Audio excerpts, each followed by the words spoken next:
I don't actually know what we're going to do this evening, though. That's something I haven't figured out yet.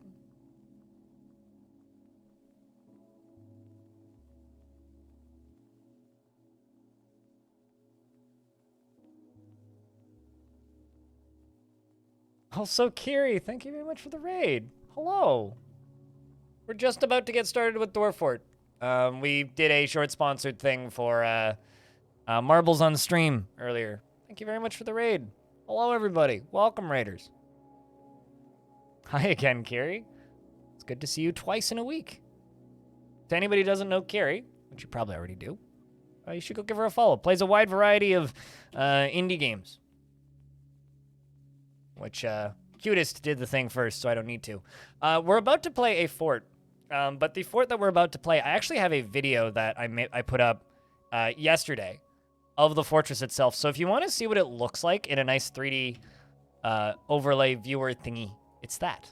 But I'm going to put a marker in, and we're just going to dive in.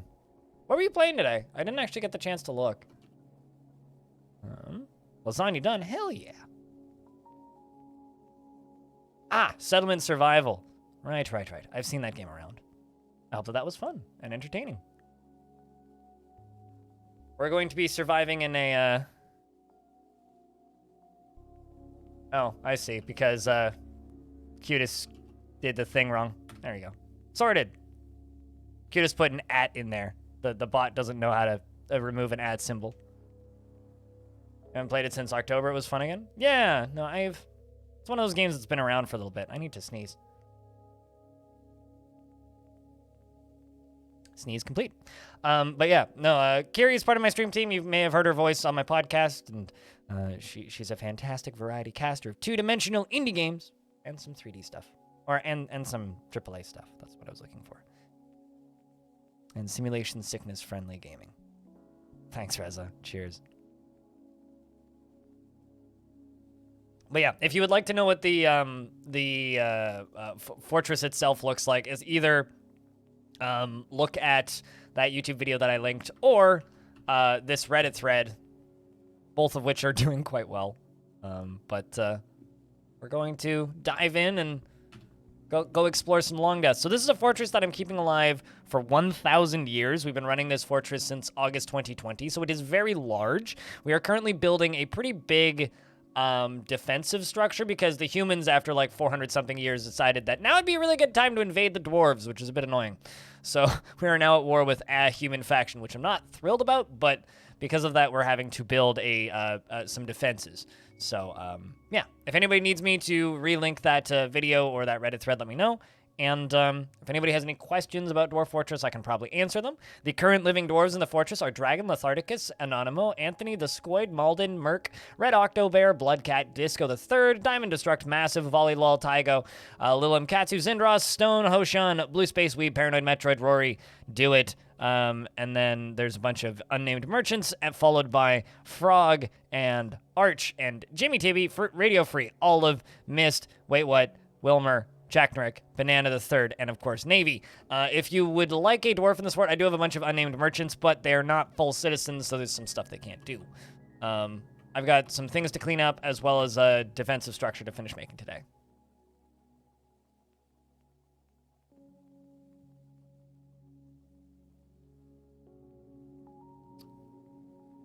But currently, what we are building is we are building a reservoir that's going to pump water from right here into this area right here.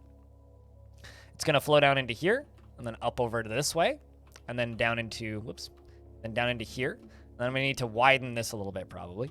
And then down into here, and then down into here, followed by that into this.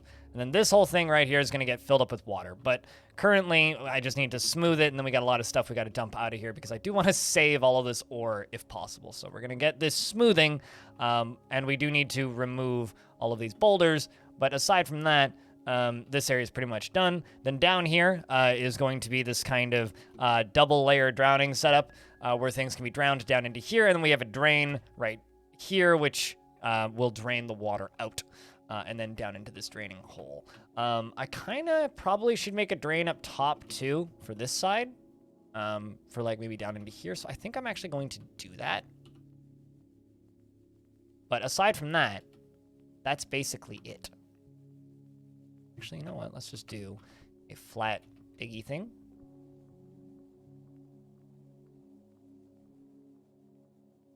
And then we're going to dig down just a little bit.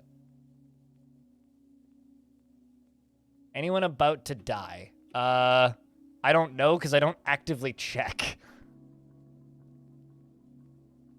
Unless they're named, so.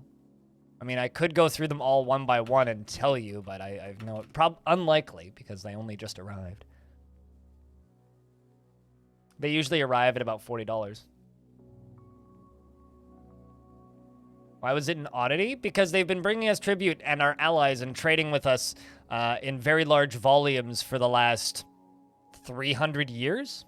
And then they just decided to attack us one day. Also, I totally just dug into the back of somebody's bedroom. Sorry! I'll fix it. Apologies. But yeah, that's why.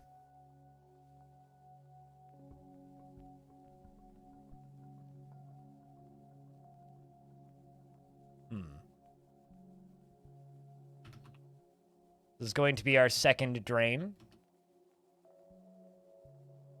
Just going to go down into here. Ironically, they were the ones that brought way less tribute. The ones that brought a ton of tribute didn't attack us. It was the ones who would bring like a much smaller portion of the tribute every year.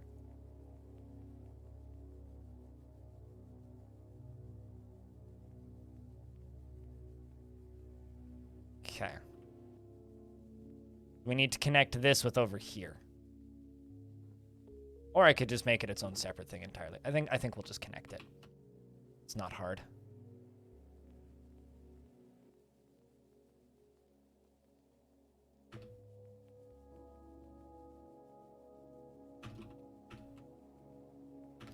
Just have to make sure to not accidentally cause this to, you know, drown all my dwarves. Which is possible. I mean, I've done similar things.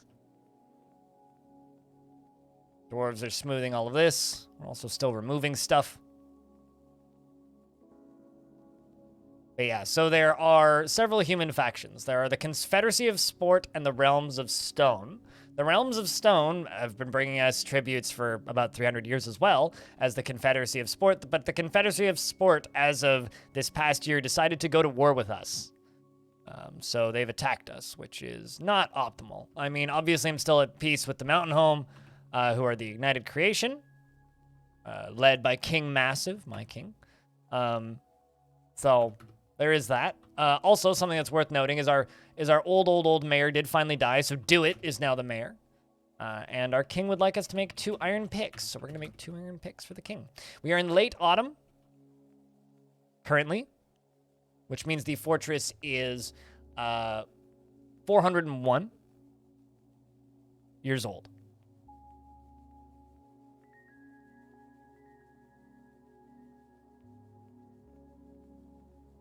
I've been getting, like, radio interference in my headset this stream. My phone was causing this? That's bizarre. Weird.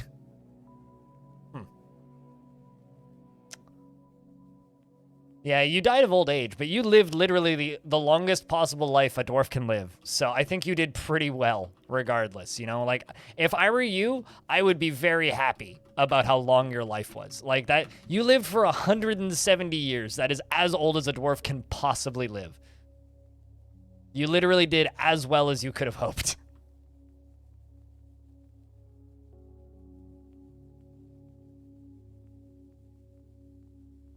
My phone is trying to probe me? I guess so. No, I mean, these are unprotected, these headphones. And they do sometimes pick up radio interference. It's just, I don't believe I've ever picked up radio interference sitting right here before. It's got to just be where I had my phone placed. It's odd.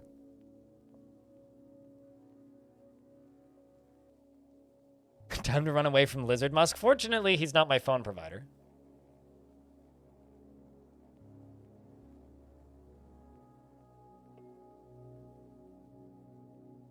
Fortunately.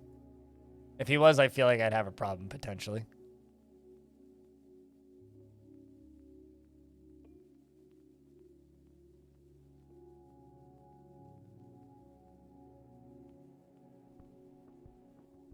It's awesome that I lasted that long, but you're still sad, dead, being mayor. You're gonna have to look yourself up in Legends. I mean, if you, the save file is attached to that right there if you want. Although, admittedly, that's the year before you died, but it won't be too different.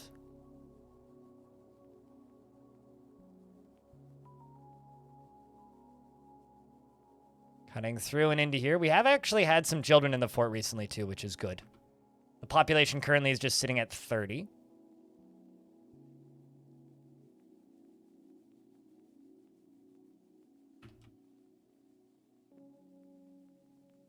Yeah, no problem. It's also going to be attached on the Longdeath VODs going forward, as well as it's attached on the Reddit thread with the Stone Sense images. So there's lots of places to get it.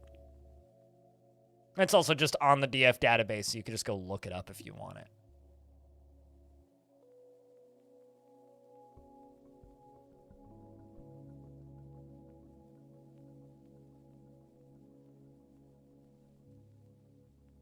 Which may actually be worth looking up, I would say. Let's give you some farming fields, because I've got, like, some plants that are just dying here, which is a little odd, actually.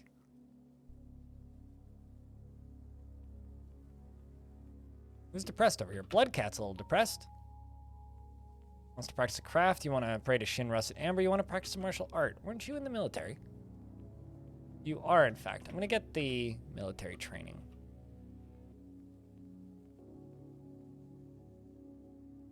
Specifically the main squad. Tygo as well. It's probably going to go train. Bloodcat is headed out. Sup, Brums? Good day. How's things? Welcome back, Diamond. We're playing Longdeath again. By popular request. Or at the very least, just by request. Don't know necessarily if it's a popular request, but I wonder. Oh, actually, I could do this way. This would be kind of neat.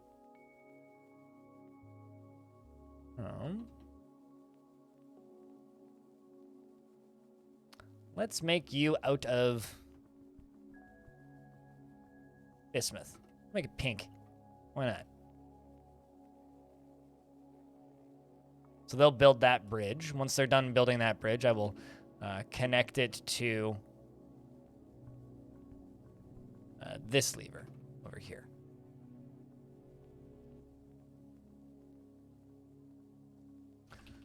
Also going to connect that there with all the mudstone. Let it be smooth.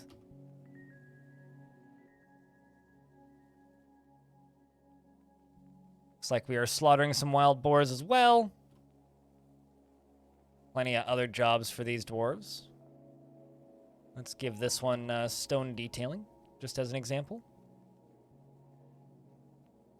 And we are moving into winter, because the game is saving. But yeah, I don't know. I'm impressed whenever a dwarf lasts longer than like 100 or so years, because it's such a goddamn long time by Dwarf Fortress standards. Such a goddamn long time. And it's just kind of incredible to me whenever dwarves actually live that long, because people just like commented on like Reddit and stuff pretty frequently about how, oh man, do dwarves actually die of old age? It's like, not only do they die of old age, but they live to the maximum possible age frequently. It's like, yeah, there is a % chance that they die of natural causes every single year, but still, it's just kind of crazy.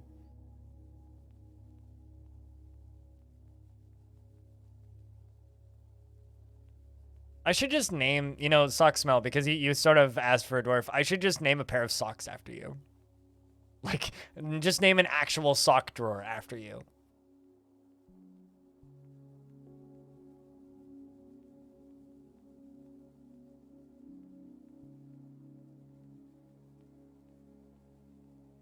What's the age of my oldest fort? It's this one. This fortress is 400 years old, which is ridiculous because most forts live, yeah, Curie rated. Most forts live at most 30 years or so. So this fort is 400 years old, which The oldest fort that I'm aware of, outside of this one, is a fortress called Arch Crystal. There's articles on Kotaku about it. Arch Crystal lasted 500 years. It took a very long time to get this far. So, but yeah, that Reddit link has a bunch of rendered screenshots using StoneSense, which is an isometric viewer, who Bellinaire actually worked on. Which Bellinaire actually worked on at one point. But yeah, this is the upper layer of the fortress. So, yeah, it's a very old fort. It's also a really big hole in the ground. Like a really big hole in the ground. Oopsies, wrong button. That's the right button.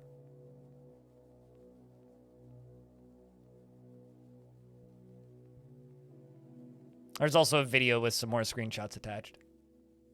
But this fortress I've been playing on and off since August 2020. So we're getting close to 2 years of me playing this one save file, which is a very long time for any video game.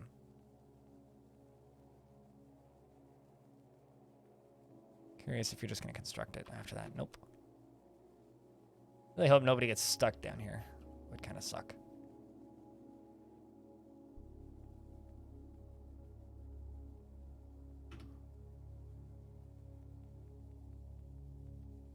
Still smoothing stuff up here. I think the whole system is like ready to use though, which is pretty good. So I think... Did hook you up, did I not? Yeah, I did. Okay. So this can be pulled. Just so that we have the side door in and out as well. 2 years on one fort. Yep. 2 years on one fort. Not entirely on this fort. I mean, I've played other forts as well around the edge. Somebody's got to be working on that pick. Yep, someone's working on that pick. Good, good, good. But yeah, we don't get migrants because the fort's so old. Not because the faction's dead, just because the fort's so old and there's like a coding issue with Old Dwarf Fortress where it thinks that you have more dwarves than you actually have and it stops sending you dwarves after a certain number of creatures have died on the map. Which is a little silly, but, you know, it is what it is. So that makes this floodgate drop so we can use this door. Which is an artifact door. Oh, sweet. That drawbridge over there is done, meaning I can add another bridge to the drain. Lever, and then we can start filling this pretty damn soon. Let's just bump up the priority on this.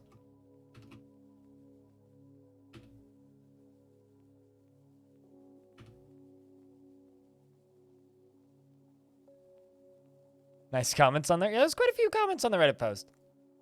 I mean, it's my most upvoted post on Reddit in a little bit, actually. My most upvoted post on the Dwarf Fortress subreddit, no, maybe ever, actually.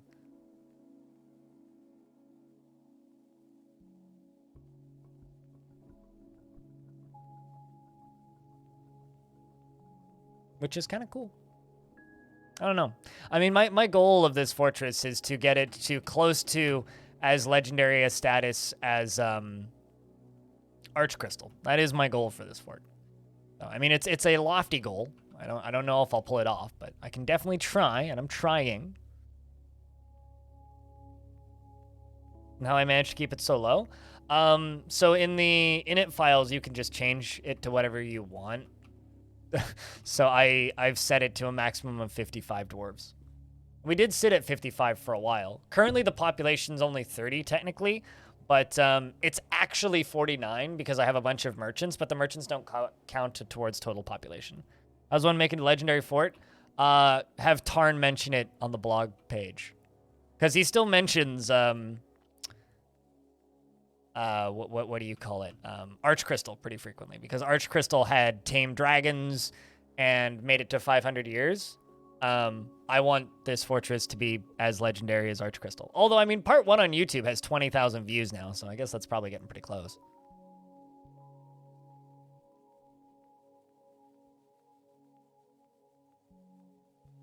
Maybe, I don't know, getting an article on Kotaku. That would be pretty legendary.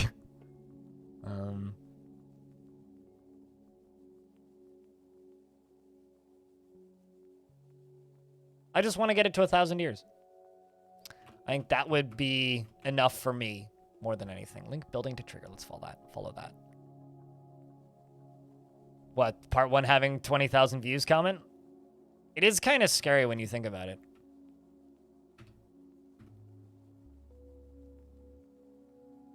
Okay, good. So this dwarf is happier after learning about wrestling.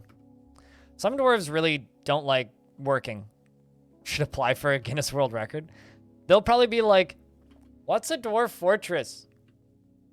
This is the Earth Book of World Records, not the Tolkien Book of World Records. I don't think so, and the reason I don't think so is there's a lot of, like, little tricks that you can do to just get around screwing up your frame rate. And also, there's been, like, periods of time where the frame rate has been absolute crap in this fort. It goes up and down. It really depends on what I'm doing. If I'm doing a lot of construction, frame rate tanks. If I'm not doing a lot of construction and just doing, like, basic daily tasks, don't mind the panicking vampire in that jail cell. He's fine. He's been there for hundreds of years. If I'm actively getting attacked by birds, that hurts that. Maybe a Netflix series based off of Long... I mean, dude, if Netflix wants to pay for the licensing rights to Longdeath, they can have it. Yeah, well, how much did they pay to get that? Maybe. Also, really? The thing about the Guinness Book of World Records is usually what ends up happening is people are like, hey, here's this wacky thing I'm doing that no one's ever thought of doing before, so make me a world record for it. And then you pay them money, and then they make it a world record. It's like marketing for your world record.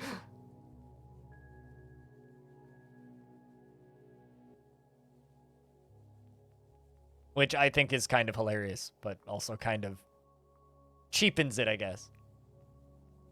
But yeah, if Netflix wants to buy the rights to Longdeath, they can absolutely just have it. I'll sell it to them for a low price of, I don't know, $50,000 and a handful of peanuts. Or maybe 100,000 so I could get a down payment on a house. There you go. Netflix, you want to buy my DF save? It's definitely not uploaded for free onto... Maybe BlizzPay. Oh yeah, true, actually. That's possible. It was back in the day when WoW was relevant. Relevant. Imagine WoW being relevant. So, like, pre-Cataclysm is what you're saying. I mean, it was still kind of relevant post-Cataclysm. 10 episodes per season. I will say there is more Longdeath content than most TV shows. You know what should actually get a Netflix show? Krug Smash. Just a fully animated series in his style. I feel like a Longdeath show would just be really boring. Unless it was like a reality show about a crazy streamer deciding to keep a fortress alive for 1,000 years and slowly going insane.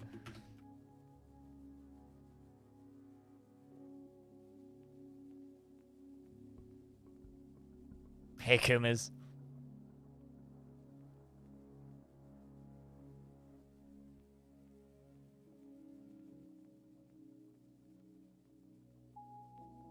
Okay, rapidly, high speed, quickly going insane.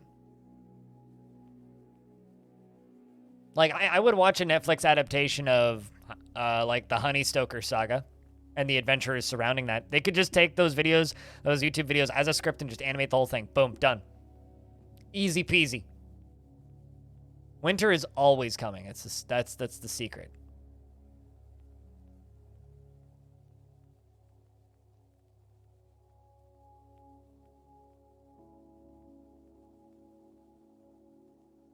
Contagious insanity. I mean, there's other people who've said that they're trying to do similar playthroughs, not too dissimilar to Longdeath, inspired by Longdeath. So I guess it is contagious. Yeah.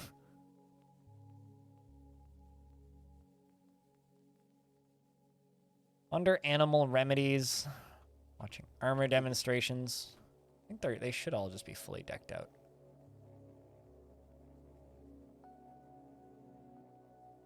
Iron helm. A named bronze shield. It has one notable kill on it, which was a human. Zindros has used it. Need to get some other dwarves into the military, I think. Like Tygo. You know what, Tygo? We're going to move you from the hobbyist squad to the actual military squad. A red Octobear. Want to acquire something? You want to be, you've been away from friends? You want to practice some martial art? Are you brave? In a constant state of eternal rage. Well, go join the military. The tavern is full of mud because I kind of flooded it by mistake. Is it raining a ton outside where you're at, Diamond?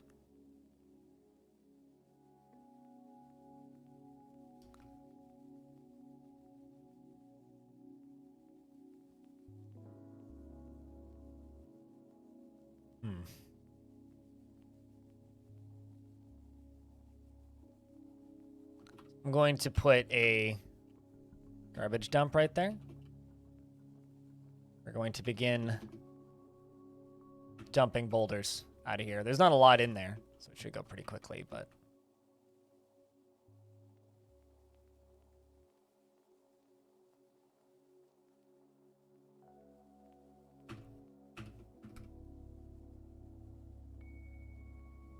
Get rid of some more of this mudstone. Not too much of it, just some of it. King is happy, and we have plenty of booze. I thought it had to do with Thor. I thought Thor was the god of thunder, not the god of falling water. I know a ton about, you know, like Nordic gods, as you can tell. Very much so.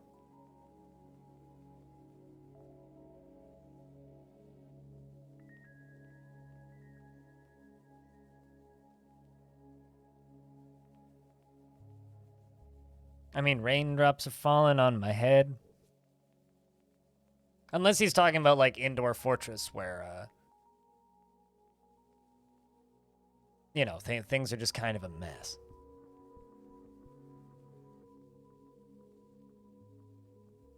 Yeah, I would literally need to stream 20 hours in the next 12 to get my minimum number of hours. Well, that's not happening this month. Burning ooze are raining on your head. Yeah, it doesn't sound very good. Stupid lake. Yeah, no, the stupid lake and the repellent ooze. That was a time.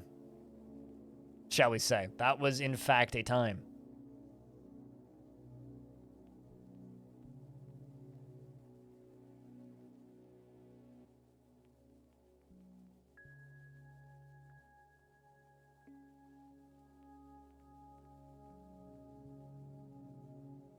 Isn't Thor a girl now? Maybe in the Marvel Cinematic Universe, but I don't care about the Marvel Cinematic Universe.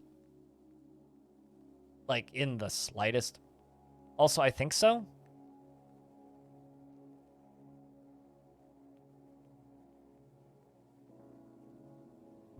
It's like, why is the camera not moving to the left? It's because I'm at the edge of the map. Duh.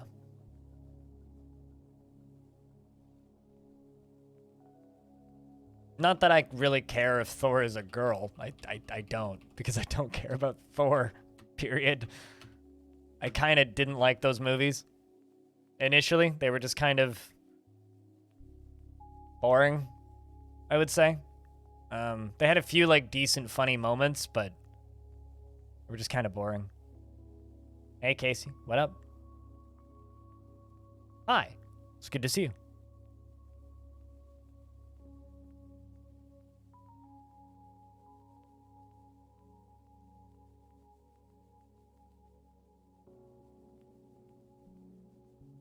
I don't know. I know absolutely nothing about the actual Thor mythos.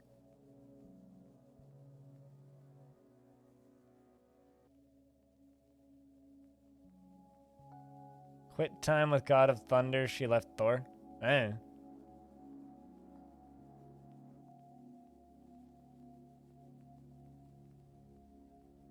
Oh, some quiet time. Gotcha. is that actual, like, mythos? Because that sounds like an anime side quest. Like, that seems like the filler anime, like, arc. Like, that's legit what that sounds like.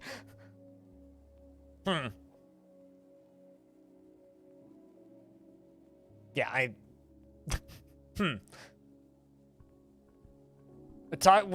I think Casey's talking about actual God Thor. I know nothing about actual God Thor, and I found those Marvel movies to be boring. So that's my take. But although I will be honest, the last Marvel movie I saw was part 1 of Avengers thing, and you know, if I never watch another Marvel movie, Marvels was fun. Hashtag ad. If I never need to watch another Marvel movie again, I will be quite happy, actually. To be honest. I could, however, get by watching.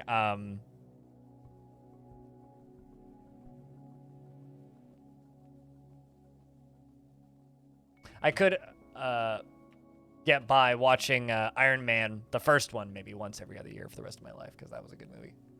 The rest of those movies, it was kind of diminishing returns post Iron Man.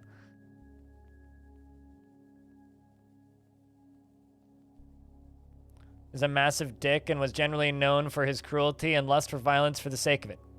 So most gamers is what you're saying, Brahms.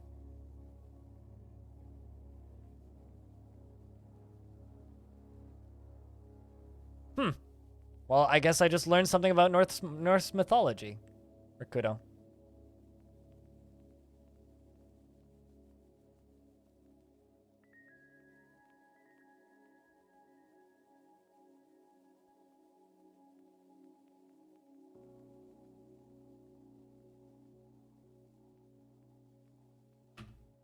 It's almost like it's always been a thing. Animal.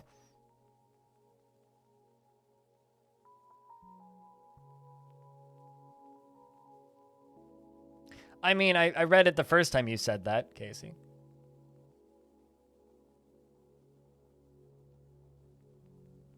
Still seems like an anime filler plot.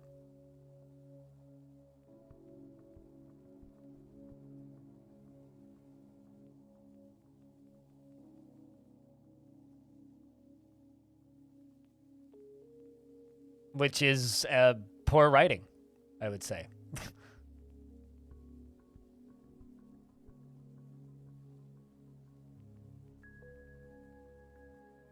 Yeah, modern humans have existed since, like, anything post-Ice Age, pretty much.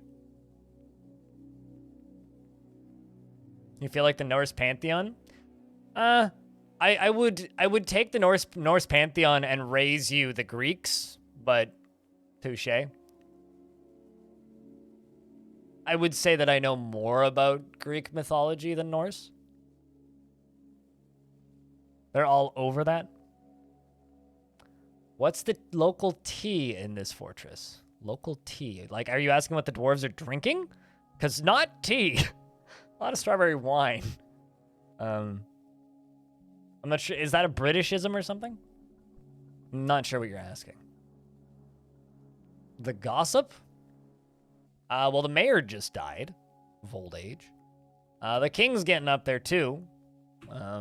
We've been invaded by humans, so we are building a trap to make them gurgle in water.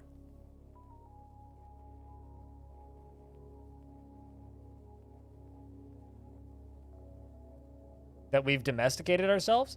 I mean, parts of the human brain has gotten smaller. Parts of it has gotten bigger. Like, just the sheer need for survival portion of our brain has gotten smaller because we don't need as much of it.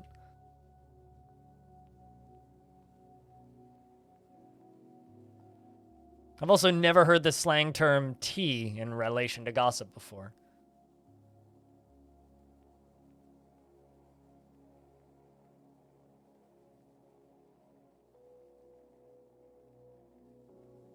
New campaign for the mayor position? I'm curious to see if we'll get a new mayor next year, but it might just end up being do it and staying do it.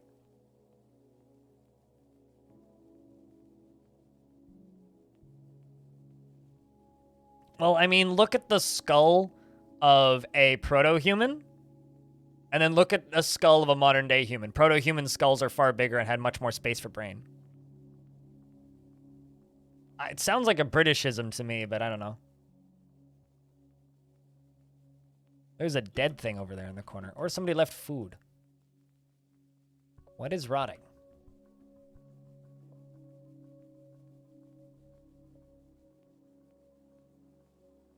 Rotten prepared cow brain. Mm-hmm. We'll get that out of here, ideally.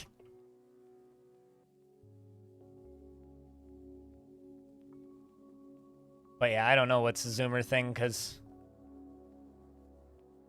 I don't get the opportunity to be around Zoomers particularly often. Certain amounts of salt? Yeah, well.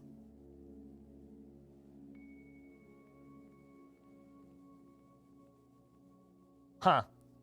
I do know the meme of Kermit drinking tea, but do you want me to keep my hair up or put my hair down? Because you didn't need to, you know, do that to highlight your text or anything.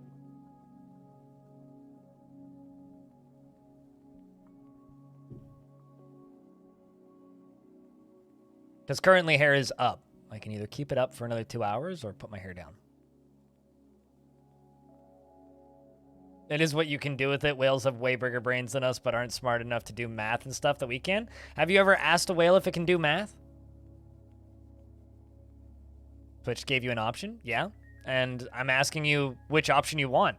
Because the option is, do I keep my hair tied in a ponytail? Or do I let it down? That's the option that Twitch gave you. And yes, you did click it. So which one do you want? Because you have the option.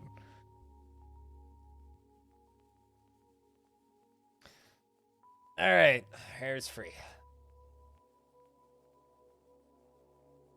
Yeah, naturally. I'm sure if we could give whales a pencil, they could do math. Because whales are smart.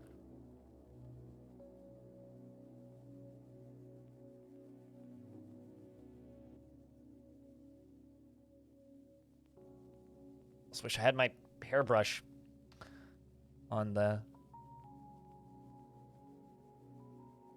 desk over here, but I don't. Kind of needs a brush, but is what it is. I didn't brush my hair this morning. I woke up like this, as they say. I think it's like me. It's a tie between me. I think, you know, Belliner might actually have the longest hair in the team, followed by me, followed by Jess. Or maybe me and Jess are pretty close to tied. I think that's kind of funny that the guys in the stream team have the longer hair. Whales build a universe in their heads. I can see for miles and miles. At least they can hear. Whales are extremely intelligent. They're just not extremely intelligent in the same way that we are, because they don't need to be.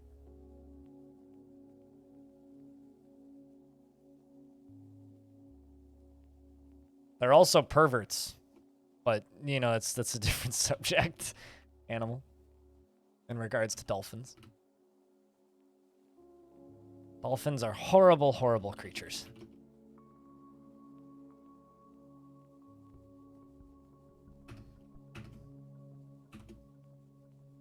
It's like every day I'll maybe not every day, but pretty frequently I'll look at Reddit and there'll just be another video of like a dolphin doing something bad. I don't understand why dolphins around the world haven't been canceled yet, frankly. It's a good thing dolphins aren't generally on social media.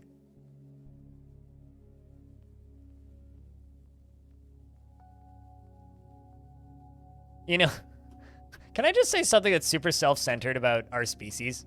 Is our species always just assumes that we're smarter than everything? Like, have you ever noticed that? It's like, whenever humans are talking about the intelligence of other animals, it's like, oh, they can't be as smart as us. It's like, and who says you can say anything about who's smarter than... How do you know? Have you ever spoke with a whale? I don't think so. How the fuck are you supposed to know that they're smarter than us? God damn it. So self-centered, it's not even funny. I wouldn't search that, but, I mean, you do you, man.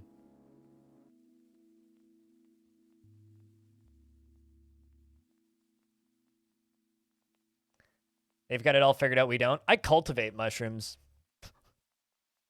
in tiny little containers about yay big. Had a little crop of oyster mushrooms recently. But yeah, mushrooms are like the tree internet. Respect the hell out of mushrooms. We should aspire to be more like mushrooms.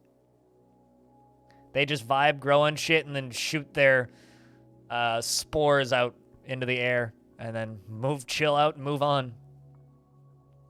They're like the surfer dudes of the animal kingdom.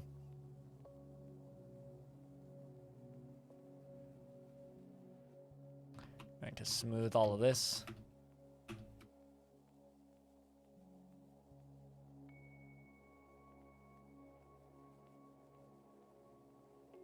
We're all just slaves to the grasses propagating them around the planet.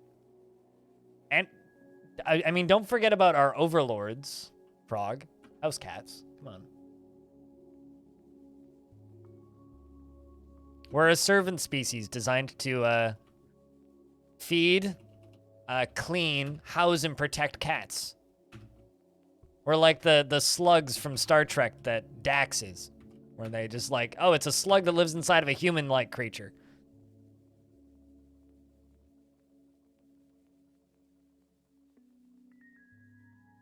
You'll notice cats don't eat grass.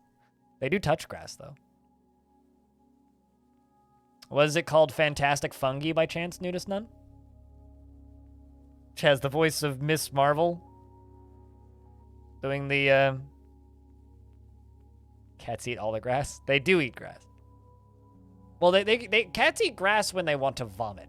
They don't eat grass for sustenance. It was called Fantastic Fungi? Yeah, like fantastic. I saw that documentary in theaters when it was before the pandemic. I want to say like October. It might have been December 2019. It was winter 2019. Early winter 2019. I saw it in theaters. I saw it in the theater that Ryan Reynolds owned at the time, believe it or not. I think he still owns it. It's called the Rio. It's a little, like, old-fashioned theater here in Vancouver. But yes, Fantastic Fungi is fantastic. And then, like, it was rental only for forever, and I rented it, like, 4 times to show it to different people. But now it's finally on, like, Netflix and other streaming platforms. So, yeah, watch Fantastic Fungi. It's a very good documentary. Teaches you all about the mushroom internet, which is, you know, fun. Also, the kind of main guy of that documentary has a YouTube channel where he uploads videos about mushrooms every now and again. The thing that annoys me though is recently he's been uploading a bunch of mushrooms about NFT drops, raising money for charity, and it's just like, could you like raise money for charity in a way that isn't selling Ethereum NFTs? Be real nice for everybody involved.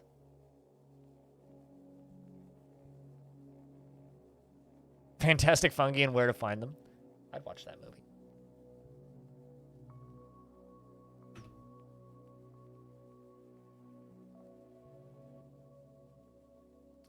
It's like when it comes to NFTs, like just read the room and like realize after 5 seconds that it's not a super popular thing. Currently, people are not too thrilled about NFTs. To put it simply. All right. Maybe Rari, Hoshan. Where's Bloodcat at?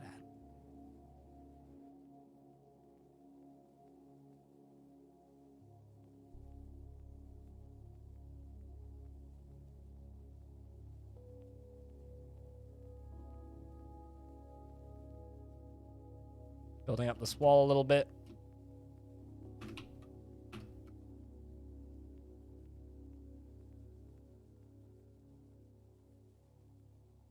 But yeah, Fantastic Fungi is a very good documentary.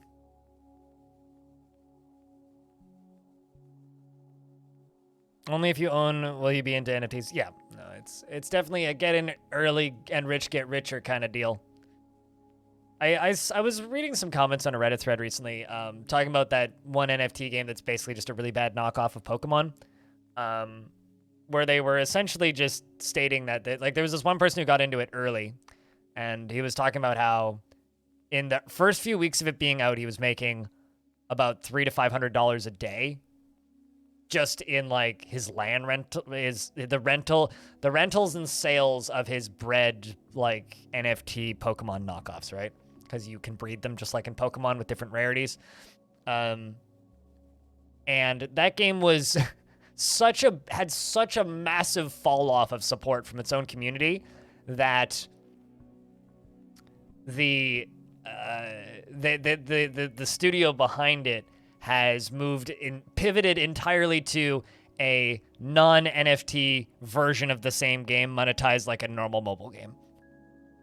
And it's really funny because like the actual studio came out and they were essentially maybe I need to find a copy of the article that covered this story.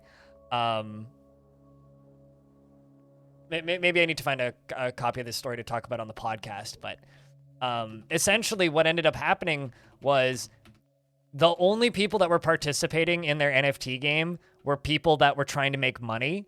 And because the only way games like that can actually function is if about 30% of the player base is there to try and milk money out of the system and everybody else is buying things. So if there's nobody buying things in a system like that, the system just collapses, which I think is genuinely amazing because it's just like, oh, well, we've made a game that incentivizes people that are trying to make money playing the game.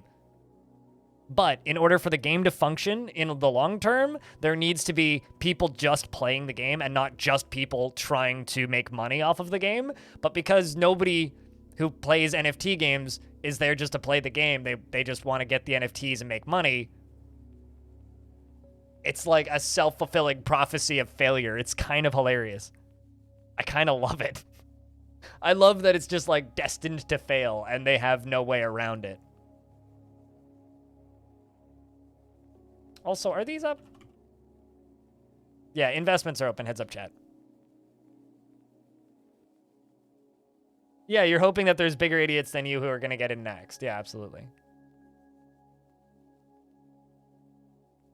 Of a debater's strike? Oh, a debtor's strike. Sorry, no, I misread that word. Was that just where people go on strike and refuse to pay their debt? I've never heard of that.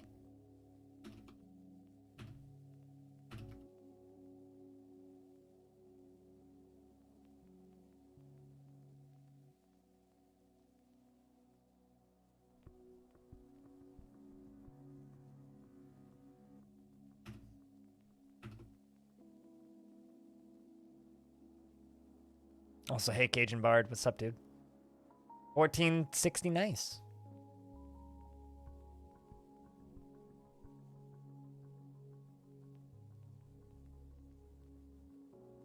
If enough people refuse to pay their debt, it can crash an economy. Yeah, that would happen. This checks out. Why is there blood in the hallway? Oh, it's Great Horned Owl blood. That's fine. I think it's from a minute ago. Because this Great Horned Owl got smacked by a merchant. Kicked it. Has something to do with turning assets into liabilities. I mean, in my opinion, an economy based on debt doesn't have much future. Let's pull this lever and just make sure it works. The drain is one of the most important things that needs to work.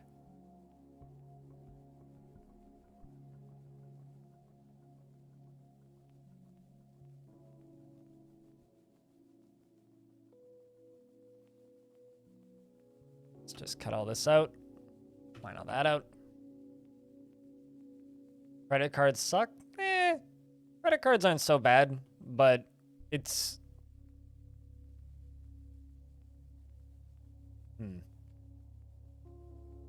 Credit cards aren't so bad. The actual problem is the way the credit cards are designed. The concept for a credit card doesn't actually bother me that much. Like, we need a structure where people can go into debt in order for society to function. You know, like, there needs to be a way for us to be in debt in order for us to ever achieve anything. Like, if you couldn't take out a loan and go into debt, no one would ever be able to buy a house unless you were already extremely rich.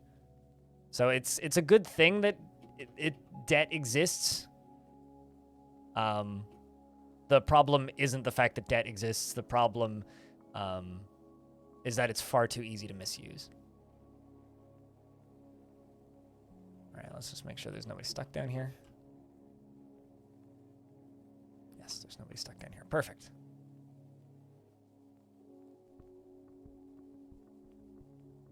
Speaking of gambling, I didn't... How many tickets do you have, Diamond? Because I feel like every time I look, you're winning 3,500. Like, you constantly are winning. You've just been on this winning streak for forever now.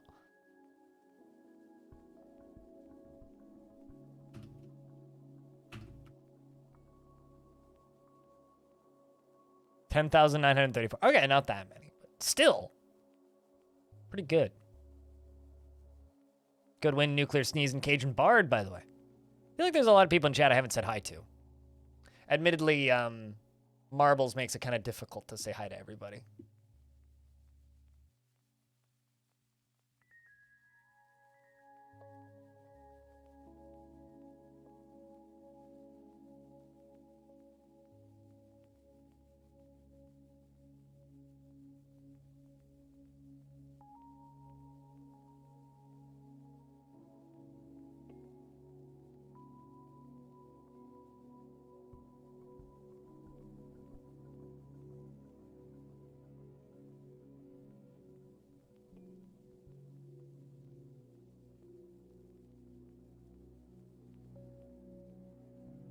I just saw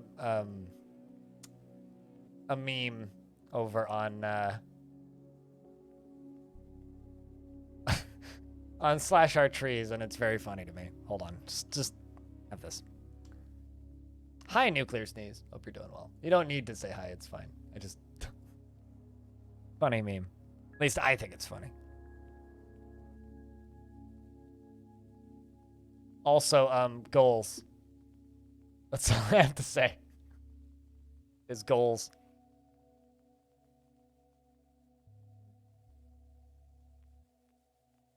Day 266, still no tomatoes. Oh, indeed, yep. The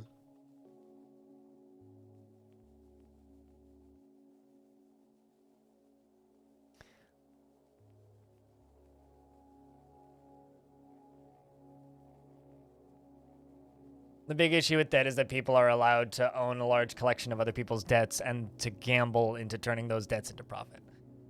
There's a lot of problems with debt.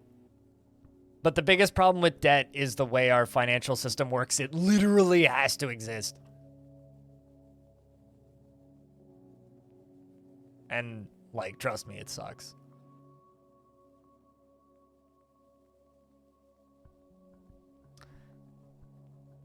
I will send to a big Minecraft YouTuber's Discord who is growing like 30 tomato plants in his backyard.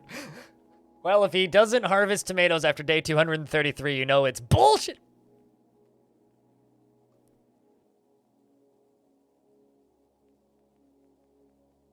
I can also confirm the tomato plants look nothing like that.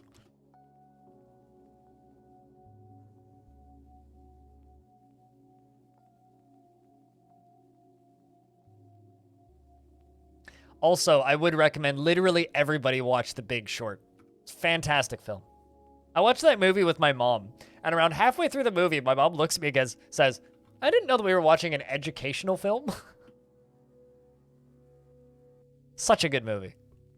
Such a fantastic performance by, like, the entire cast, too. They're looking good? Well, that's good to hear. I should take some pictures of my mom's tomato plants, actually. Speaking of gardening, chat, check out my garden.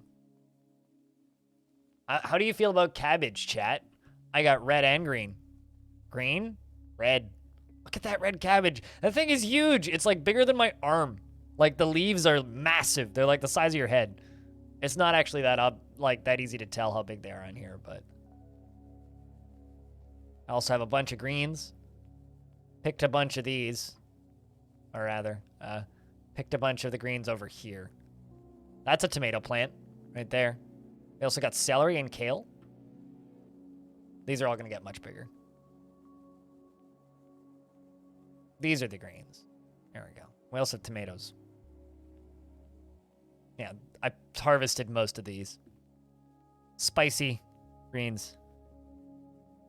Very unorganized garden, but that's fine.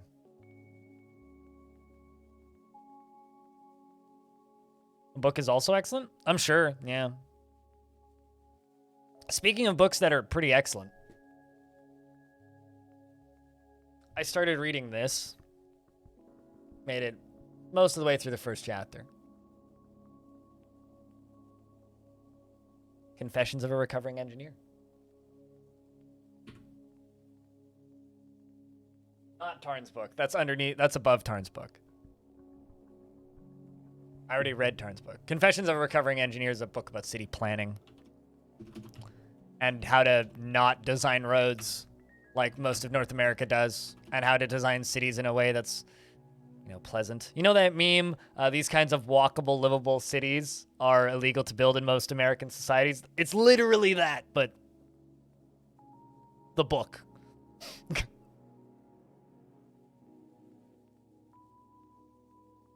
But so many bugs. The problem with cabbage is it has a lot of natural predators, so you really need to grow it in a non-mono environment. If you grow it in a mono environment, by that I mean it's in a pot by itself, it's just gonna die. You really, really, really, really have to build it into like a large garden plot surrounded by other plants with lots of predators and wasps and predatory flies and things that kill caterpillars. Otherwise, it'll just get fucked by cabbage moths. Don't do suburbs. No stroads, no suburbs. Yeah, that's like 80% of the problems. Build public transit first and plan around the public transit. And also, if you have a wasp's nest, just grow it right underneath the wasp's nest and you won't have a single bug on it. Yeah, I feel that, you know, honestly, I feel like Vancouver's extremely walkable. We have almost no stroads and lots of public transit, and the bus system is really good here. It's not, like, the best, but it's definitely not bad. And I've been to places where public transit is bad, and we don't have bad public transit. We have generally pretty good public transit. It's not perfect, but generally pretty good, which, honestly, I'm quite happy about. You won. The Netherlands just wins. Like, quite literally. That's basically what that book says. It's just like, look at the Netherlands. Take notes. Everybody else shut the fuck up. That's literally what that book is. Currently combating a gnat infestation in your peppers. Oh no, went from 0 to biblical plague portions real quick. Ugh, that sucks. Do you have like, is there a rotten one in there? Because gnats don't generally go after things unless they're rotten. Although I will say this about gnats. Take a bottle of vodka, spray it onto your peppers. Kill them all real fucking fast. I had this problem with gnats and also a problem with ants on one of my tea plants last year. Because they kept farming, the ants kept farming aphids on it, and gnats infested the aphids. So I just sprayed vodka on it once a day, and they're all gone. You've been to LA before, and that takes you 4 hours to get from LA to LA? No, in LA, it's bus? I think that you misspelled get a car, because they're so fucking car-brained, the only thing they think of is, oh, get a car. It's the only response to, I can't get somewhere. Get a car. I can't afford a car. Get a car. I really can't afford a car. Get debt.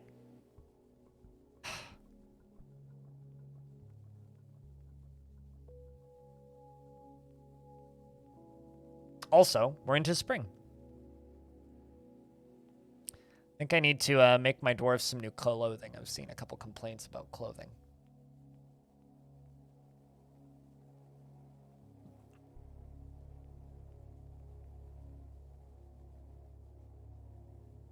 Get a car. Can't. Get a car. But get car! Yeah, pretty much. That's only New York, though. Only they get car.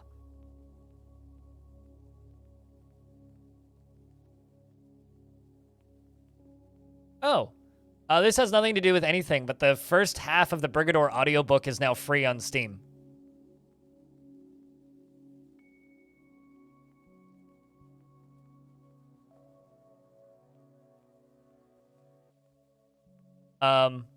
Also some music for Brigador Killers has been released.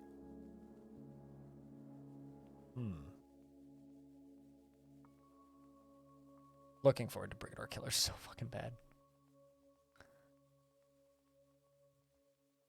Answer is everything is get debt. Yeah, pretty much.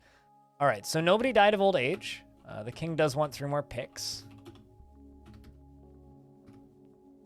This was the time of year that the humans invaded last time.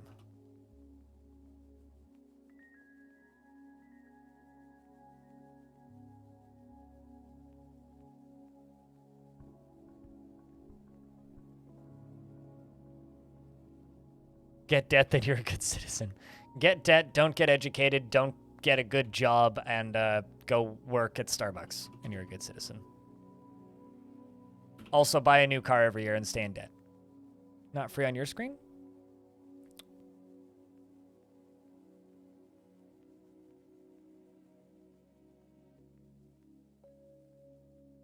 Where did they upload it? That's the question. Because they literally just put out a news post stating that the first half... Oh, I see. It's free on YouTube. Yeah, that makes more sense. Chapter 1. Ah!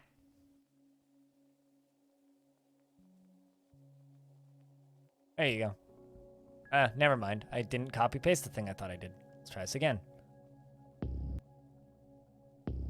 Chapter 1. Actually, not sure how it's playing. Where is it playing? Pistons, the whine of servos. Oh, shit. Armor-shod feet rhythmically stomping, weighed down. That is the Brigadier audiobook. I just don't know where it's All of playing. these were things he Oh, enjoyed. I found it. The Buckmaster. Steam had a weird, strange, like, pop-up in the background. I won't get Content ID slapped. There's nothing to Content ID slap in that. Just trying to give you a link to this. Steam makes this very difficult. Copy page. Can I do?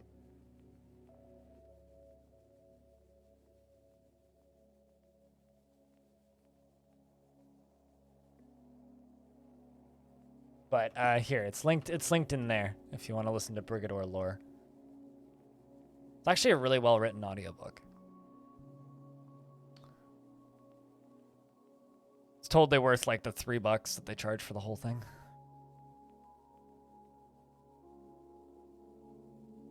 Earth you use has plant and compost components, which probably qualify for the rot component. True. Occasional drop fans got neem oil to get rid of the larva.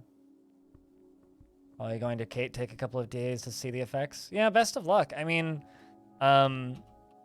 gnats are like one of those bugs where they're kind of a pain in the ass, but also like super easy to kill. So they're not like extremely hardy like some things, like ants. It's not like trying to deal with ants where they're just very, very...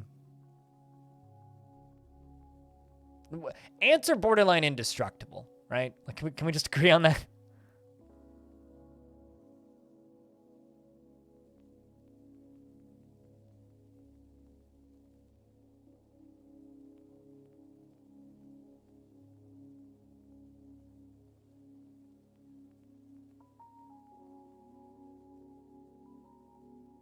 Also, I just realized today is my last stream of the week. Damn.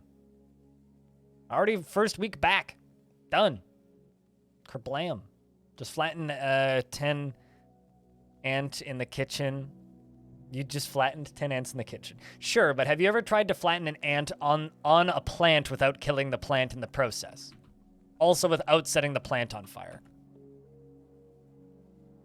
King wants us to make 1 wood crutch.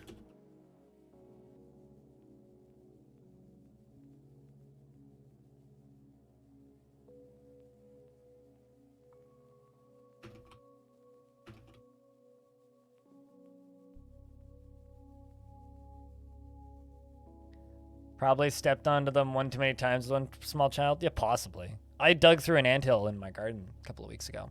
We're going to make silk and cloth clothing.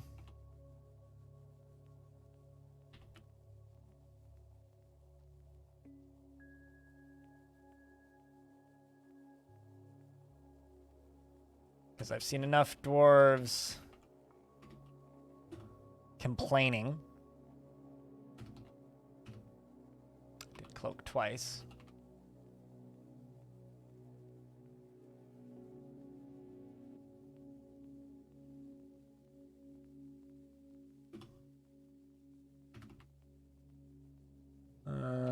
hood. Leather hood. We'll do 2 types of hoods. Silk. Actually, let's do leather. Because something about non-leather shoes just feels wrong. It's raining? Hell yeah. We need nanobots to deal with these ants. I'd play that video game. The elven caravan has arrived to trade. Pevi Anamafava has come. At least the elves don't hate us.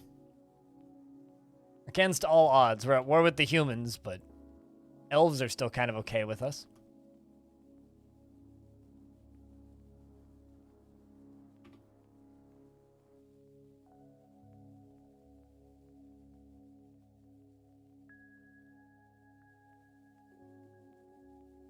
Prepared food pots. Bring in 3 pots.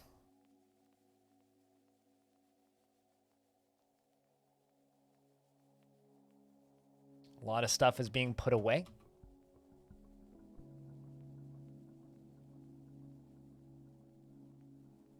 Stone, what up? We decided to do another day of Longdeath. You haven't missed anything. That one elf civ is dead. If you mean elf civ, do you mean this one? The noiseless volcano? Because, like, their population has just been tanking as of late, so they certainly do seem dead. Head stew was good? Hell yeah.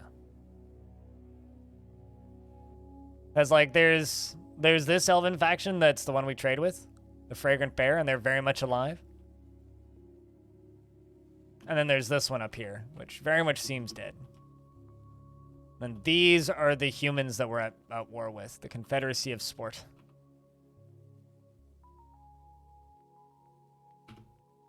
I'm sorry. How in the world... I must have gifted it to them. How in the world did they end up with my favorite artifact, Nuts Onslaught?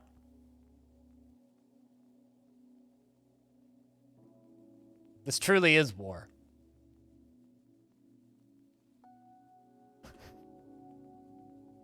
Raid? Are you saying that I need to raid them? No, I definitely gave it to them.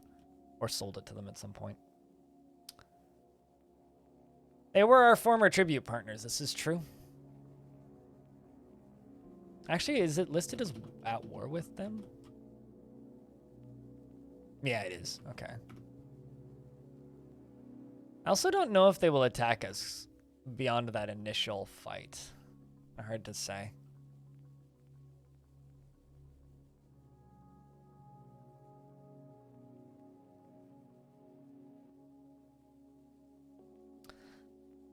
I guess the dwarven, you know, racket just lasted too long, Stone.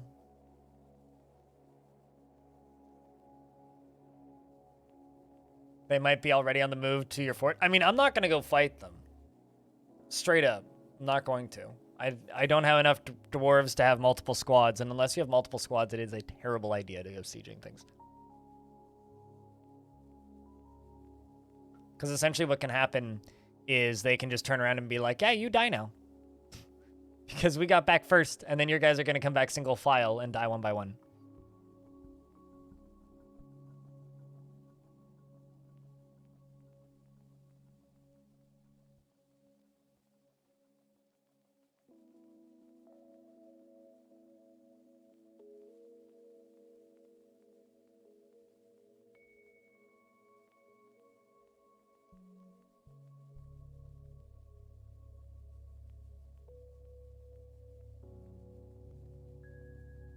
I guess you could consolidate your alchemy, the alchemy and soaring tributes. Well, I mean, yeah. Because they're not going to be bringing us anything for the next 600 years, that's for sure. We know that much. There's no way in hell they're going to keep doing this. I like that they're doing a clothes making demonstration while the entire fortress is making clothing. That's kind of awesome, actually.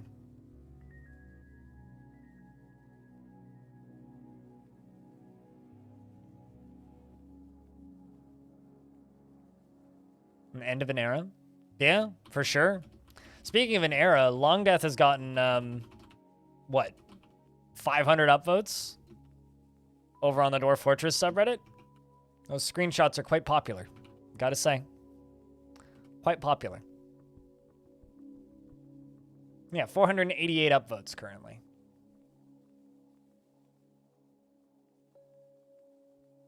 Actually, 497 upvotes, in fact. That's a lot of upvotes. At 24,000 views. Hell of a lot of views.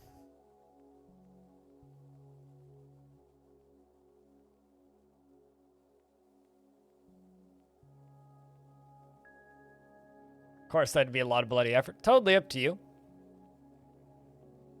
More upvotes than years have passed in Longdeath? That is true, yeah. Yeah, if we get 800 upvotes, that'll be 2 upvotes for every year of Longdeath.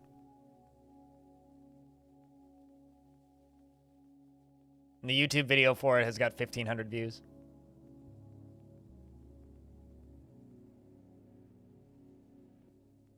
Being around 400 years is no joke.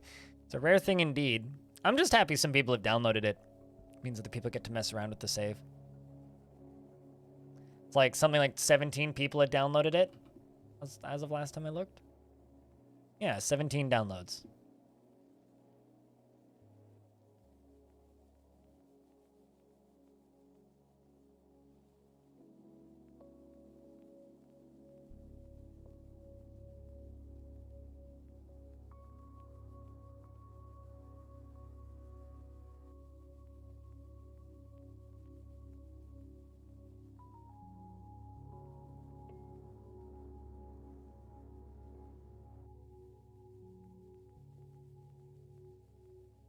I guess the last time that happened, it must have been in the first couple of years of the fort.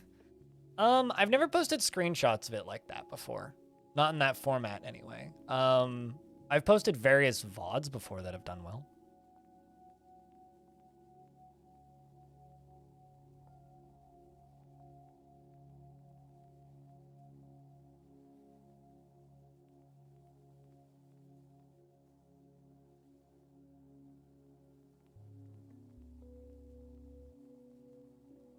One more crutch. Never mind. Already had it queued up. Just need somebody with the right job. Jump over to the bookkeeper and give you the right job. Give you carpentry.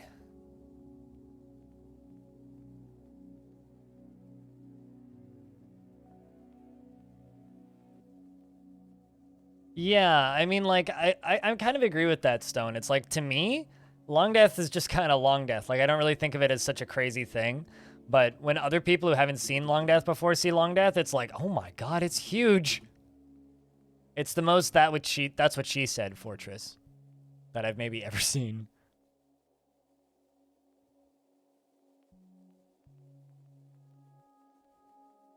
I think I'm gonna give these dwarves a chance to go pick up equipment, go get new clothing, and we'll get them training again.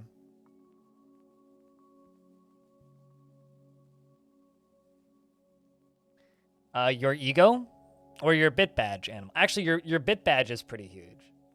The sun is also pretty big, yeah. The moon's also rather big.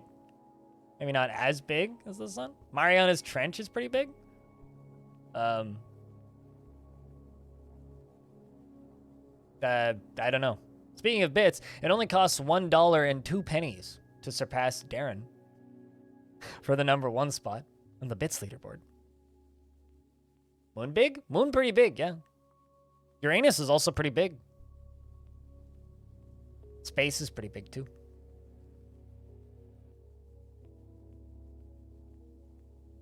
Speaking of Everest, my dad was, like, asking me the other day, he's like, would you ever be interested in going to Everest Base Camp? I was just like, Dad, are you having a midlife crisis? He's like, maybe. I'd go to the Everest Base Camp. That seems fun. Someone got into an argument with Blue Space Weeb. How unfortunate.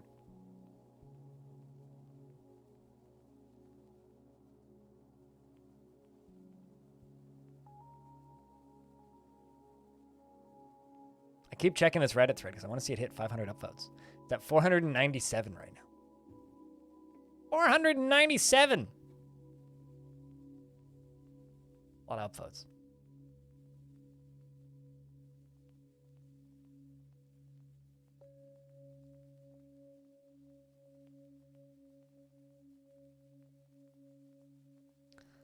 Getting another whole bunch of clothes making demonstrations.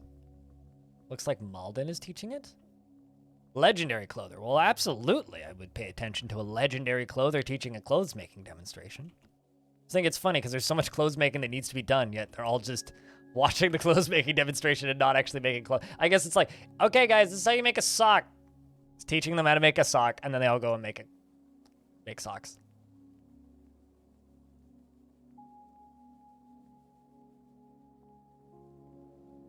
A trade depot that's like 25% bigger than the moon. Oh, are you talking about like the tiles in Dwarf Fortress? Because yes, that is true. A trade depot is in fact 25 times the size of the moon in Dwarf Fortress if we're just going by strict 1-to-1 tile size.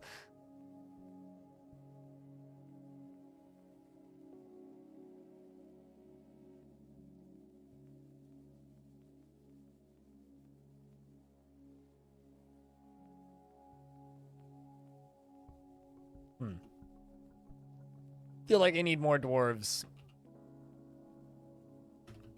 doing stone detailing. Hey, Magna. How's it goes? I hope it's as bees as well as. I don't know what I'm saying. I hope it's been well. Hope you've had a good day.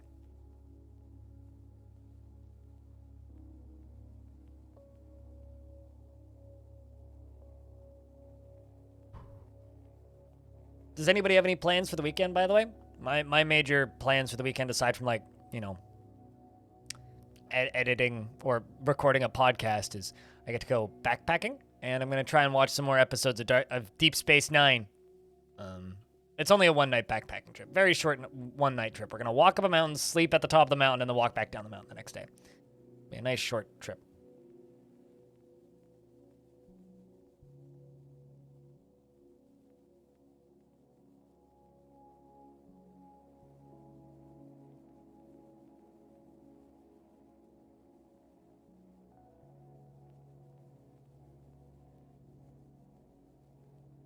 Your first boxing training session this morning. Oh, hell yeah. What kind of training do you get to do for boxing? I'm assuming it's just like general bodyweight exercises? And then like punching technique? Sounds fun. Is this like straight boxing or mixed martial arts?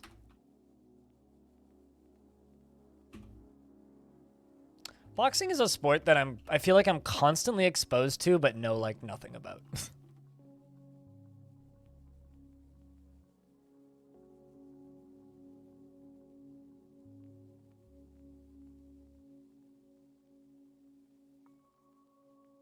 Let's give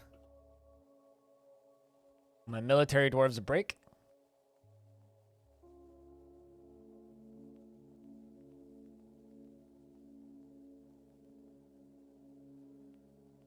Too bad you can't run a marketing campaign of free entry into the fort for 4 months for 2,400 gold to attract more citizens. Hold on a second. Are you talking about like within the game or with Twitch chat, Animal? Because gold has no value in Dwarfort. I mean, it does have value, but it doesn't.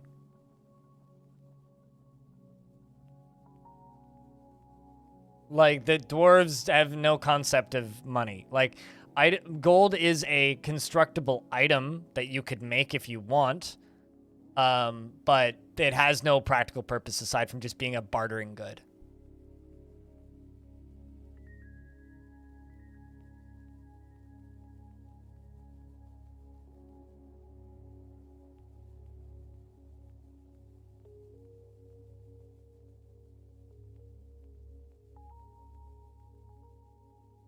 Yeah, the dwarves are anarcho-communist.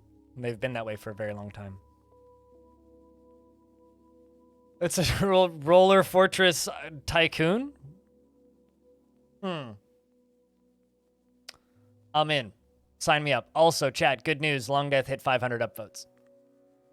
Hell yeah. It's a lot of fucking upvotes. My god.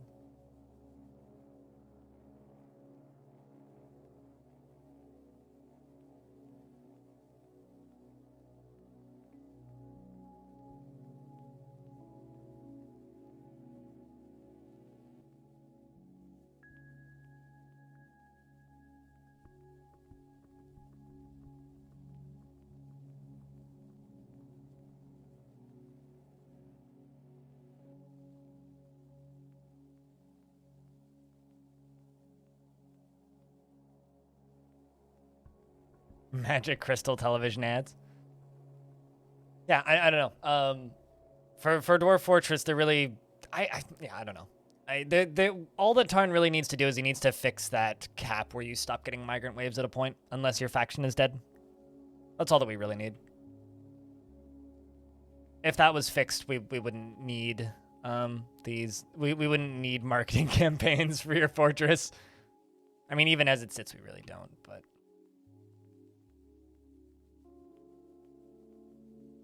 Do I have an open tavern?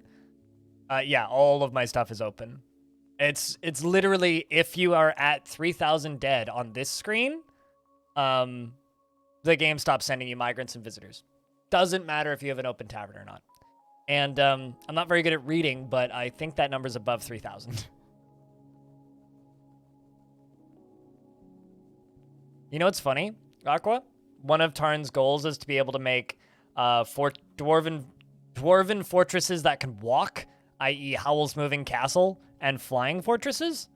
So maybe one day you will just get a fortress on wheels.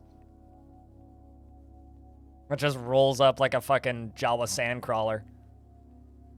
Just fucking murder shit.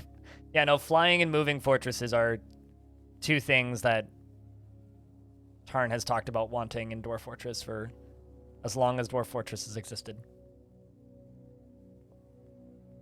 Yes, but I'm refusing to use DF hack, so that's not an option for me.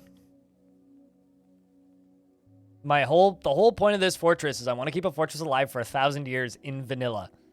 If I install DF hack and clear the thing, it's no longer vanilla, thus negating the whole purpose of the fort. So no, we'll not do that. But yes, you are correct. It does exist. And I knew that this was a limitation that I would hit pretty quickly before I started, so. I'm mostly just trying to prove that it's possible. And kind of sticking it to all the people who insist that the game is unplayable without DF hack. It's very much playable. Is it kind of tedious sometimes? Sure. But it's very much playable.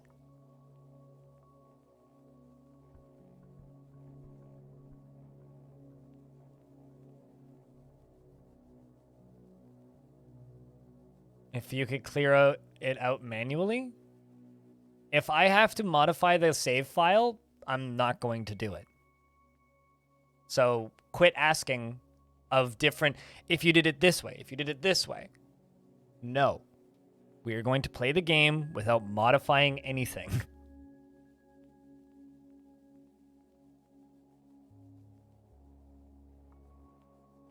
That's not how Dwarf Fortress works. I can tell you for a fact you can't do that, animal.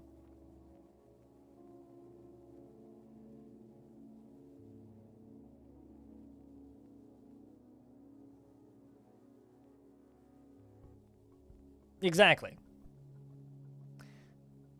Anything else would just go against the whole point of this fortress. How hot is it outside? And is it hot enough for me to turn the AC on? Because it certainly feels hot enough. It is currently 24 degrees. The guaranteed high today. 25. I'm gonna go turn my air conditioning on. It's sweating in here, and it's unpleasant. And I'm going to go grab my water bottle. Be back in a sec.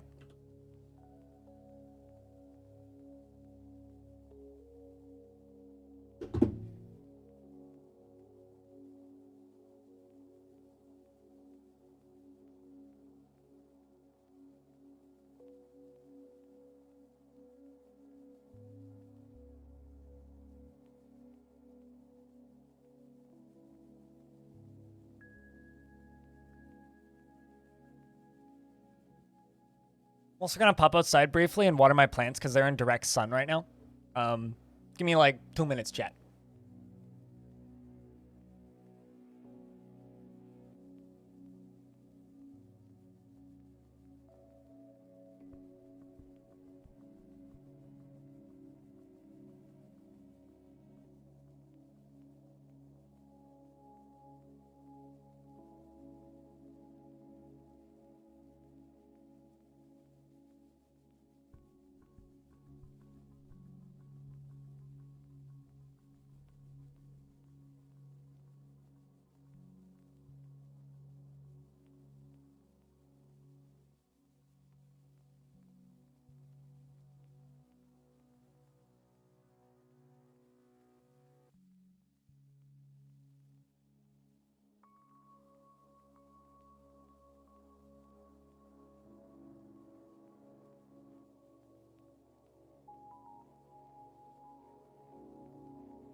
Next option. Repeatedly telling a person to do a thing that they say that they're not going to do in different ways of doing the thing is simply annoying, not funny, and not appreciated, Diamond. Also what Stone said. Anyway, plants outside are now watered. It's that time of year where I'm going to have to start taking, like, 2-minute breaks at around 11:30 to noon to go outside and water my onions. Because, damn it, I want a really big harvest of onions. I'm not going to get it unless I, take breaks. But those clothes demonstrations seem to be going well. This dwarf must really, really, really like putting on the clothes-making demonstrations. Who keeps leading them? Hans Malden. Satisfied after clothes making. How good of a teacher are you?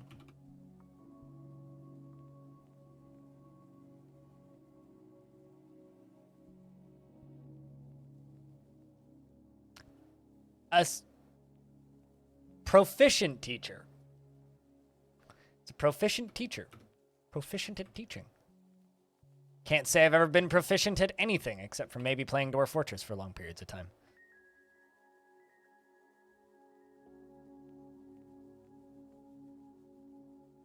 But all I gotta say, chat room, is thank you very much, everybody, for tuning in early. And thanks to everybody who stuck around from the raids. Because raids were hugely appreciated.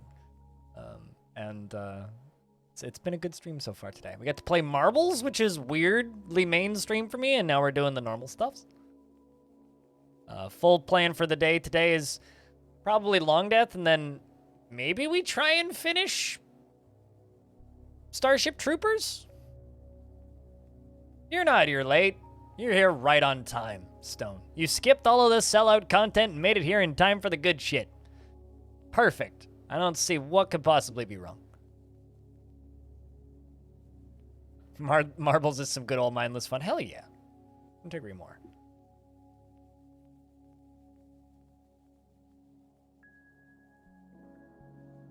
But yeah, I think that's the,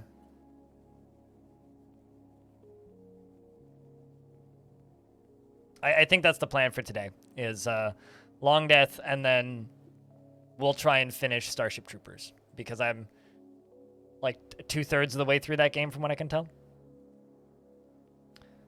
Maybe a little over half. I mean,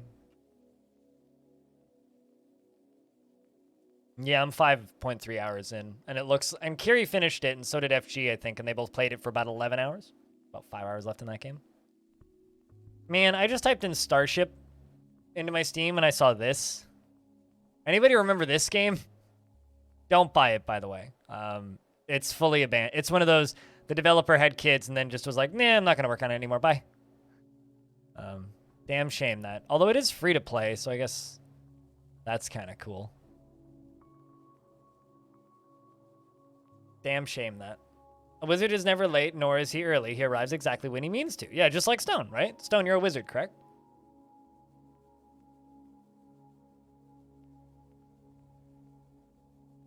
Didn't the prison architect, folks? Yep, the last starship.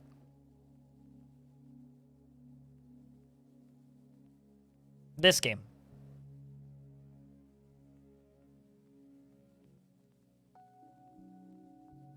Which apparently, in its initial announcement screenshots, had a few sprites that were stolen from, what's it called?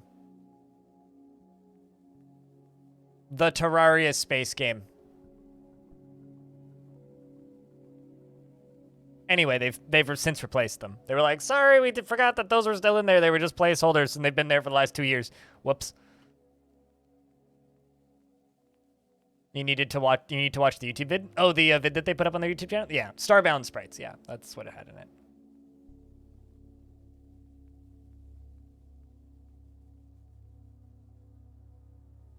You know, there's a weird wrinkle in these defenses that I'm building. And the wrinkle is, there is a very real possibility that I don't actually get attacked again.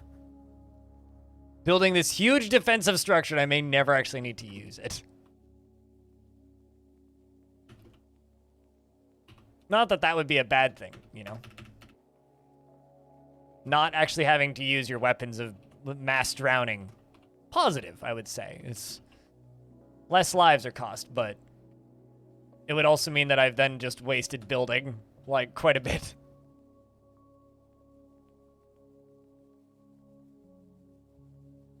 Fill it with things? Oh, totally. No, I'm gonna engrave all of these walls and whatnot.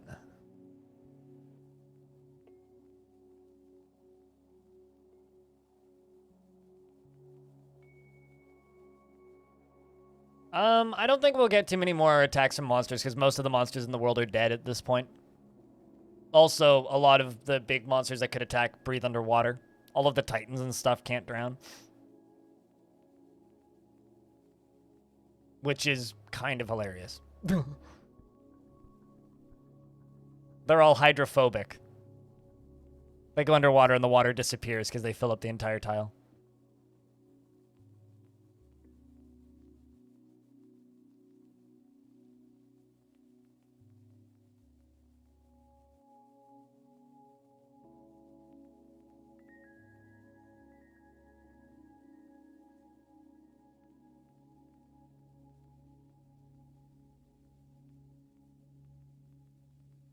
Hey, El Meso, how you doing?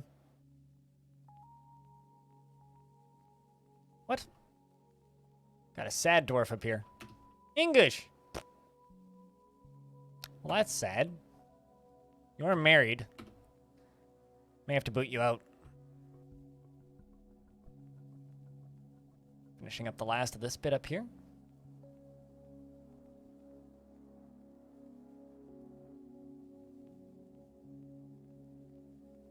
I think we'll dig out the iron ores in the middle.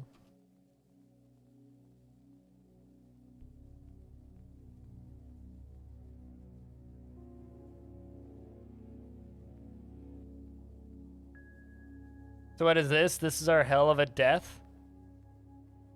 But it doubles... this is our hall of death, but it doubles as an art gallery. Yes. I mean, death can be pretty artful. Derschlund? Is that how you say that? I could be completely butchering that, but hello. How are we? Welcome to the stream. Welcome to a little bit of Longdeath. The fortress that's 402 years old.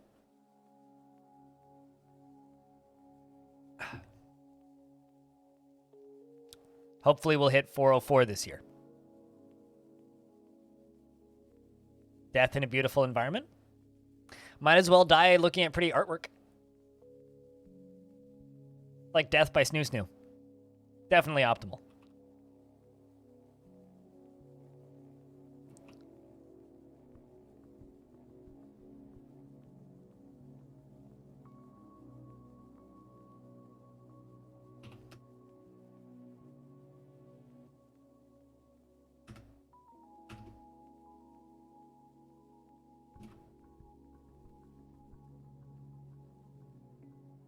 The oldest dwarf fortress on Twitch. You know, honestly, this is a record that not very many people will recognize, and I probably will hold for a long time, yeah, of the oldest fortress on Twitch. But Wilmar, the dwarven child, withdraws from society. Would you look at that?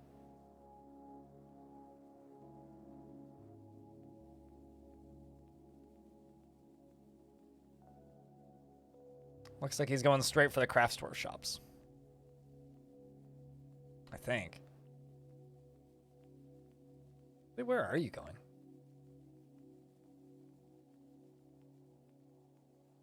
Yes, craft store shops. Sewer Goblin, thanks for continuing your gift sub. Cheers, mate. And our child here runs down and goes for something. How's the FPS? 30 to 40? Sometimes up to 50? Currently, it's close to 30, I would say.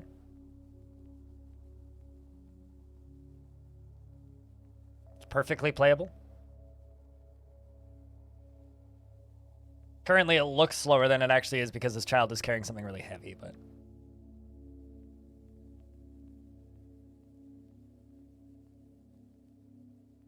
But yeah, it's totally playable.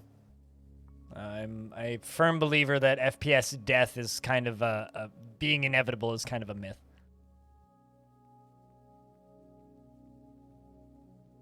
Look at them dwarves go, yeah. And if you want to try it yourself, There's a link to the save file in that command. If my bot decides to work. Maybe I need to restart my bot.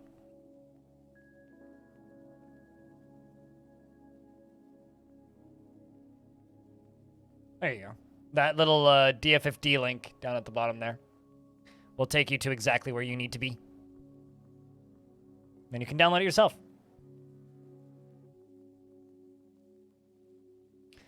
It was two things. It was a silly YouTube comment that said, hey, you should make a fortress that stays alive for 1,000 years. And then the second one, which was FPS death is inevitable. Change my mind. Between those two things, I was like, well, I guess we're going to prove to you that FPS death is not, in fact, inevitable. Don't believe your PC can handle this? Unless you're running like a potato from 2002, you can probably run this. The thing about Dwarf Fortress is it runs like shit on every PC, but it runs on every PC, right? So every single PC that you play or try or can install Dwarf Fortress on will run Dwarf Fortress. It just won't run it well. This is going to be renamed to Center Stair. Well,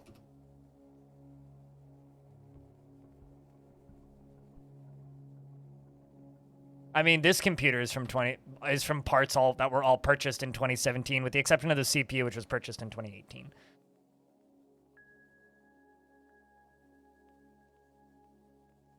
Dwarf Fortress is nowhere near as, like, what's the word I'm looking for here? Demanding, I think, as some people seem to think it is.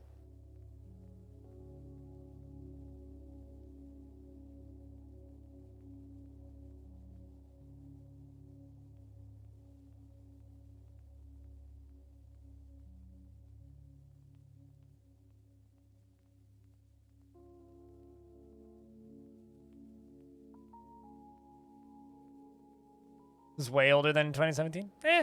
Dwarf Fortress runs on more PCs than I think you might think. Oh. Apparently my Reddit submission has gotten a silver award. Cool. That too, it is free. A12games.com/dwarves. Totally free.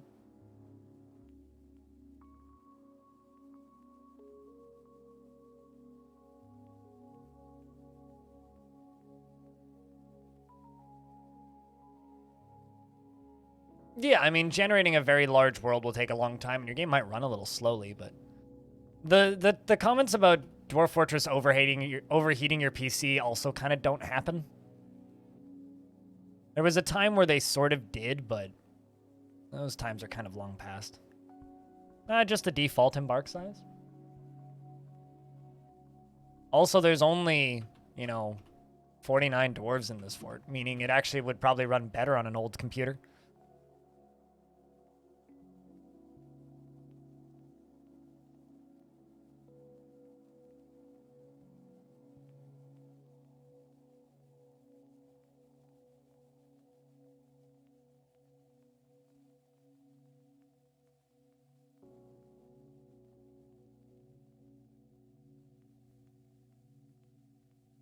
Yeah, if you have a very low civilization count in your world, the world gen will go faster, because the thing that slows down world gen is just the number of minds thinking and trying to achieve different goals within the world, right? So as long as you don't have that dense of civilizations in your world gen will go perfectly fine. But, if you don't want to try it, you don't have to. I'm not making anybody do anything. Just saying if you'd like to. The save file is free and available. I'm not locking it behind patrons or anything. Maybe I should have done that. I should have locked it behind patrons. Would have been a good way to make a couple extra bucks and milk every single droplet out of this teat. But I decided to not, so.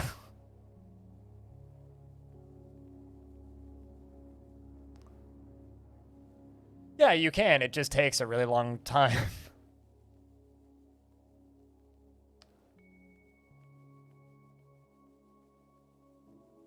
1K pop per site, and you can just let Civ spam sites everywhere? Really? Yeah, I always forget the settings I use shortly after. Yeah, me too. I'm very excited about the Villains release. Actually, what I'm even more excited for is the fact that Villains release is the like adventure mode focused release, right? It would be really cool because I'm pretty certain that at this point we're still doing the Fortress mode released without adventure mode thing. I really hope that Tarn is able to get to and work on the villains content before the adventure mode premium release, because if villains and adventure mode released at the same time, that would be a really cool reason for everybody to learn how to play adventure mode like simultaneously. I'm just saying. I kind of really hope that things go that way. Sorry, Stone.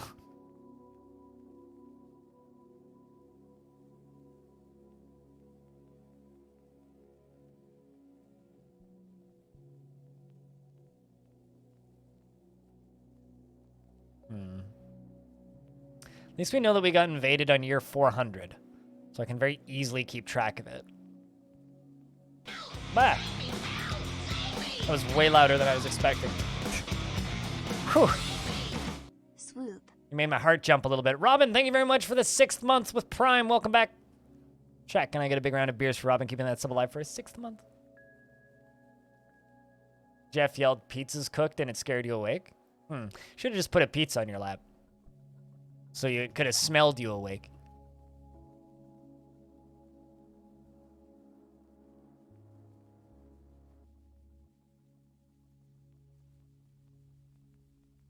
I mean, sometimes people resub here and it gives me a mini heart attack, so yeah.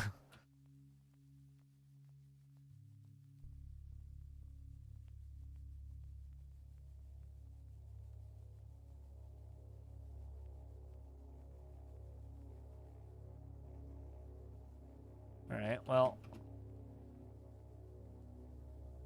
Where the heck's all this mud? Oh, there's all the mudstone. I was like, where's all this mudstone?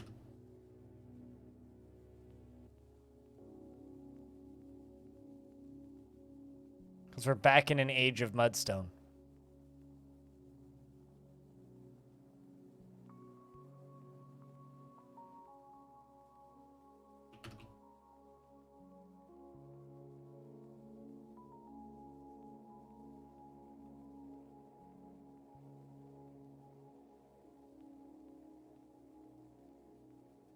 A second age of mudstone, if you will.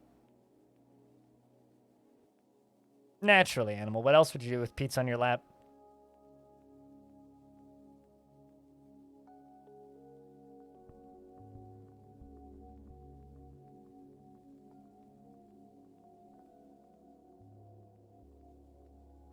But I hope you've been well, Robin. Thanks much for keeping that sub alive for a 6th month. Welcome back.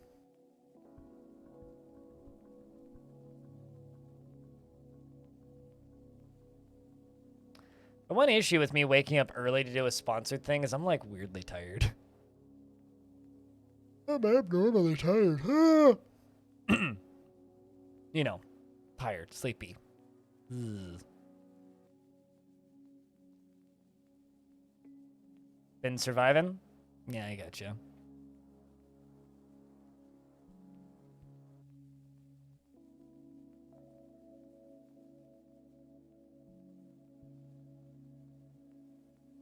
Well, as long as you haven't been surviving Mars. Well, maybe I'm actually... You may have been surviving Mars. That game's fine now. I've heard questionable things about surviving the Aftermath, but... people seem to have come around on that game, too. Just wasn't very good at launch. The only real issue with it.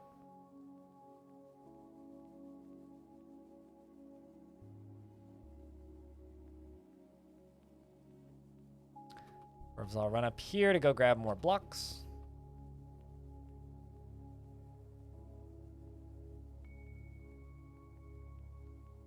Find out that and that. Get them all the same color.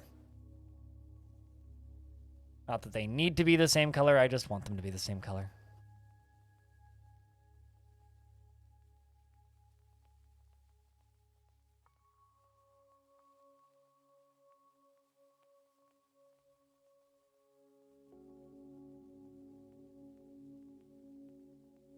Are all of them fighting veterans? No, because not all of them like training. We've also only just started our second war. The last fight we had was in the year 12. So we don't really go to war very often, considering we're in the year 402 and the last time we got sieged was in year 12. And also, about 20 of my dwarves are merchants, which aren't allowed to join the military anyway. Not for cultural reasons. There's legit. It's mechanically impossible to make merchants join your fort. They can do tasks and labor-based jobs, but they are not able to join the military.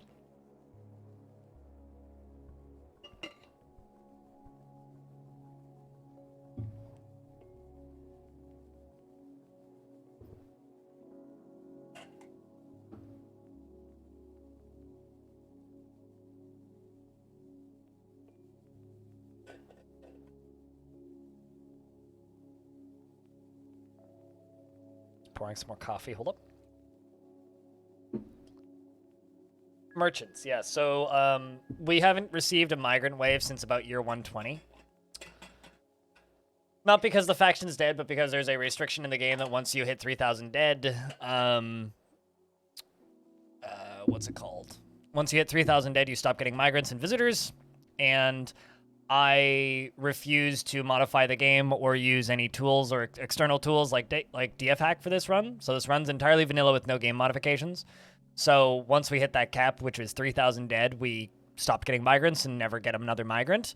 So the only way that we can get more dwarves into the fortress is by requesting merchants from the local hillocks via messenger, which are basically temporary worker dwarves that can't join the military, and there's some restrictions like they can't be voted into office and other things.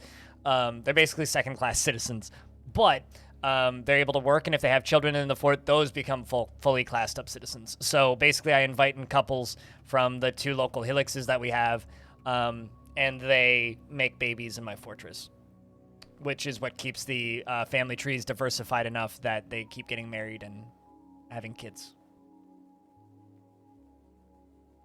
So if I go into this screen, all of these dwarves that have merchants listed next to them are merchants. These are all dwarves that are temporary live-in dwarves, so they can't join the military.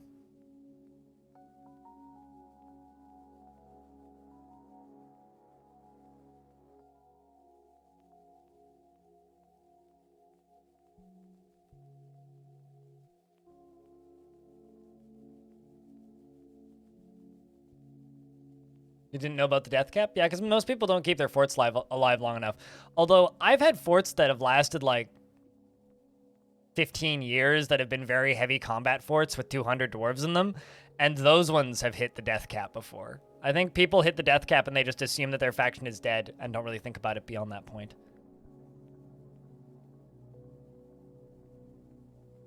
So, just kind of a food for thought, something to keep an eye on.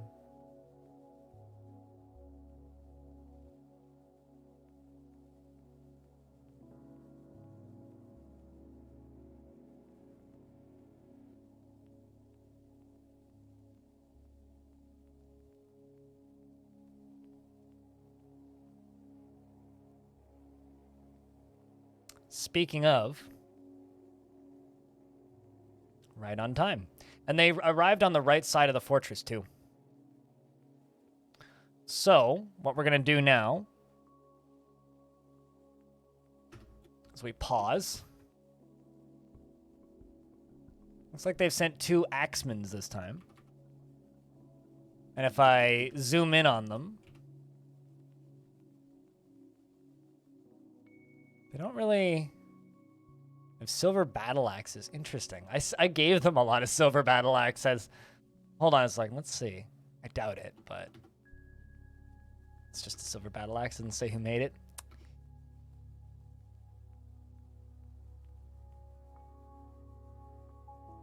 Well, I'm going to seal this. And seal this.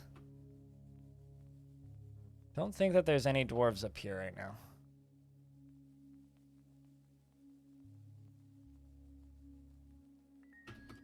Just gonna lock the dwarves inside real quick.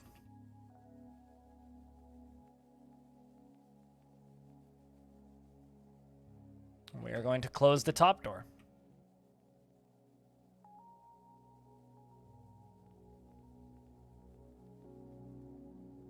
It's going to be a pretty small siege, but it is a bigger siege. 1, 2, 3, 4, 5, 6, 7, 8, 9, 10, 11, 12, 13, 14, 15, 16, 17, 18, 19, 20, 22, 23, 24, 25, 28. Confederacy of Sport have returned, so this is their second siege.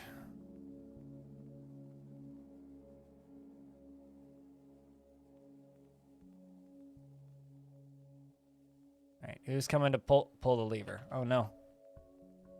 Cool. Child did not go insane, even though I pulled the lever.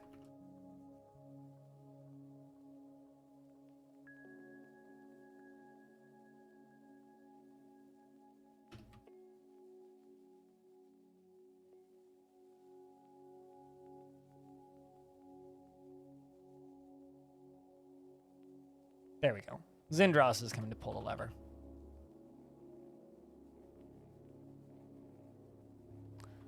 And we've just got a few more things to finish up, and then we can hopefully drown them. Hopefully they don't get into the fortress anywhere. Keep an eye on them.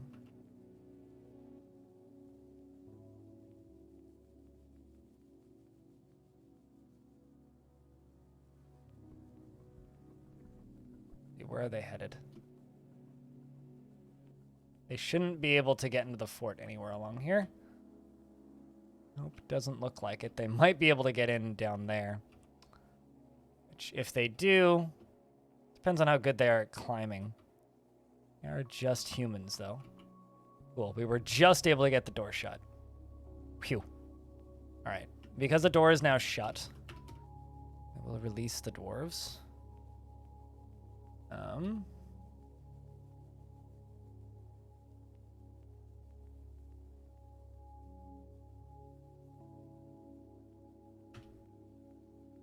Well, they're killing a marmot that wandered onto the map. Which ones are the invaders? The U's. So the U's with the little dots above them are human invaders. Are the ones that are invaders. Should be pretty simple to discern that. All right, well, I guess we just forbid these. I will keep an eye on who's getting attacked.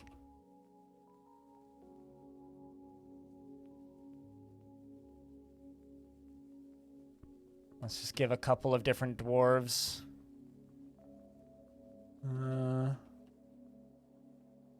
Pump operating. Yes, the capital U's are the invaders. There's one spot that they might be able to climb into the fort, but I see it as kind of unlikely. I'm also not seeing them heading in that direction, so.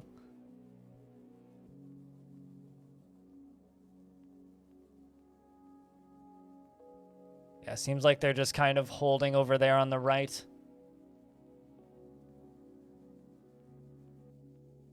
Send 2 merchants over here to help with the pumps.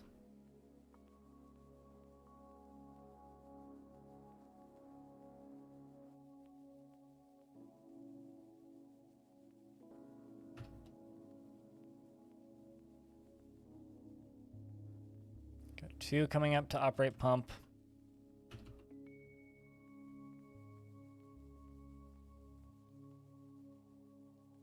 There it goes. We begin filling. Hey, little Osan, what's up? Good day. We are under siege again in Longdeath, which is a strange change of events. Be very careful to make sure that this doesn't start overflowing.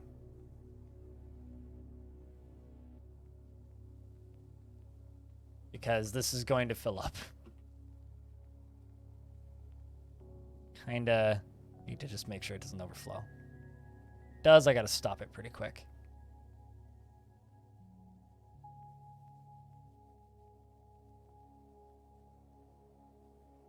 Alright, well that's filling nice and quick. make sure there's no dwarves in there.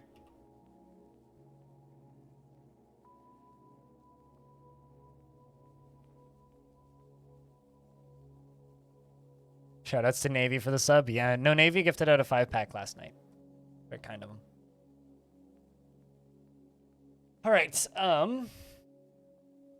Wilmar has begun a creative dwarven construction.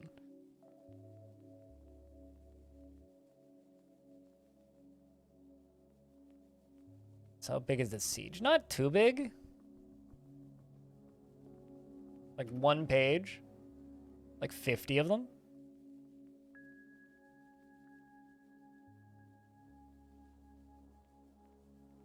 This will fill up pretty quick, I think.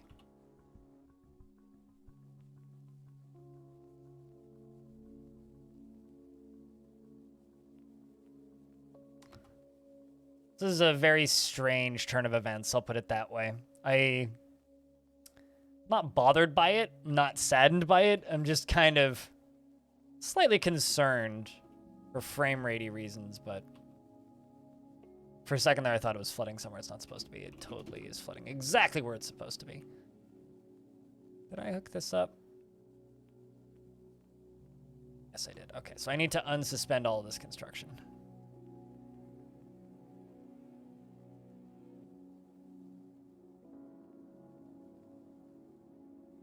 This is filling up very quickly. Like, damn. Which also means the ever-popular drowning traps get to be utilized in Longdeath. Kind of sucks that we have to eviscerate this faction. I really didn't want to do that, but... you know, I guess here we are, right? Yeah, the 400 years of peace with the ignited creation has come to a close.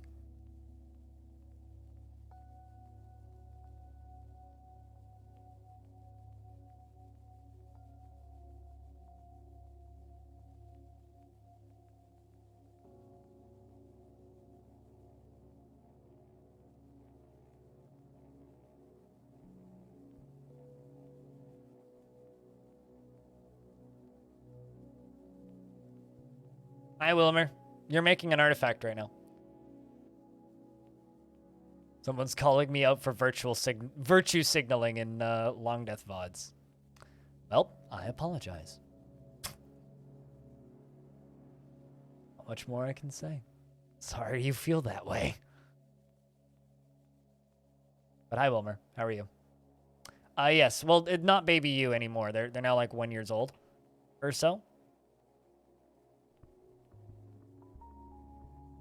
I'm pumping water into here because it's a very big water reservoir, which is going to be dumped into this hallway, which is going to drown a bunch of humans so that they don't invade us. Instead of invading us, they're going to get watered like a plant and then cease to be a problem. Wilmer, the Dwarven child, has created the Sil Aimeng, a unicorn bone statue of English the Embraced... Okay, that's badass. So English the Embraced Roses is the deity of this faction. That is fantastic. He claims it as an heirloom in the name of the family ancestor, Arab Slingfill, who I think is dad. What, virtue signaling? They're commenting about how I get annoyed when people are meme about cannibalism in video games, which I do, and I do. Desert Burns. This is a statue of English, the Embraced Roses. All Craftsdorf ship is of the highest quality. The item is a masterfully designed image of English, the Embraced Roses, and the deity is the deity of lust, depicted as a male dwarf and dwarves in unicorn bone by Wilmer. The dwarves are, oh boy.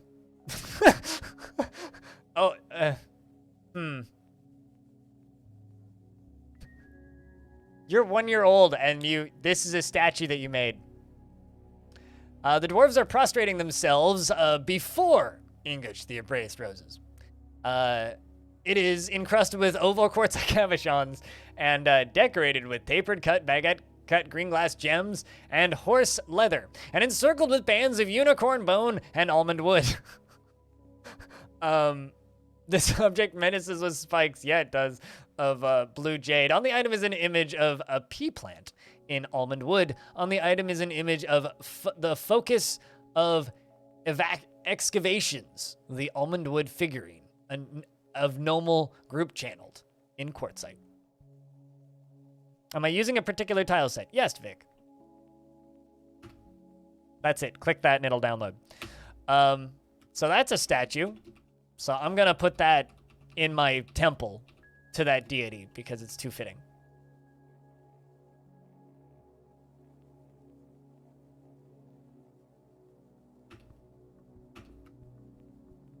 No problemo.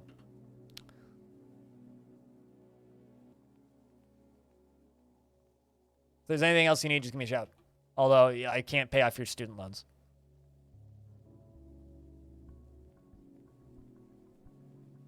You'd love to see image generators of that. Anybody got Midjourney or another art AI that they want to, you know, cramp that into for entertainment purposes for the rest of us? God damn it! I'm sorry. I can provide information about Dwarf Fortress, but anything else, not super useful in that regard.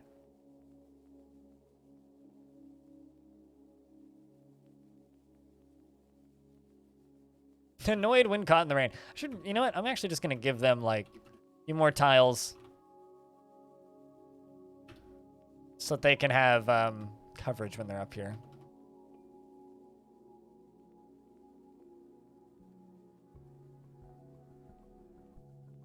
So that they don't have to sit in the rain.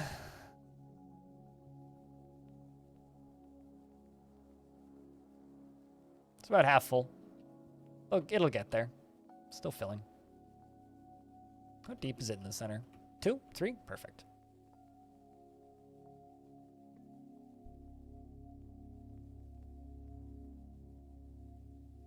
You got Midjourney, but you already used your 10 free image gens? Ah, yeah. I applied for a press pass to their beta, which is just free, but I didn't get it, unfortunately.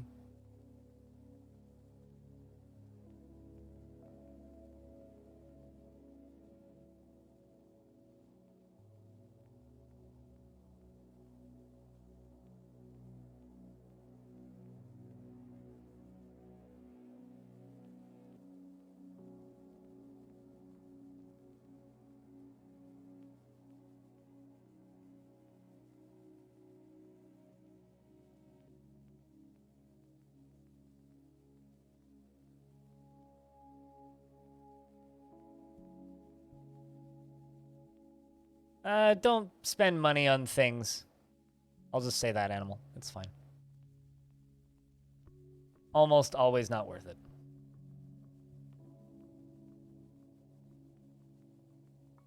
Unless it's my stream. Then it's totally worth it. Don't let anybody tell you otherwise. All right, top side's filling up. Now it's filling up towards the bottom.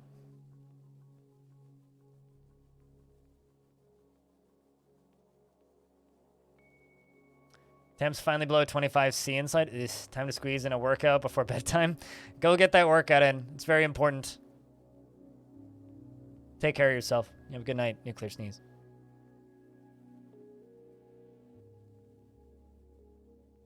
Leather hood. Make leather hood.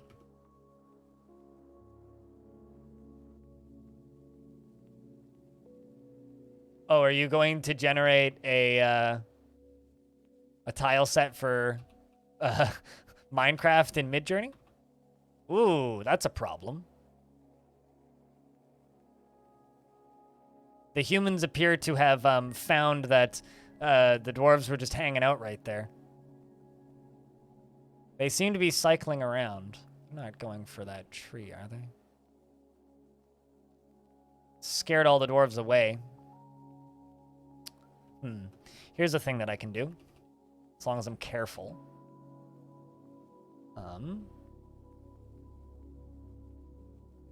Batty in fort, I think is the right lever.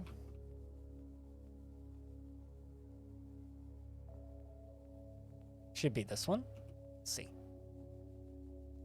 I didn't plan this very well. By that I mean I didn't plan this at all.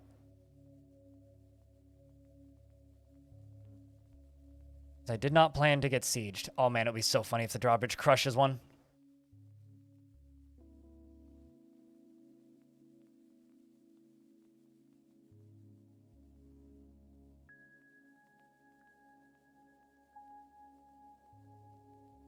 Nah, the drawbridge isn't going to crush any of them. They all moved out of the way. Damn it. Oh, maybe. Come on. Come on. No. Okay. Wait, what? Pulled the lever, but... Oh, I see. That wrong lever. Okay. Not this lever. I need you to pull this lever. Do it now. But I actually need you to pull both of them. Because I need to trap them inside. Once we trap them all inside, then we can go back to normal. No, they don't. They are paused at their age and skill levels on all their skills when they become vampires. Good thing humans can't climb. All right. They should have pulled both of the levers, which means that is now a direct pathway into the fortress.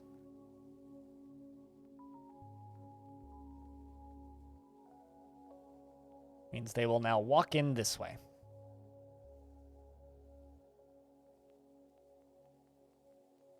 Which also means I need to leave the dwarves in the celebrate zone.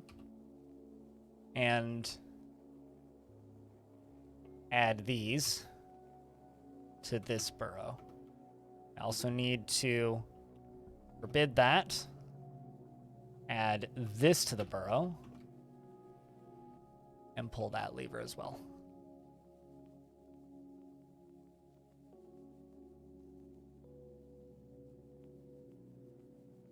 Good lord, they are moving fucking fast.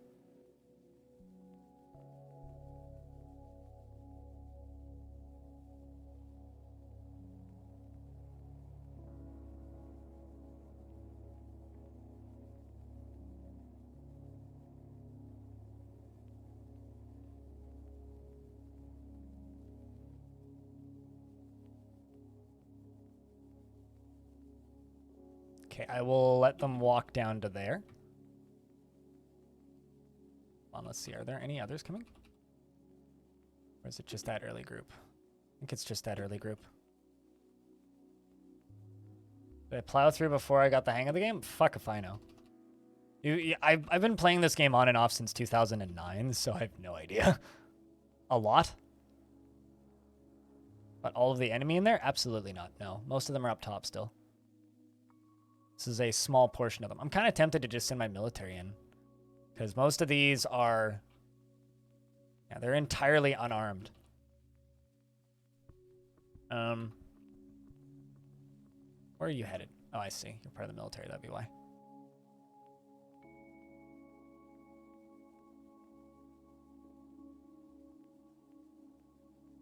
Yeah, literally only one of these humans is armed. I'm just gonna send my squads in. They're running around and picking up equipment currently. That one brought a book. What are you doing?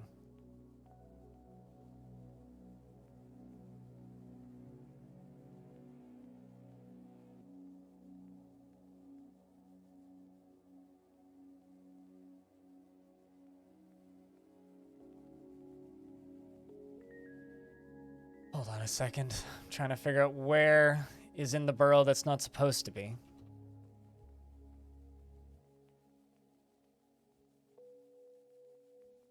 Ah.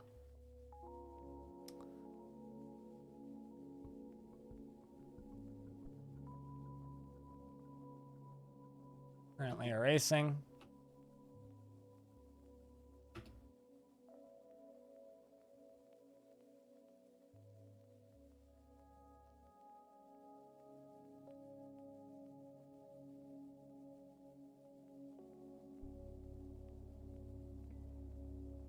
Okay, here comes the first human. Oh, shit, never mind. I can absolutely just lock them in now, because they're all coming in. Kind of all at once, too. A bunch of them turned around. May have to kill this first human, but the rest we can just kill. Let's get rid of this first one. Let's set that lever to do it now.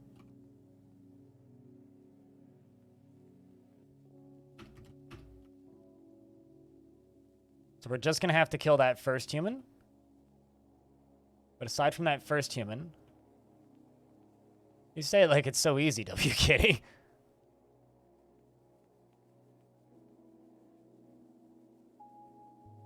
So we just need to splat this first guy, and then we can whoosh the rest of it.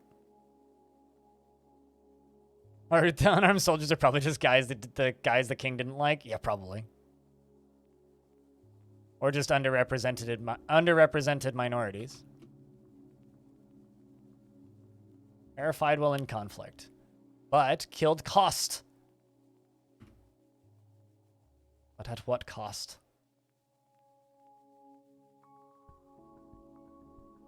Where are you headed?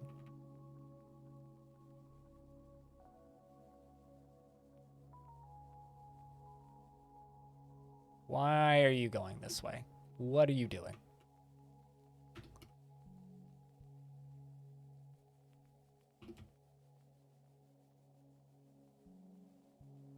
Okay, that should turn you all around. Should. There they go. Back up, you dumb dwarves.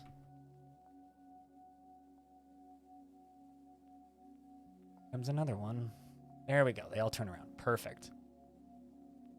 Which means I can run over here, pull this lever, do it now, do it now.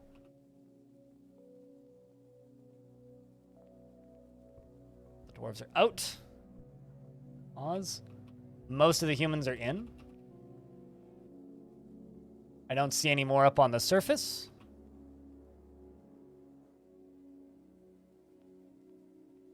Meaning most of them should be in the drowning chamber now. The matter of that door getting shut.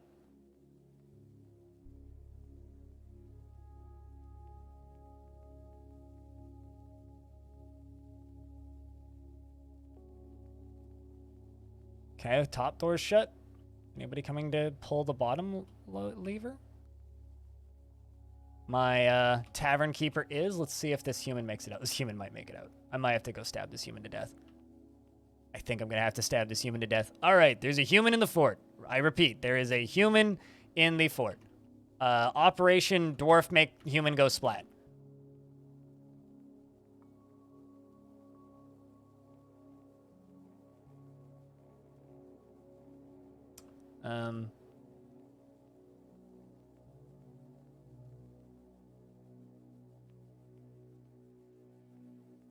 There might be a second human in the fort in a second. There is no longer a human in the fort. Human is now red mist. I repeat, the human is now red mist. Also, we're going to throw the human in the garbage dump. Diamond is trying to pull the lever.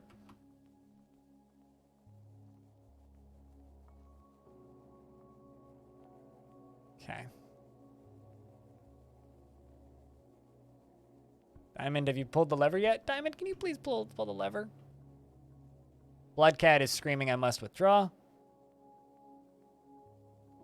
Did you not kill it? Yes, you did.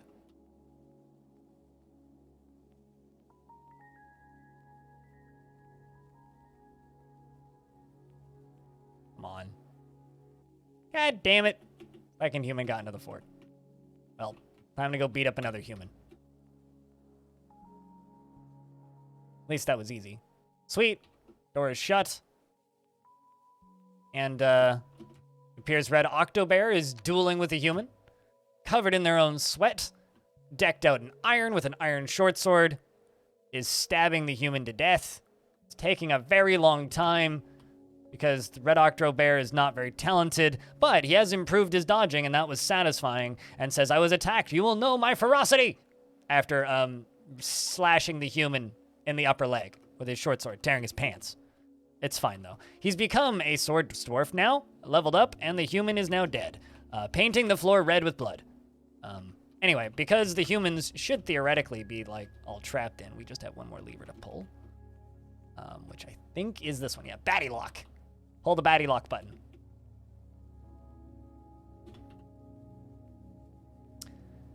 So I haven't actually tested this yet.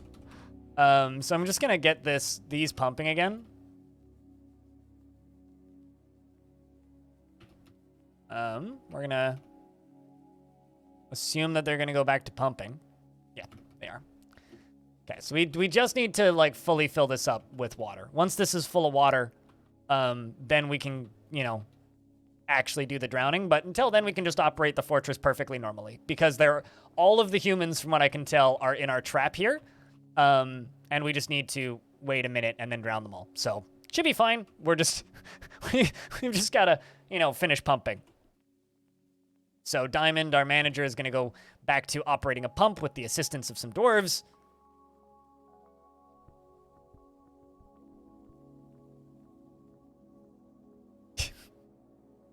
Humans special operation, humans splat completed. Yeah, we zoomed right into success with that one.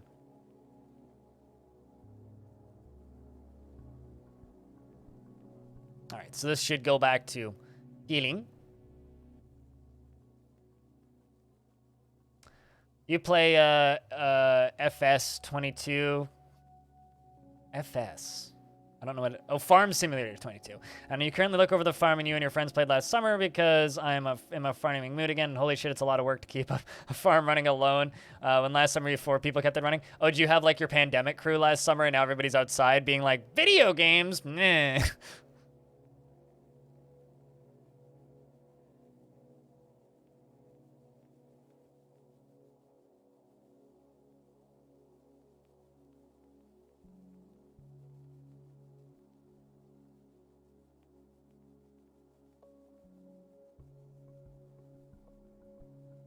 You know, I really like Longdeath as a fort, but I'll be honest, my mental health was so bad when I started the fortress. Sometimes I get comments and it's just like, man, dude's an asshole. And it's like, yeah, I kind of was. It's not an excuse, but like my mental health was an absolute clusterfuck mid-2020. I wish people would remember that, but unfortunately I don't think that like randoms discovering a YouTube channel will ever understand that. There's still 1 or 2 on the surface, but that's okay. I mean, let's just go select some random ones. I mean, here, you know what? Let's just hop up to the surface and scan around. Those are all unicorns. That's a marmot. Oh, there's an... Okay, yeah, there's still like 4 up on the surface. I could totally just dispatch of them. Somebody needs to report that everybody died. They all went down a mysterious, convenient trapdoor that opened up.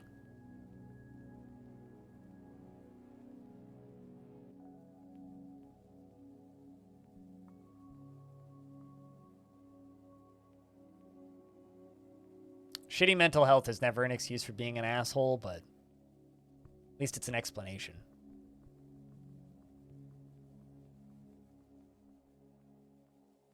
No pandemic crew, you play games regularly together, but you have a fix in the head tracking and one of the friends before he wants to play again. I gotcha. The other one isn't in the farming mood currently. Yeah, I know what you mean. I mean, we do have a Discord called the Halcyon Frequency Discord, and there is a looking for group room in there. We actually had a farm sim server for a bit, which isn't currently running, but we might be able to find some people in there that'd be down to play or assist. Worth posting. I don't know. The only rule with that Discord is just don't curse in the Discord.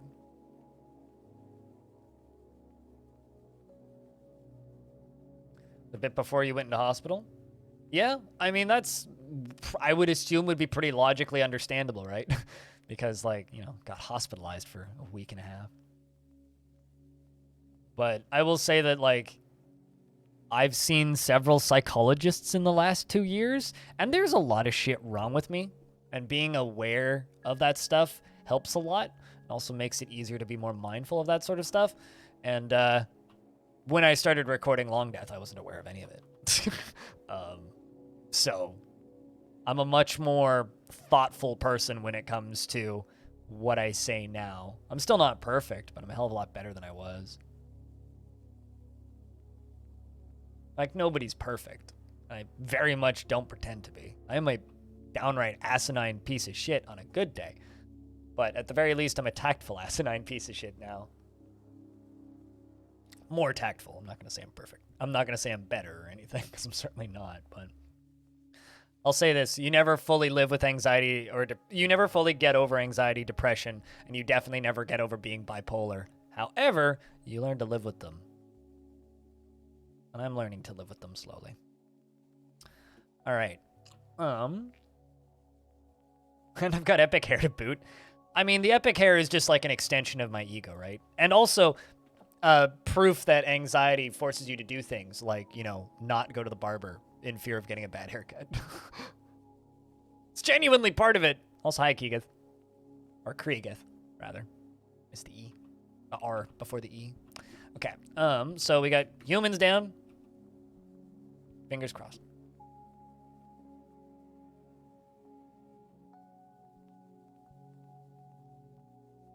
We have no. Oh, you're not. Our farm's no longer in debt, and look, we got lots of money. Yeah, well, if you can get your crew back, that's optimal, I would say. But you know, if you get real good at managing the whole farm by yourself, I will say it. Maybe you can get recruited into that John Deere esports team. They're killing another marmot. The poor marmot. The marmot did nothing wrong. I like to imagine they kill the wildlife for food, even though they don't actually need food. It's just a matter of time. It's just a matter of time until you become one with the Farming Simulator Esports League. It is, I joke about this, but it's true. Farming Simulator is Germany's most popular esport. Which is kind of amazing. Like, genuinely kind of amazing.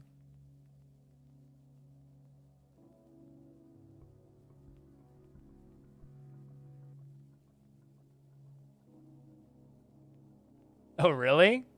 Simon? Huh. Which old Anno game are you playing?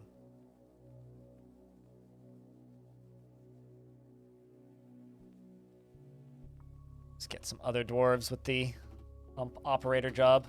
Pump operating is actually just like a pretty good job for dwarves in general. 1503?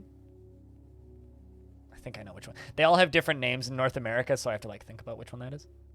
1404 was my favorite. Although I know that game as Dawn of Discovery. Although there's no more online features in that game because Ubisoft killed it. Along with a bunch of other games earlier this year. You know what, Bloodcat? I'm going to give you this job because you're a military dwarf. And having really good strength is helpful for combat.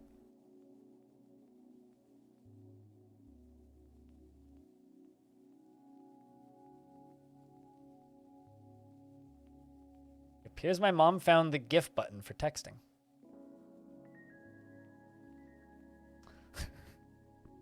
I just got sent 3 different GIFs.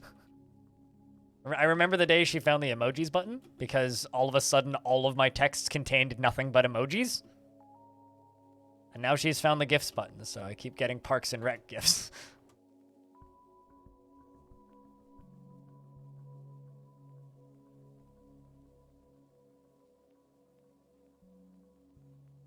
I really hate Anno, though. I really wish Anno would stop trying to be an RTS and just be a city builder. Because the second they make you do combat, it reminds me of, oh, right, this is why I always stop playing Anno super quickly, is because I never want to play any, and I do mean any, of their RTS bits. Because those bits just suck.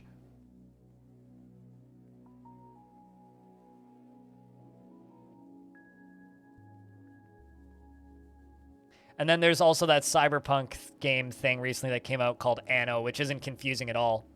Anno Muna Tonem? Yeah. This thing. Which is like a 2D open world RPG, cyberpunk, beat 'em up anime thing.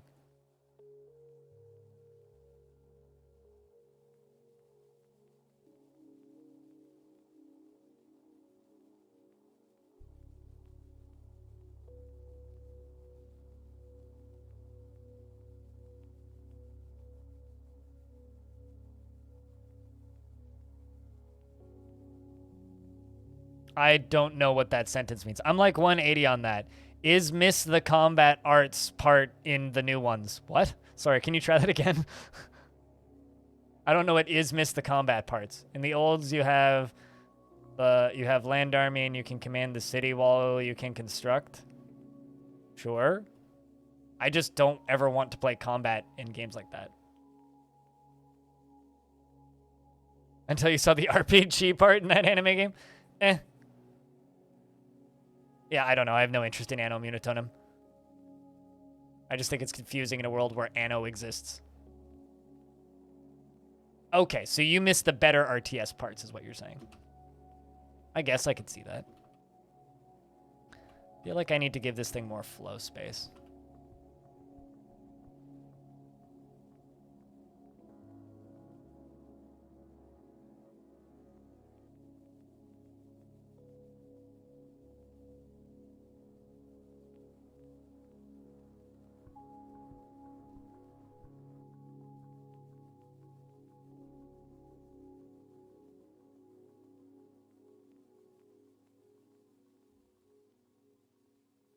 All I'll say then, Elkas, is you should keep an eye on the game that Ion Clouds, or whatever the name of that studio is making on. Thanks. The people who made Cloudpunk. They're making a first-person cyberpunk life sim with no combat, which looks kind of rad, actually.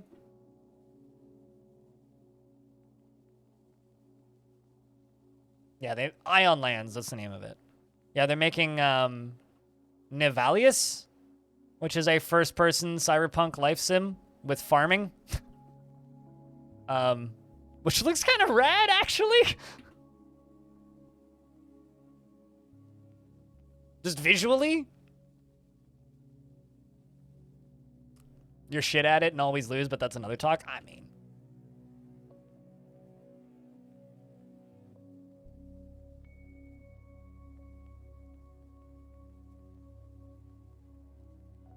I think Cloudpunk is a game that sold purely on its visuals, and then the game itself was weird. But I'm more interested in that other idea. The fact that we just have a studio now that makes weird cyberpunk games, I'm just kind of okay with, that are just really pretty. Because Cloudpunk was beautiful looking, but actually playing it was a little, yeah.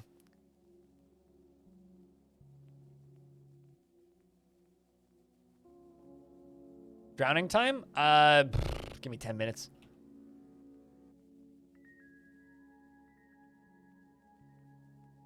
It's gonna take a little bit. I only have 3 pumps.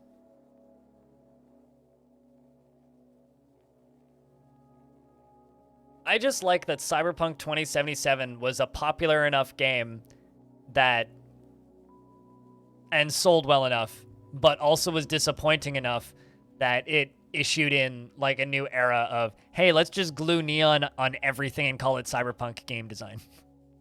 Because I don't need neon lights on my keyboard, but I do really appreciate neon lights on basically everything else.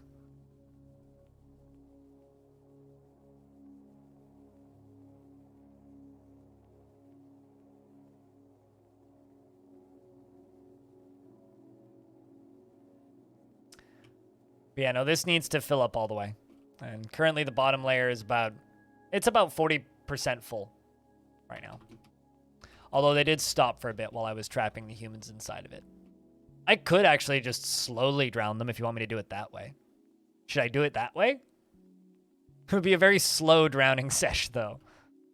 Rather than a high-speed, quick drowning sesh. Well, that's stinky. Slow drowning would be I just start the water flowing in here right now and just let it slowly fill up and drown them all. Versus just filling the reservoir up all the way and then drowning them really quickly. Can they swim out? There's nowhere for them to swim out. They're completely trapped in there. Theoretically, they would run out of oxygen in there eventually right now. They're completely sealed in. So no, they can't swim out. But I could just, like, start dumping this in there right now. I don't know. It's up to you guys. What would you prefer? Would you prefer slow drown? How do I think is best? Wait for the thing to fill up and do it quickly, but it doesn't matter. If you guys want me to just pull the lever now, I can do that. Take it nice and easy, please. All right, get the lube. They're killing a great horned owl.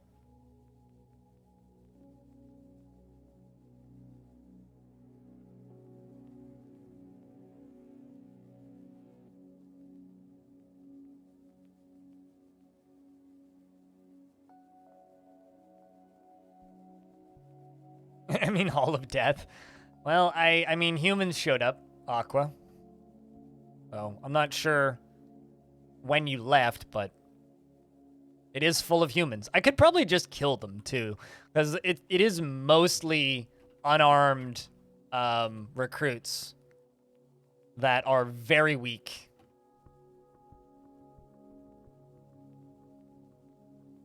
There is a human in the fort? There was a human in the fort. He's now red mist.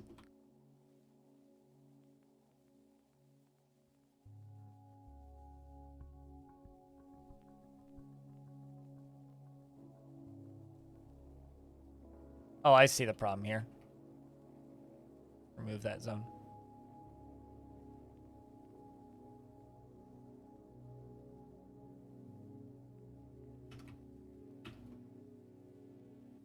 Okay.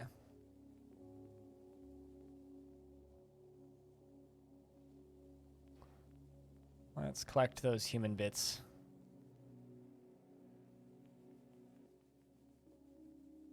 Hey, wait, what? How's things, man? Doing another day of Longdeath. They don't starve to death. They bring enough food to not starve to death. By that, I mean they have their hunger meter disabled when they siege.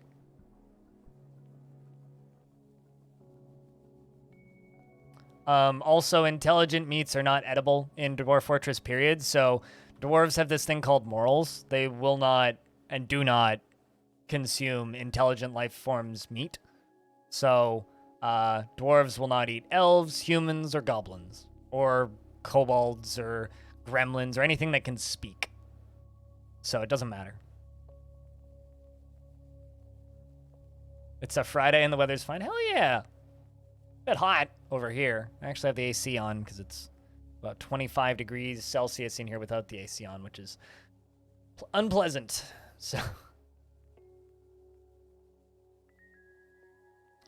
small traffic apocalypse on the way home? Oh god, that sucks. I'm sorry. Is that because of the nice weather?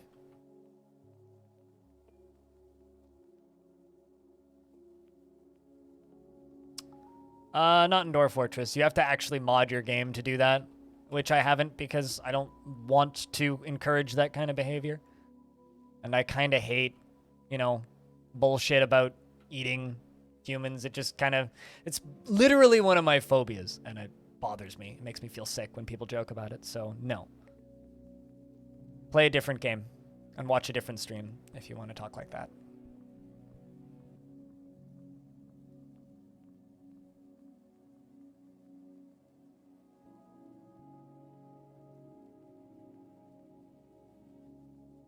I know you are, but I'm being completely clear about something that bothers me. That is something that bothers me. Very much so. Anybody in Twitch RPG, you can earn 100 bits right now.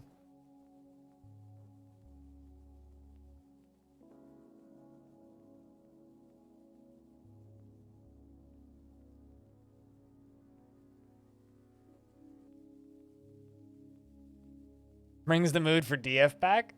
I've been told by many people that it has that effect on people.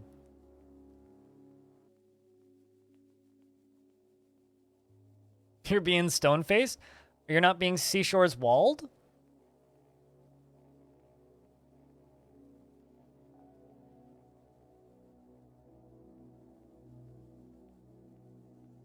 Alright, first layer of this is almost done. This will be quicker the next time because we'll just let it sit and run indefinitely. If I ever did move to Halifax, you would have found the traffic relies on a few key areas being cleared. No, I wouldn't because I don't drive. And if when they aren't, all hell breaks loose. Yeah, I believe it.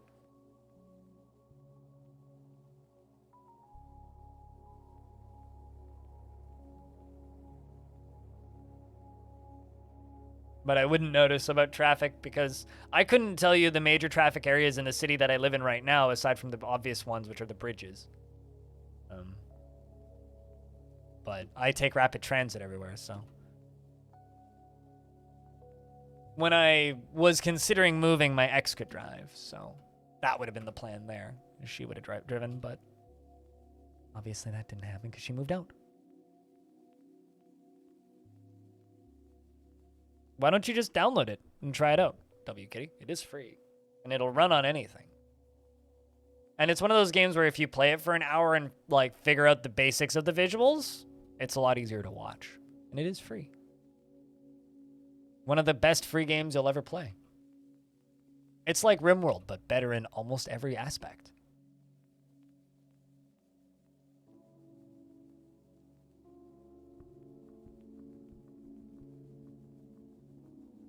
The backup from the key area often blocks a few others. Thanks.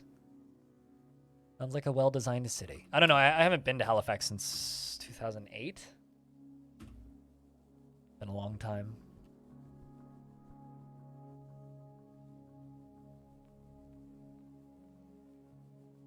You know it's a Twitch-operated resource group, right? Neither is neither, because RimWorld is so mechanically different from Dwarf Fortress, it's not even fair to compare the two. RimWorld is a base-building tower defense game. Dwarf Fortress is a story generator.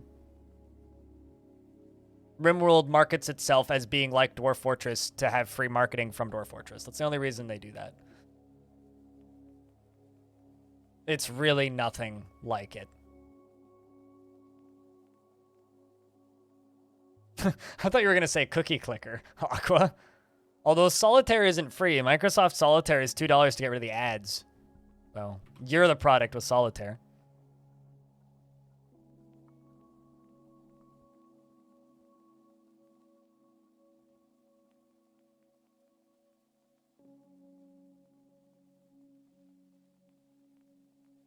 You're shaking your head at how the permissions are set up. The stream key should be separate authorization for all on its own. Then don't sign up. Problem solved. Like literally, this is my take on all of like these like survey things. It's like if you're not comfortable with the permissions, don't complain. Just don't sign up because it's a non-discussion. Like I can't fix the problem, and complaining doesn't fix the problem. If you want to complain to them. Or Twitch, and then just ignore. Yeah, it's had ads since Windows 8 Solitaire. Which is why I spent $1.50 on Shenzhen Solitaire recently, because I had an itch to play Solitaire, so I've been playing Shenzhen Solitaire.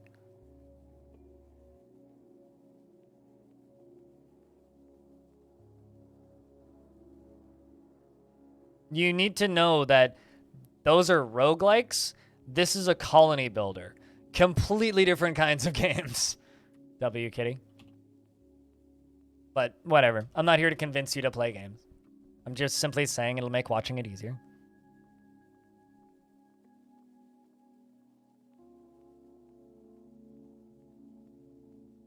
Ah, it came across as complaining about permissions, but fair enough. Everything on Twitch is cobbled together, though. They didn't call it smooth, they called it Twitch. It's on brand to be cobbled together and half broken.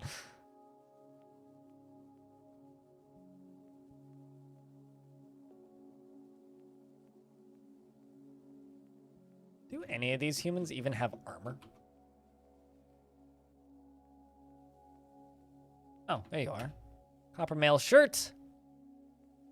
On the item is a rendition of the Seal of Liberating, a well-designed image of an alfalfa. The image is the symbol of the Confederacy of Sport, a human civilization.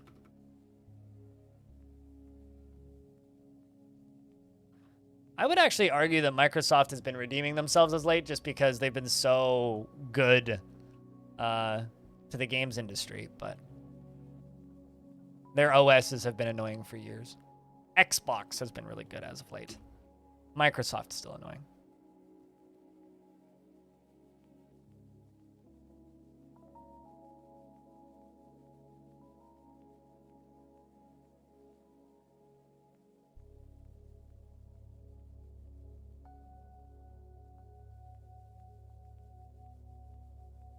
Sure, but they come across as questions and also reasons to not play. So if you want to make reasons to not play, I can't help you. And if you ask questions, I can help you. So either ask questions or like just accept that you're not going to play. I can't really do both, you know? And just know that ASCII is not difficult. It's just a matter of taking the time to learn it. Playing Dwarf Fortress is like being thrown into Endgame Civilization. If you're thrown into Endgame Civilization and you've never played Civ 6 before, of course it's going to be confusing. There's going to be weird icons everywhere, and you're not going to know what anything means. It's exactly the same with Dwarf Fortress. It's like being thrown into Endgame Civ. What are the U's? Humans. Or unicorns if they don't have dots on the top. The humans have invaded us. That's why it said siege up there in the top left.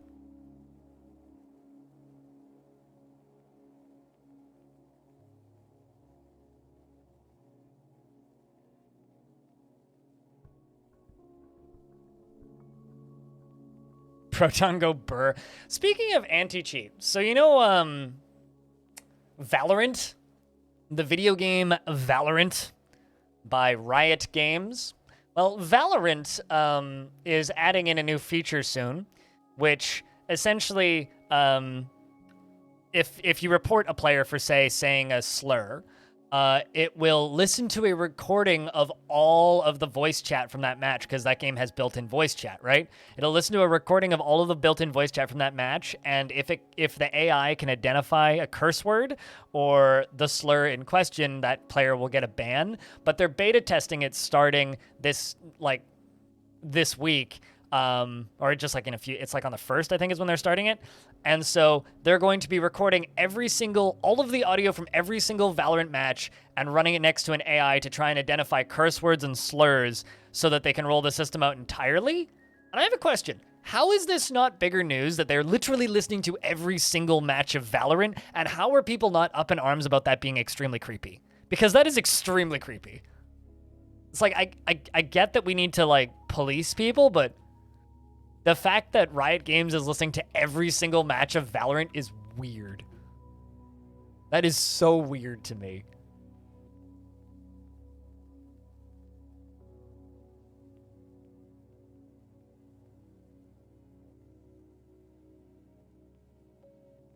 Policing chat and banning accounts from playing the game? What game? The game? Microsoft publishes way more than one game.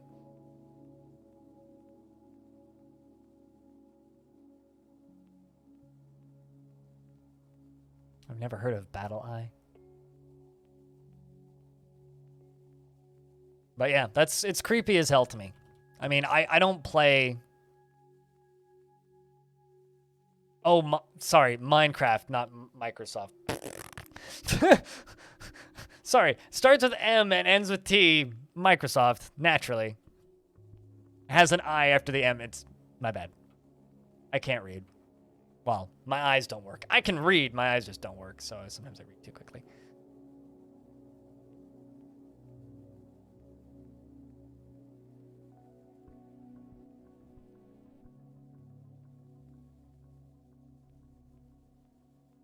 All right, well, that's starting to bubble up onto the next layer. Got a few more spots down at the end that it needs to fill up. Gotta add root beer to your brown rum. Sounds like a pretty strong drink. The normal response, yes.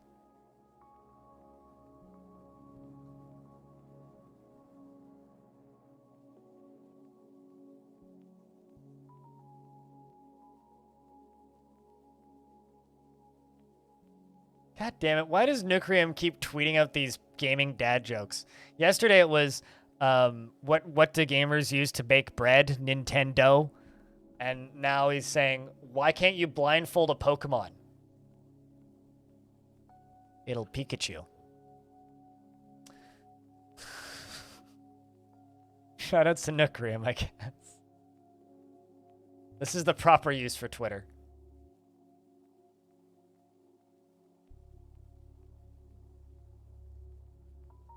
I don't know. I don't play Minecraft, so I don't know what you're talking about. The Christian Minecraft meme is a reality, basically.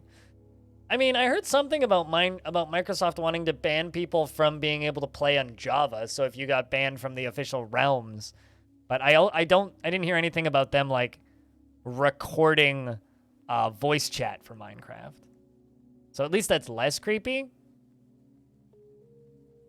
At least they're not recording at all times. How's that? Anyway, I have no desire to ever install any Riot Games related clients on my computer ever again after reading about that. That is all.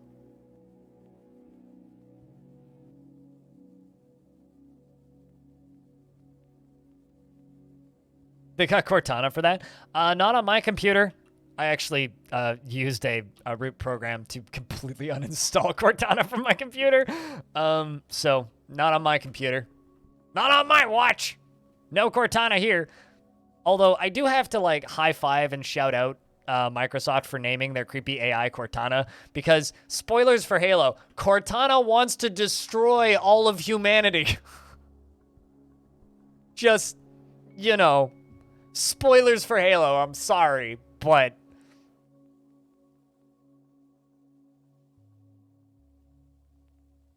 that's literally the plot of Halo 5 and 6.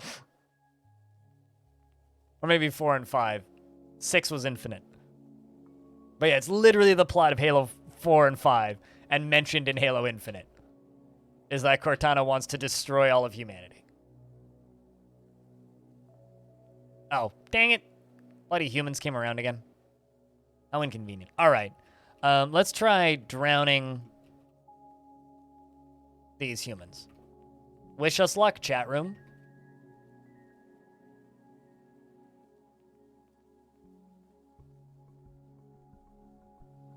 She just goes a little rampant is all. A little rampant.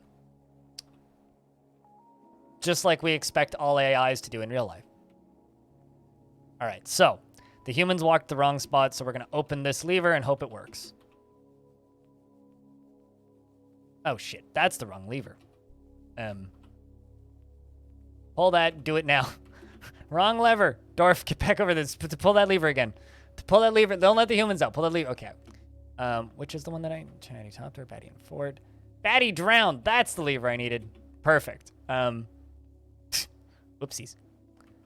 All right. Let's see how this goes.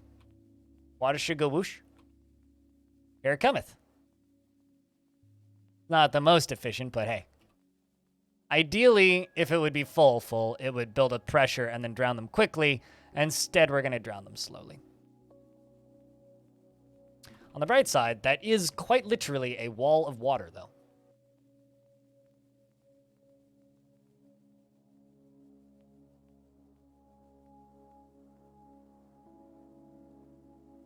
Sweet. The dwarves are pumping again. Incoming water physics.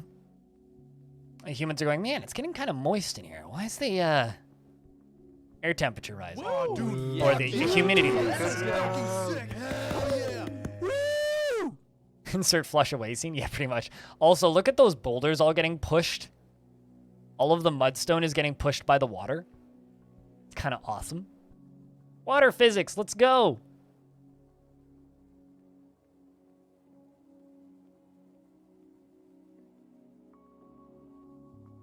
Also, this is draining nice and slowly, which means we might actually have enough water in here to fill this whole thing up.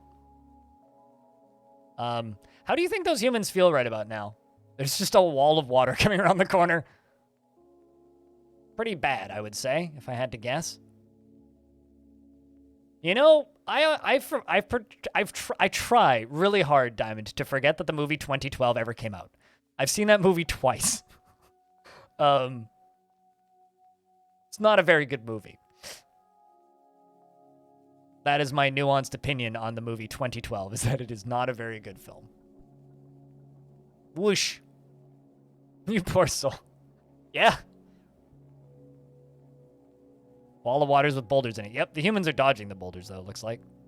They're doing a pretty good job at dodging the boulders as well.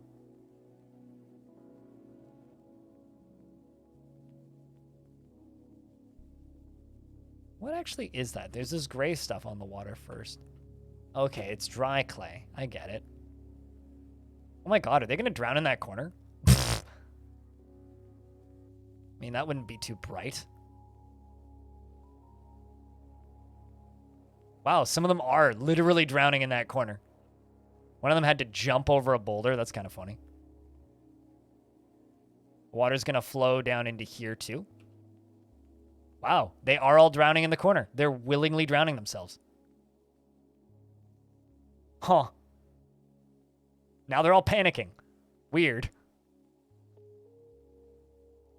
Okay, they're fighting with a Hori Marmot. That's fine.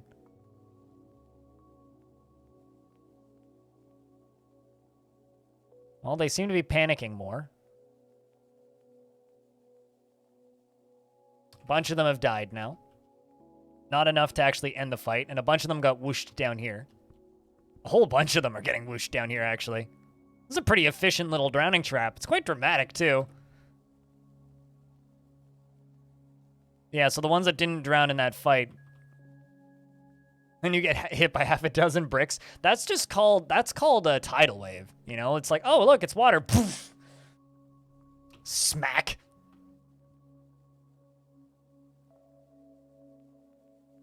See how much water's still up in here. Yeah, this is only like a quarter drained from where it was, which is kind of nuts, actually. Also, dwarves are still filling it, I think.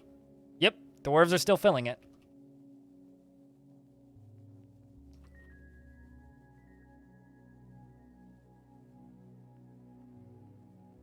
That's a pretty intense little flow. Oh, there goes another one. Got stuck in the corner. Probably got clubbed in the head with a boulder, if I had to guess. Styronon Kasisi. Kasashi. Welcome back, Wilmer. How was the workout?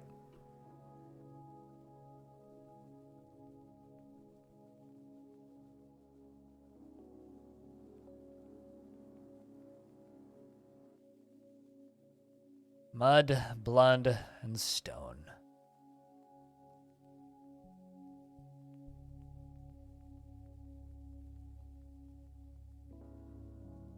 Human, I have regrets. I invaded the dwarves. We should have just kept paying them tribute for all eternity. Probably would have been more profitable.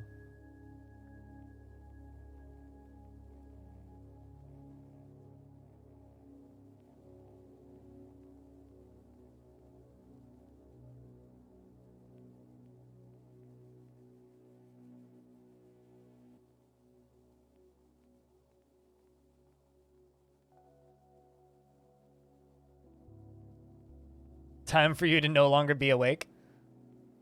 You know, we missed a tribute this year, Stone, because we were sieged during it. Go figure. We'll see when we see you, dude. Take care of yourself.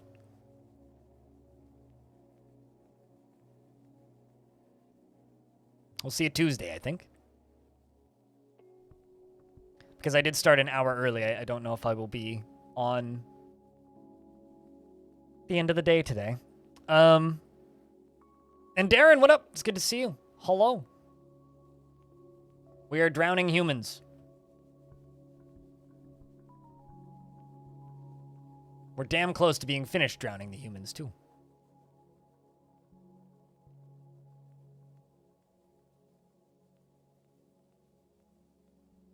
Hey, man, your job's getting easier. I wouldn't complain. Kind of sad, though. We're more or less almost at the end of the age of paperwork, I guess.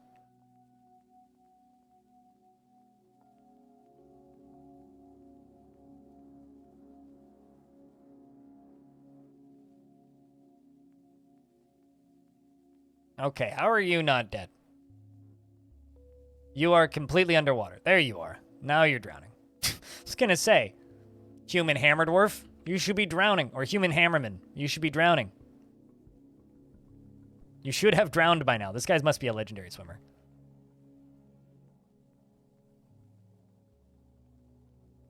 Yeah, it's the sequel to Let the Bodies Hit the Floor by Drowning Pool. Actually, Drowning Humans is just a Drowning Pool cover band. They do covers of Let the Bodies Hit the Floor in various musical styles. They're about to release the Baroque version. I'm very excited.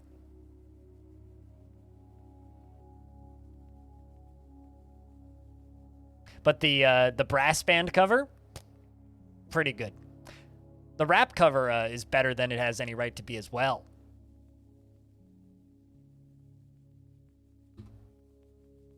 What, that I know about YouTube's national anthem? Let the Bodies Hit the Floor. It's right up there with 009's Sound System. And their hit song, Dreamscape. That nobody's intentionally listened to ever. And the wonderful soundtrack of the classic hit film, and one of Jared Leto's debut films, Requiem for a Dream.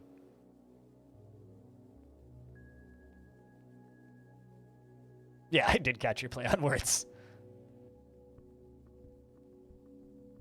It was that era of YouTube where every single YouTube video on Earth that was supposed to be dramatic just had Requiem for a Dream's soundtrack as their music. Also, guys, say goodnight to Stone if you feel like being polite. Wait, what? Thank you very much for being the third notification of money this stream and gifting a subscription to El Mesa. Welcome to the fun club, El Mesa, where you don't have to watch ads, assuming you have to watch ads in your country to begin with. Regardless, you get to post emotes now for the next 30 days. Courtesy of Wait What. Jack, can we get a round of beers for Wait What? Gifting a sub to El Naso. Welcome back for an 11th month, El Naso.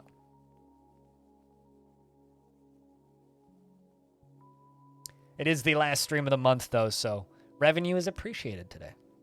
Because that's money I get on my next paycheck, which is on the 14th. Man, it's even pushing that one dead body. Ugh. Ugh. This upper layer is going to take a little longer. The next time we drain this, it'll go way faster, though.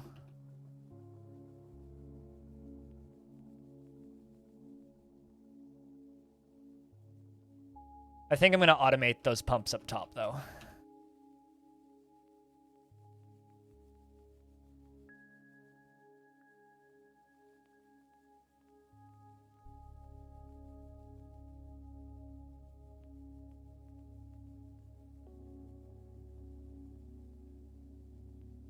Cheers to water traps and killing humans. I mean, this is a reason for a hype train if I ever saw one. Drowning all the humans. Although it's called a hype train, not a hype boat. If it was a hype boat, then, well, definitely this would be the time. Instead, it's, optional. That is the time.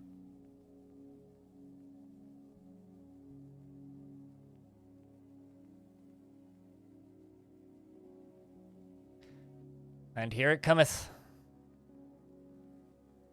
Thanks for the $2, Darren. Cheers.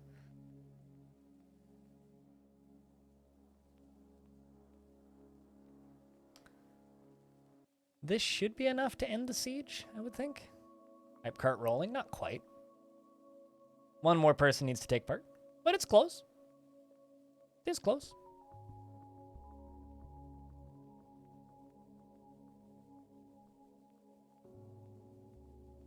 And the final bit of water flows in.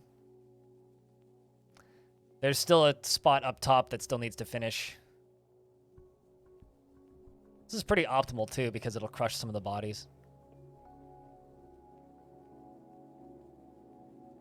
There they all go. Goodbye, humans. Did that soldier down here die? Yes, he did. Good, good. And with that, the siege ends. So the ones up top are going to leave now. This is going to finish filling up. The few that are left are going to drown.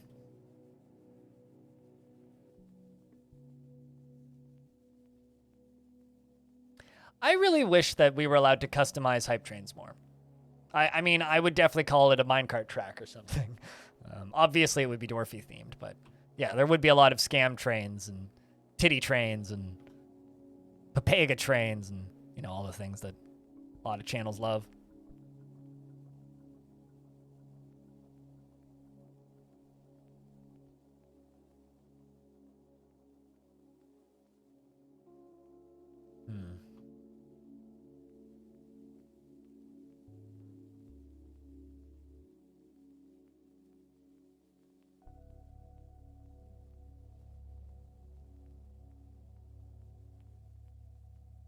should just go up to here.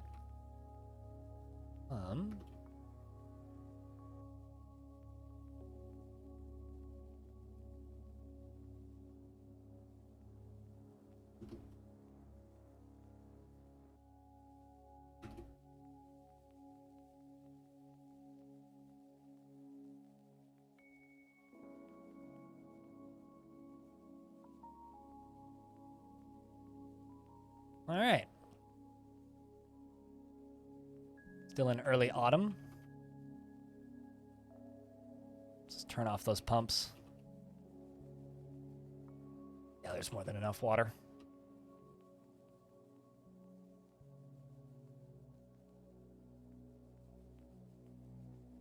What do hype trains do? It just means that a lot of people have thrown money at the streamer in quick succession. That's literally it.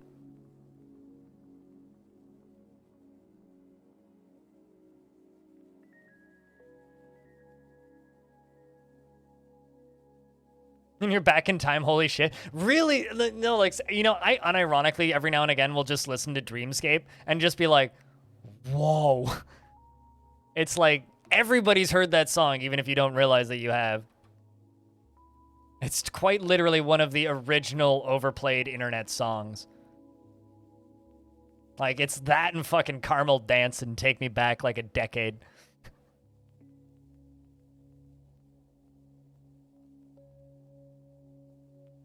Has anybody here seen the movie Midsommar? The horror film? Because I have, and there's a scene in that movie where one of the characters walks into a room that she's not supposed to go to and peers through the keyhole and just gets this really like, oh god, and there's like sounds coming from in there, look on her face, and then she like starts screaming and they drag her away. I saw an edit recently where she peeks through the hole, except instead of it being the horrifying scream sounds and like the very like Cthulhu kind of feel to it, it's Carmel Danson playing. And yeah, that's about how I feel whenever I hear Carmel Danson. Is the memes have returned, and not the good ones, not the ones I like.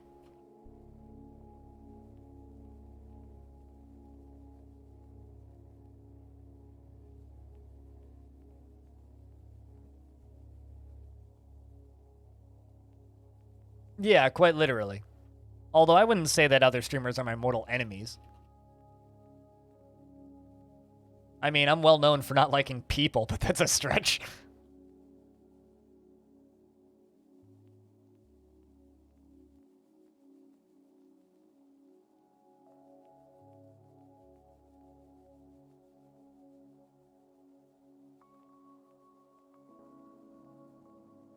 There's a series on the BBC called Midsummer Murders or something like that. You catch it occasionally when there's nothing else worth watching.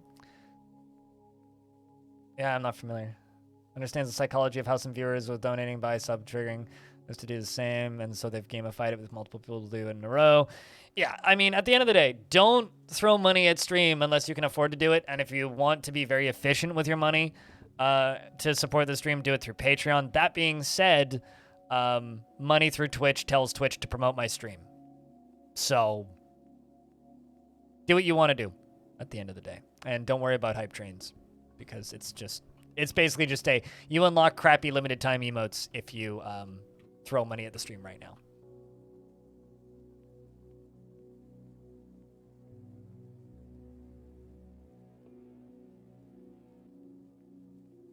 Pick your poison. Or throw Bitcoin at me. I don't know. And then I just get to sit here and hope that Bitcoin goes up. But at the end of the day, this is my full-time job, right? So money that I get while I do this literally keeps my bills paid. I have no side incomes or anything. It's just streaming, and I do some very part-time work for low pay for my parents. Yeah, you can donate Bitcoin using OneUpCoin. You can donate Bitcoin, Ethereum, and Litecoin, I think? Otherwise, I need to give them money to get other coins, and nah. I'm good. I don't need your Doge. Unless someone wants to send me like a boatload of money in Doge, in which case let me know. How much does 1UP skim? I actually don't know. I don't think they do. I think like there's just an option to pay them monthly, and then they do that. But I also never cash out my my Bitcoin, because then I'd have to pay capital gains tax on it. So I did last year, and I'm probably not going to for a long time. So where are you at, Little Son? There's plenty of shops that accept crypto here, but I don't know if I'd want to spend it, because usually what ends up happening is you end up paying way more. Like, it's kind of not worth it. There's very few, like, transfer currencies that actually work efficiently enough to be useful as actual currency. Although, did you hear that the Bored Ape burger shop is no longer accepting the Bored Ape cryptocurrency because people complained too much about how much it cost? Which is really funny. They're no longer accepting crypto. There's like one, I think it's like an African import foods market here that accepts crypto. So like theoretically could buy food there. And the one thing I did use crypto for a while actually was whenever I would go down to conventions, back when crypto was actually worth something, and I'd made quite a bit of money off of it before I just cashed it out into real money and went with that. What I would do is I would go down to the States and I would take out American money in Bitcoin. So I'd go to a Bitcoin debit machine, and they take like, it's like 5% or something. But I'd take out $400 from my Bitcoin, and I'd use that at the convention. Which is a really handy way of like getting money to the States. We've had exchange kiosks around here in malls since like 2013. They've been around for a while. All right, I think that is the last of the humans. Yep, that is the last of them. So the next time we fill this will go way faster. And goodbye, humans. Goodbye. Now let's see how quickly this system drains. I just have to be sure that I pull the right lever here. Batty drown. Do that now.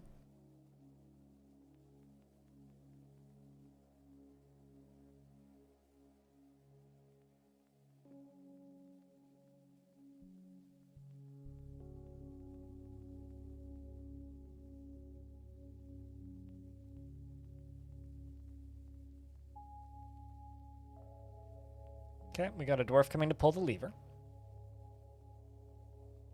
Whenever he gets here. The one problem with how big this fortress is it genuinely takes ages for them to pull levers sometimes. So now, we are pulling the drain lever, which is going to open up some drawbridges and let the water flow out.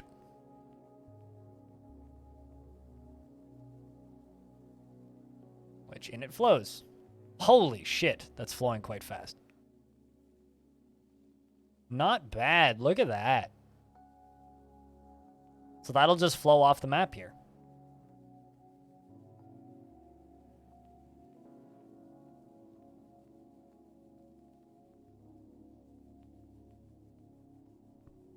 It's also sucking all of the clothing and body parts. Look at that.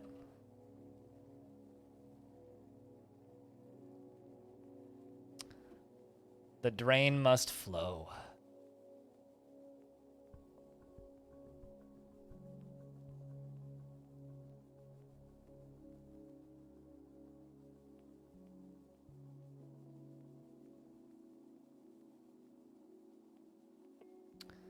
We're gonna make a windmill up here. Should be enough to power all three of those. Needs 35 power. Yeah, they should generate 40.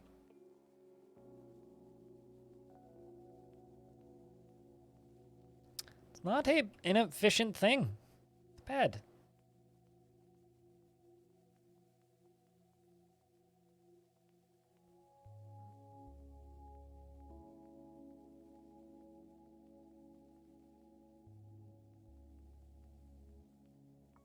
You know, actually a really good way of describing hype trains. You know how musicians, buskers, and like public performance artists in like the Middle Ages and whatnot used to have paid pickpockets that would walk around and pickpocket the crowd that was watching the show? That's actually a very good comparison to what hype trains are.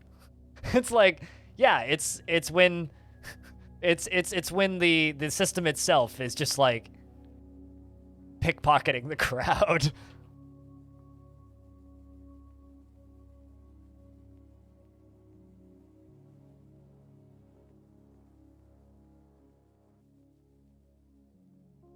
We have a very depressed merchant in the fortress.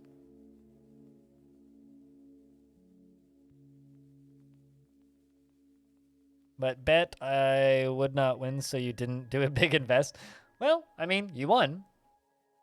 Thus continuing your false sense of security before you lose it all.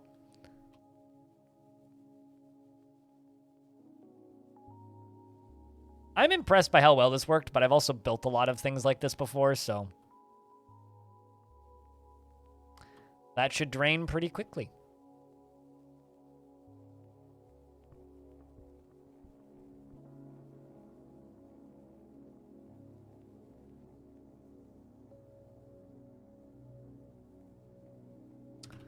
Got a dwarf constructing a building. Let's follow him. You're moving really slowly, Letharticus.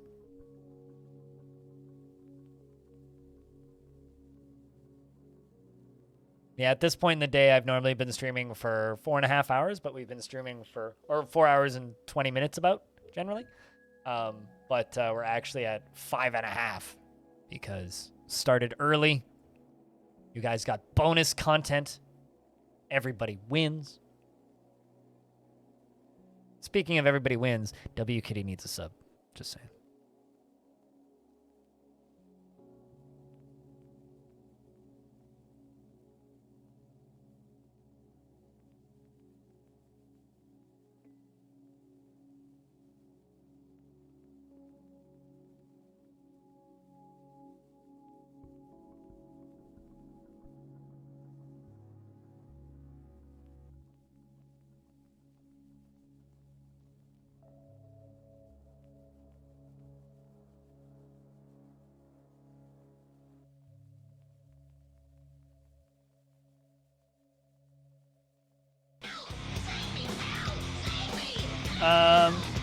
Ideally not, but I might. Diamond. I'd like to just stream the full normal time. Darren, thank you very much for gifting a subscription to WKitty. Enjoy the ad-free viewing for the next 30 days, WKitty. And I hope that that rum and that root beer is good. I think you said you were putting root beer in your rum. Round of beers, as per usual, chat.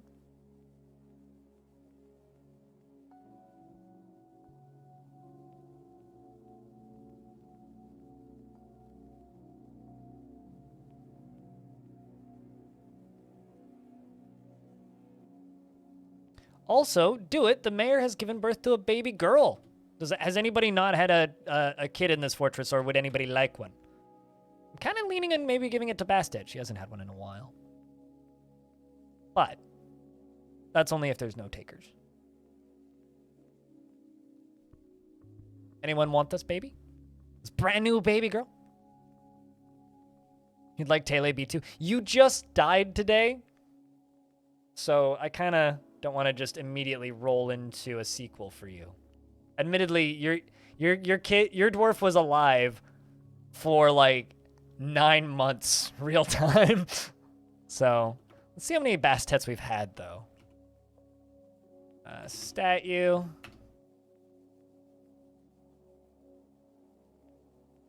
Wilmer the First is still alive, so no. VI would be.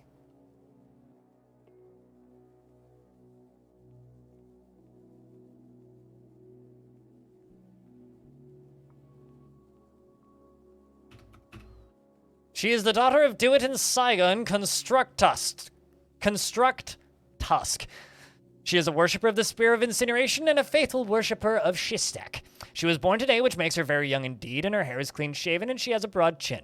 Her somewhat short ears are somewhat narrow, and her nose is somewhat narrow. Her hair is ecru, and her skin is sandy taupe. Her eyes are cobalt.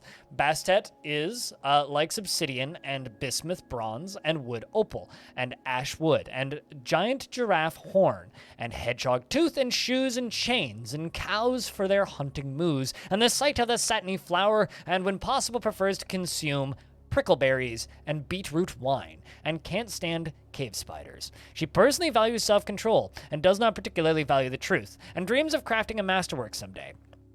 She is driven and rarely feels the need to pursue even a modest success, and likes a little excitement now and again. She has an active sense of humor and doesn't cling tightly to ideas and is open to changing her mind. She does not easily hate or develop negative feelings, and she prefers that everyone lives as harmoniously as possible. She tends to share her own experiences and thoughts with others, and she has a greedy streak.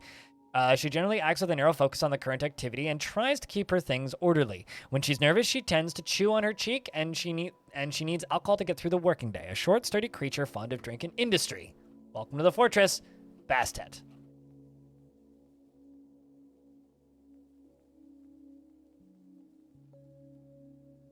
And we are slowly building one of those.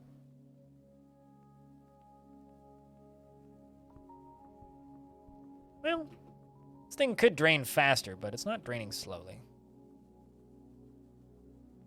Thing I need is a drain at the upper end.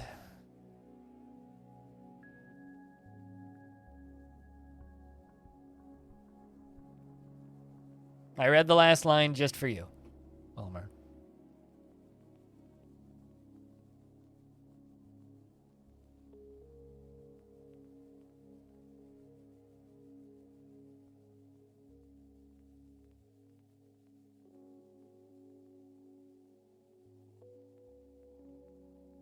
It autoed the at?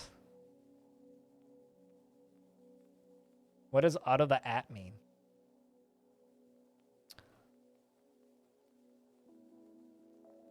You know, as stubborn as I pretend to be, I'm always learning and improving, Wilmer. I pretend to be super stuck in my ways, but not as ass backwards as I pretend to be sometimes.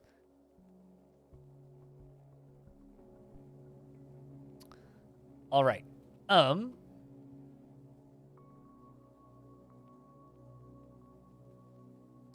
Pick and wood crutch.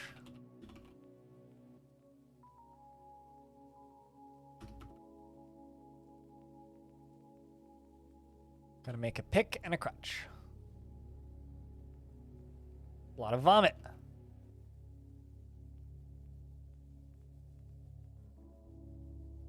Oh, yeah, hitting tab will just auto-mention yourself.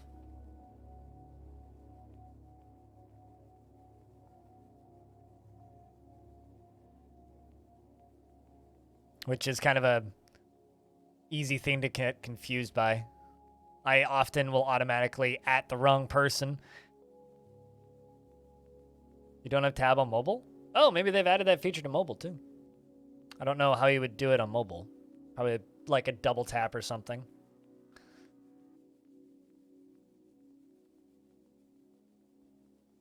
You know what's a really neat feature that Reddit has? Is the feature that tells you how many people are idling on the page. It's like that Reddit thread that I have that has 530 upvotes and has apparently had 30,000 views on it now. There's 5 people idling on it. It's like 5 people are here right now. That is really weird. It's like there's currently 5 people actively viewing that. Was a good stream. We'll see you when we see you, Raz. Glad you were able to get in early. Got some bonus stream content today. You take care of yourself, yeah? But yeah, I think we'll do a normal Longdeath session, and then the evening / rest of the stream is going to be what do you call it? The evening portion of the stream is going to be Starship Troopers, and we'll try and finish that. That's the plan for today. Is Longdeath for a normal Longdeath length session, followed by Starship Troopers.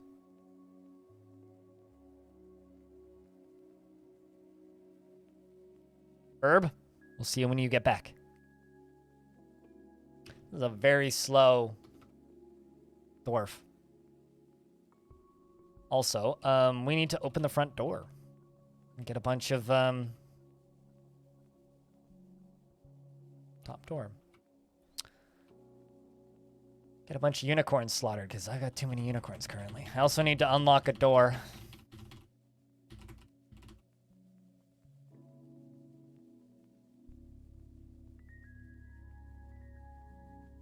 Doors being this. Uh-oh. Also, my unicorns are starving to death, apparently. Not good. I don't think this is... Oh, door taken by invaders. Right. Move a bunch of my unicorn foals over here.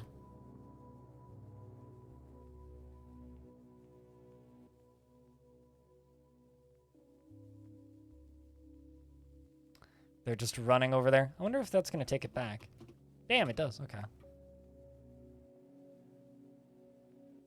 Anybody going to go pull a lever?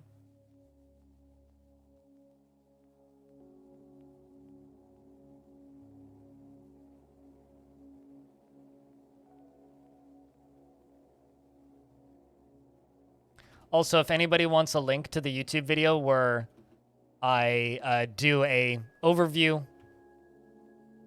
okay, it should be open now, where we do an overview of this fortress in Stone Sense, I can link it. It's also just on my YouTube channel. It's the most recent video. So if you're like, man, I like this fort, but I have a hard time imagining it, just simply go to my YouTube channel and go watch the most recent Dwarf Fortress video.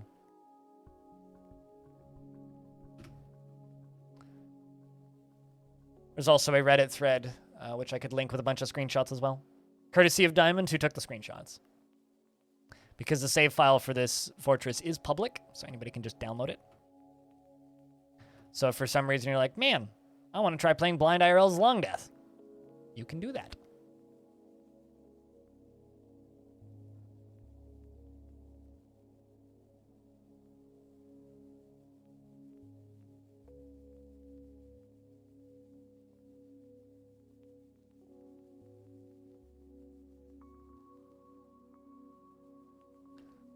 Anybody constructing a building?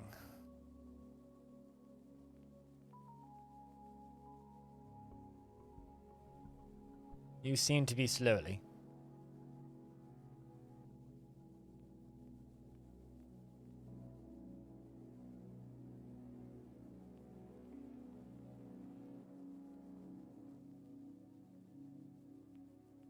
As we slaughter a whole bunch of unicorns. Put a bunch more unicorns over here, too.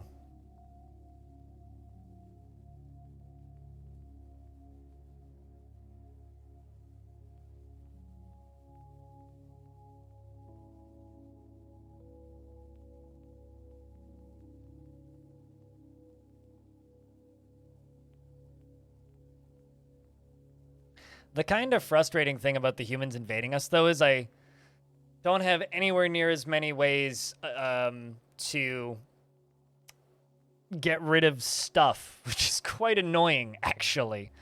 To the point where, like, I'm kind of tempted to just start atom smashing items. I may have to do.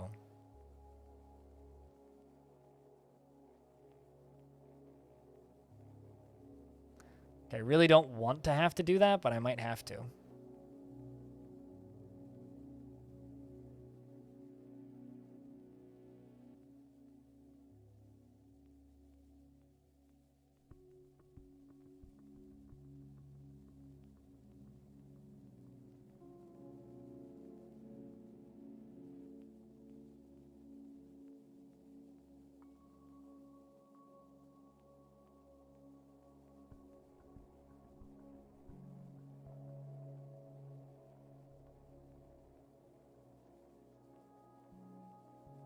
There we go, moving a whole bunch of unicorns. Don't have as much problems with the unicorns starving to death. Whew. But yeah, hopefully for this weekend I'll be able to get you guys some good photos from the top of a mountain. And I will post those on probably the subsection of the Discord and then Twitter afterwards, but I'm not bringing my GoPro this time.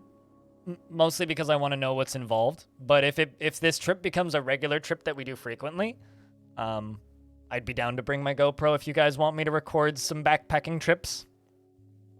Something I actually really want to do is bring my GoPro with an extra battery and an extra memory card and set it up at the peak of the mountain and film a time lapse of the sun setting from the top of that mountain. Because there's some footage from up there, but I've never seen anybody actually who's filmed a time lapse. I'm sure somebody's done it. There's photos, plenty of photos of the sun setting from the top of Mount Seymour.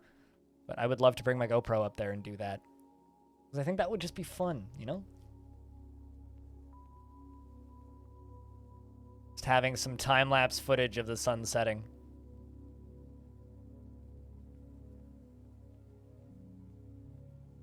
Man, we need to cut some gyms.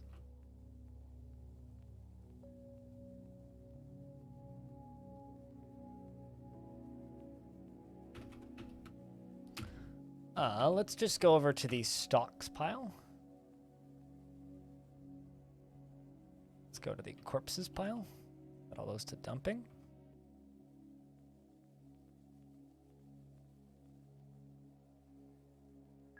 And dump body parts. Bonus hiking stream? I don't have the data to do hiking. I literally can't. I would run out of data in about an hour. Less than an hour, and I would be out of data for the month. And then it would be charging me like $200 an hour or so to use data.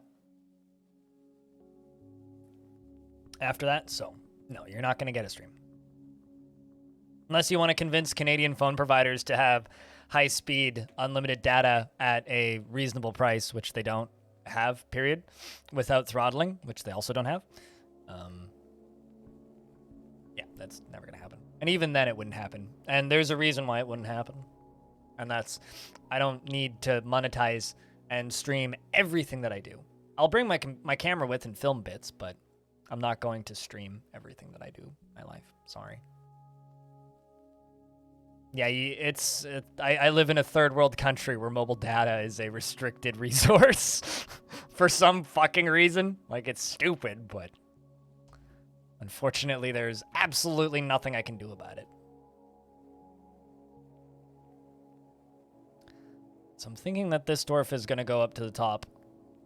Also, anything to keep the chat moving is helpful. Round of beers, or just if you have something you want to talk about or a particular subject that interests you, bring it up in the chat, because we're a little lurky at the exact moment. Although I do think it's lunchtime or dinner time for a lot of people. So there is that. But anything to keep chat moving is very helpful and much appreciated. Which mountain? We're going up Mount Seymour. I leave tomorrow after I record a podcast in the morning.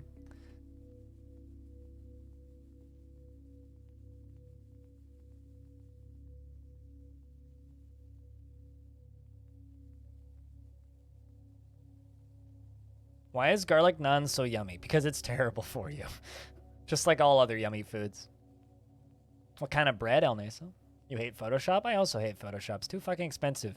GNU editing software, image manipulation program, actually, I think it's an image manipulation program, much better. Because it's free. So then I can get frustrated at it, but at least not be mad that I spent $600 a year on it or whatever. Although, aren't they making like a free tier of Photoshop that just like records all of the stuff that you're doing? Bah, I don't know. GNU image manipulation software, or GNU image manipulation program, far superior than Photoshop. What are you editing in Photoshop, though? I can ask. Also, sorry for pestering you guys into talking. It's just, my job is easier the more people that are chatting. So yeah, I guess we get to look for, like, forward to annual sieges in Longdeath now.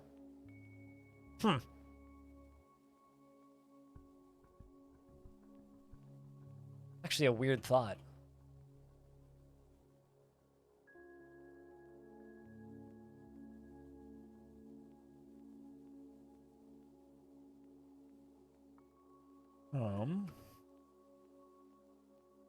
Garlic parsley, 50-50 whole wheat, white flour, sandwich bread. That sounds delicious.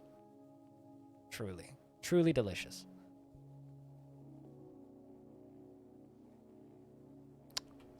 Dwarf just kind of lost it.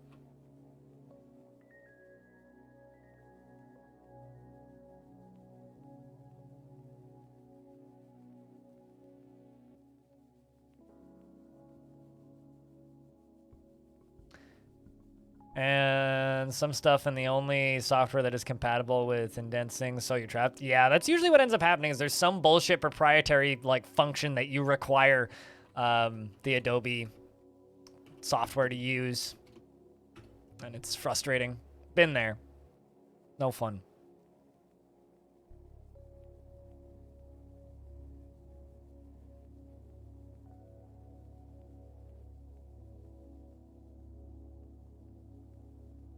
Okay, it's designed. Now it's getting built. And there it goes. So this is just going to pump now. Just kind of indefinitely. It shouldn't overflow. And if it does, I can easily fix it. So, we now just have a self-filling water reservoir. Once the water gets down there, that is.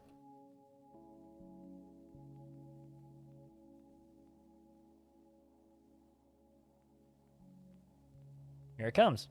Whoosh. See? You got Clip Studio for art, at least? Yeah, fair enough. Never used Clip Studio, but I generally use Adobe Premiere Pro for all of my video editing, though, and I've been trying to find an open source equivalent for a while. It's like, I've been messing around with Blender video editing, and it's like, it's fine, but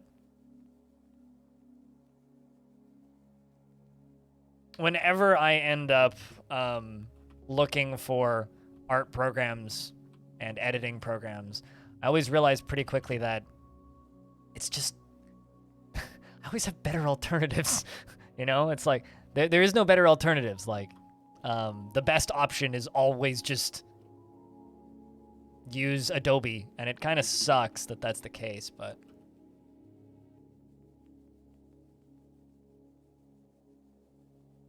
Let's do it now. Get that lever pulled real quick.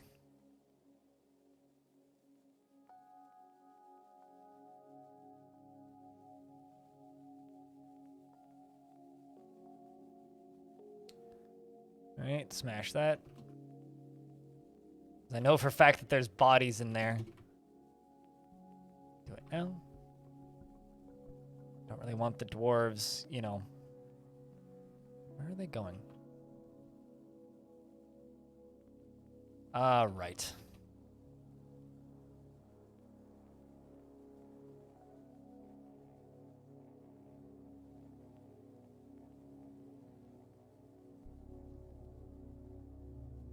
Should turn around.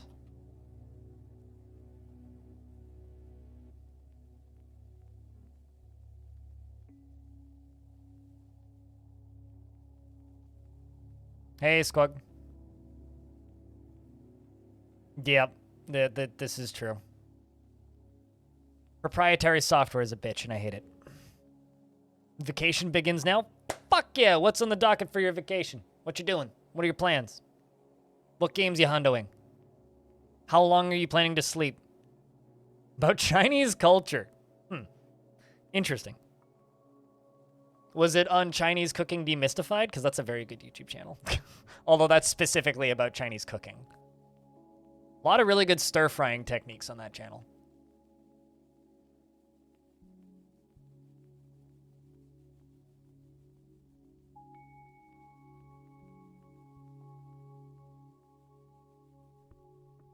Need to do some things you've put off for a while? Gotcha. You know what I learned recently? Wait, what? I was watching Not Just Bikes, because I've literally watched every single one of Not Just Bikes' videos, which is why I bought that fucking book, because he keeps citing it, and I was like, fuck it, I'm just going to read this book.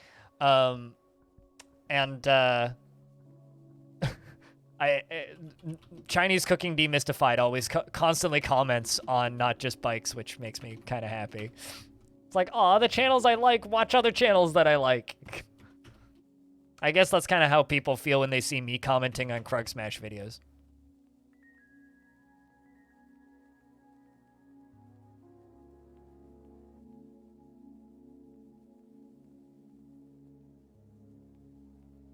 But yeah, that makes sense, Squug. I hope you have a good vacation, though, man. It's a pity that your vacation wasn't a week ago, that we could have hung out, maybe. Although it would have been a pretty long drive for you, so probably not.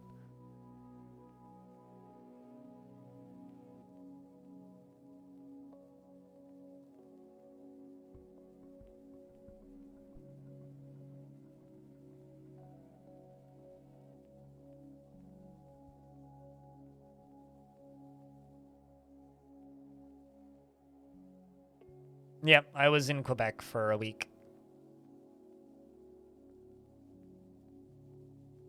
Well, I was in Montreal for a week, which is pretty far from you.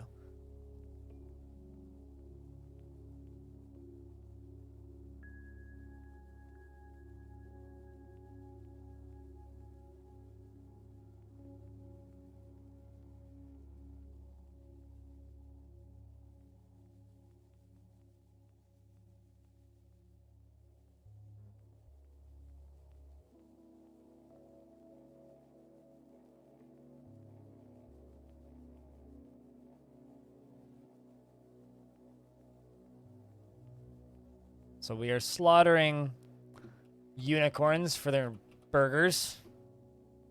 Like my unicorns are no longer starving to death up here, which is good. The unicorns down there are getting along pretty well with the cows.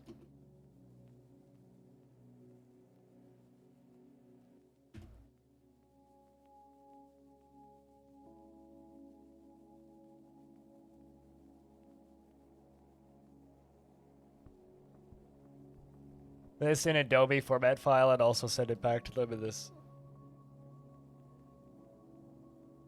You can do either, but not both. Yeah.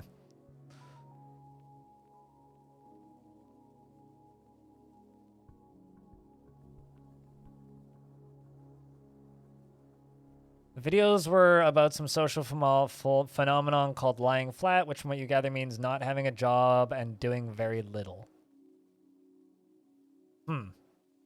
Is this just called communism not working as intended?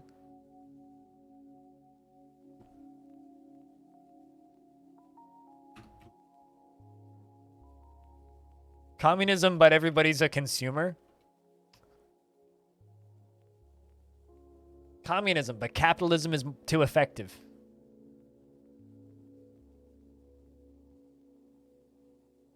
Also, I really like that typo because like the way you said that is, from which I gather means not having a job and doing very lit. I don't have a job and I'm doing very lit. Welcome if you got him. I do have a job. I'm just simply self-employed. Hey! My mom is dropping by garlic. Or dropping off a backpack and garlic.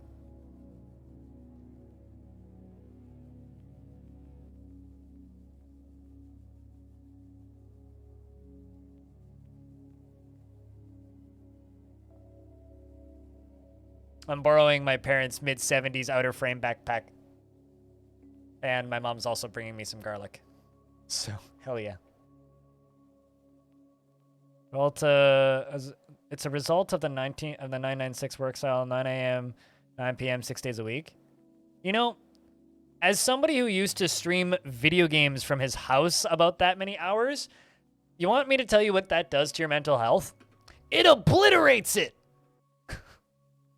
So, and I was working a fun job that's easy. And here I am not doing that schedule anymore. So, I don't blame those people. I think what China should do is institute a 4-day work week. 36-hour work weeks, 4 days a week. Let's do it. I'm sure they'll be more than productive enough. But yeah, that is a fucked up work style. Like, could you imagine working in like a high-intensity factory environment with minimal social contact, 12 hours a day, 6 days a week? It's like whenever I read about Foxconn products, it hurts my brain a little bit. It's like, yeah, you live in this factory, and it's literally a town inside of this factory. You never leave the factory aside from 2 weeks of the summer, and the rest of the time you work.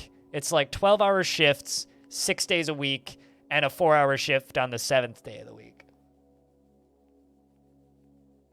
And the one day you get off, a half day off, you're allowed to visit with your family for, it's like 2 hours or something.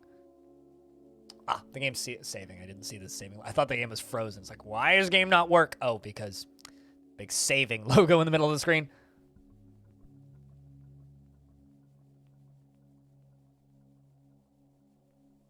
You can drop the redundant not working as intended. True, it is working as intended. Burn the people to the ground, and then they can't revolt.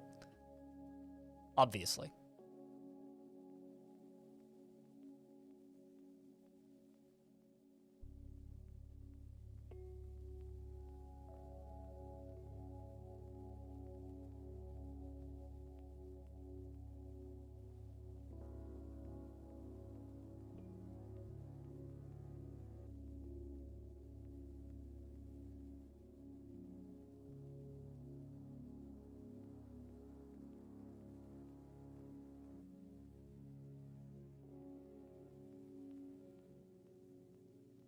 I mean, like, the whole point of completely overworking people is you just tire them out so much that they can't complain.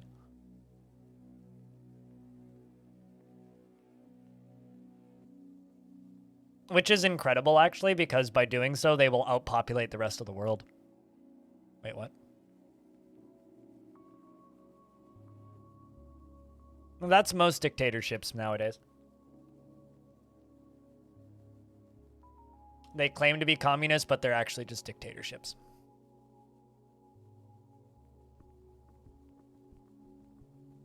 Although I'll have you know, I'm a big fan of potato chips. Not dictatorships, but potato chips.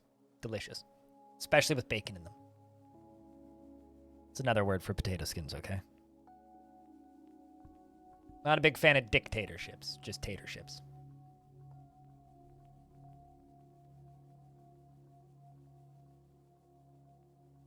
We live in hell.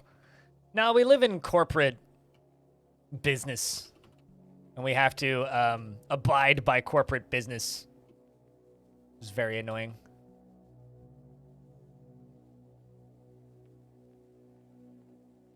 Mood. Wait, what?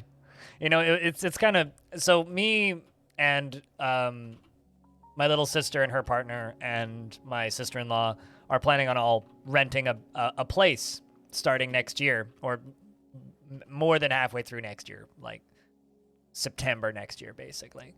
And like, because we want to rent a house, and it's the only way we'd ever afford a house. So we're looking into renting a place. And when I was over in Quebec hanging out with my little sister to sort of see if we get along well enough for this to actually work, on the last day, my little sister just started going on about, man, it'll be nice to adopt kids one day, and talking about how difficult it is to adopt kids, and talking about having kids and all that. And I just looked at her, I'm like, just a heads up, if you actually want a roommate with me, and you have any intention of having kids, I'm out, because I do not want to live with children. And she got mad at me.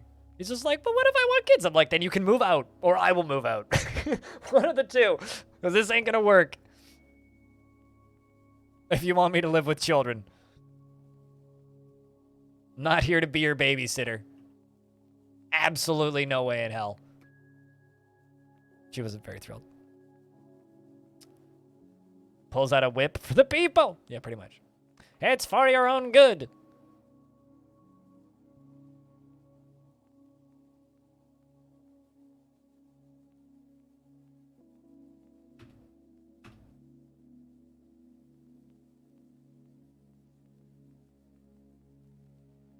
Oh my god, another one? Wow. Huh. The enemy have come for the second time in the year and are now laying siege to the fortress. All right.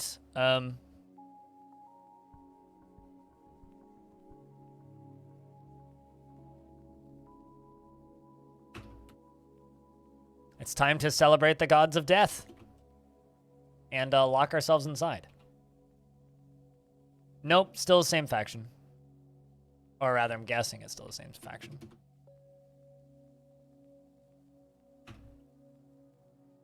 Nope, same faction.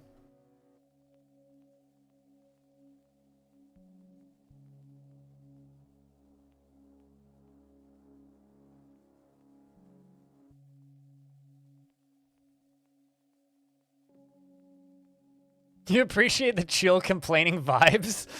The chill complaining vibes. Chill complaints to, rebel from governments to.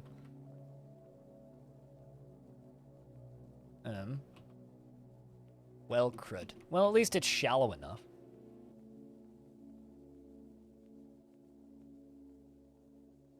It's not too bad. Well, I have to unlock this door, and this door. Pull this lever.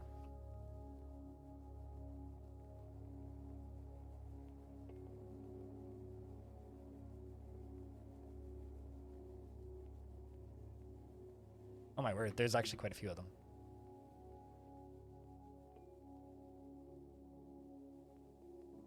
Actually quite a few of them. I'm really happy that I got rid of that gate on this side. That was very wise of me. That is a big fucking raid.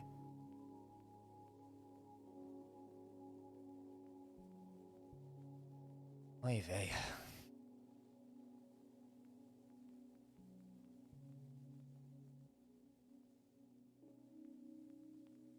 The big problem, though, is this currently is not filling because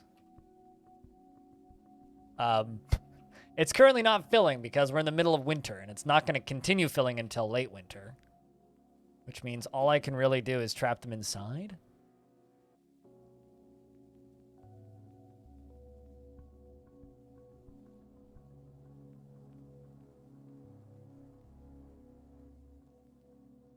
Okay, hold up. Looks like all the levers have been pulled.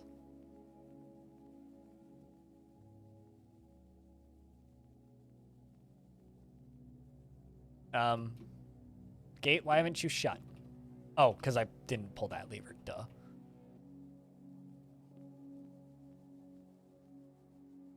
Do it now. Pull it. Yep, I think it's going to be a twice-a-year thing until further notice.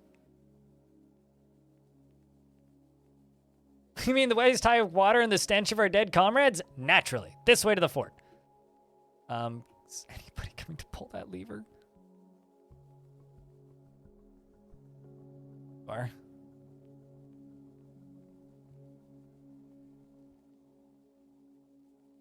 well, I do, but I don't. The reason I don't is because, holy fuck. The reason I don't is because, oh my god, one of them got in. God damn it.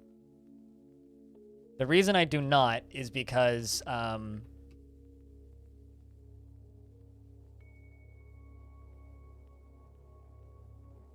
what's the word I'm looking for here? The reason I don't is because the water is frozen currently. We're winter.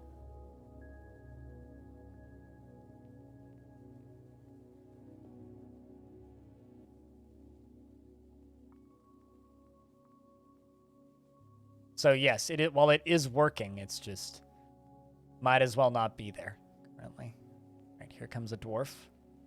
Who's the dwarf coming to get you? Zindros, who's got several kills. Don't fold it. Oof. Okay. Whenever I see that, I always get nervous. Like, don't you fucking fall off the edge.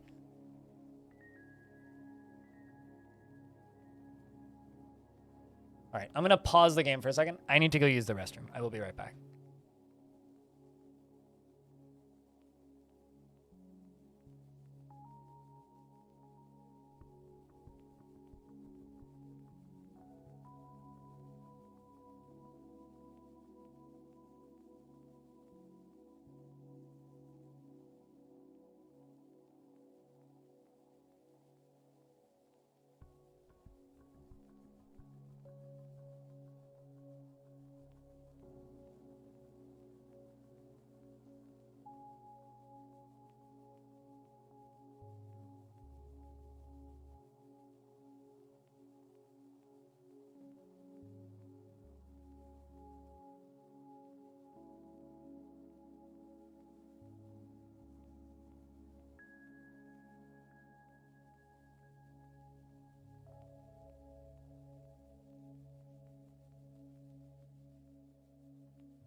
All right.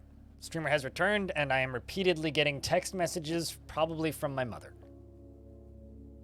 Scratch that, my dad.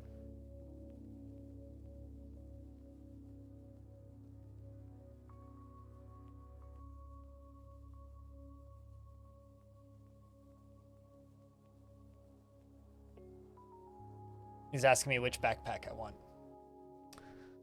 All right.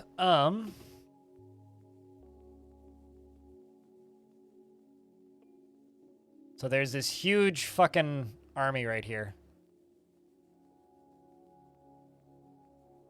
I just need to make sure. Welcome back. That sounds like...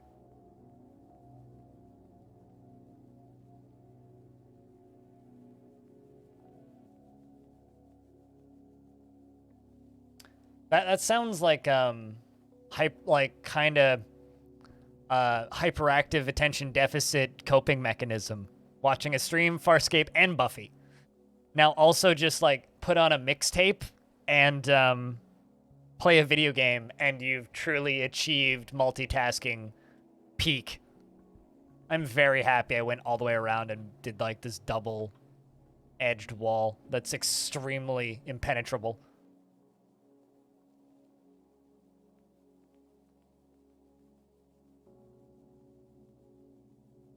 My dad's texting me.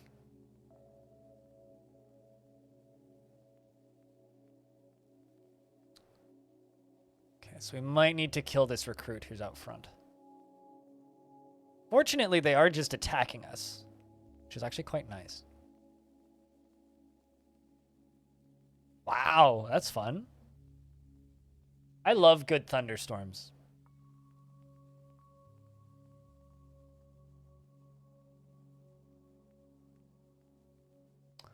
Good thunderstorm is big and entertaining, and I'm a big fan.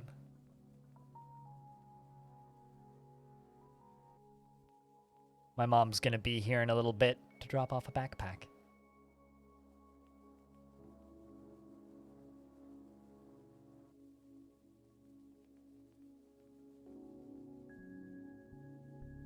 I just received an email, and I'm not gonna read the name of the video game. I'm gonna read the name of the video game as redacted, but the email says, "Attention gamers who love anime." Deleted email. All right, you've completely unsold me on your entire product. Congrats. It's not Raid Shadow Legends, no. No, not Raid Shadow Legends. I haven't gotten one of those since last week. There's 2 different companies that send me offers for sponsorships. Already sold based on the attention gamers who love anime. Are you a gamer who loves anime?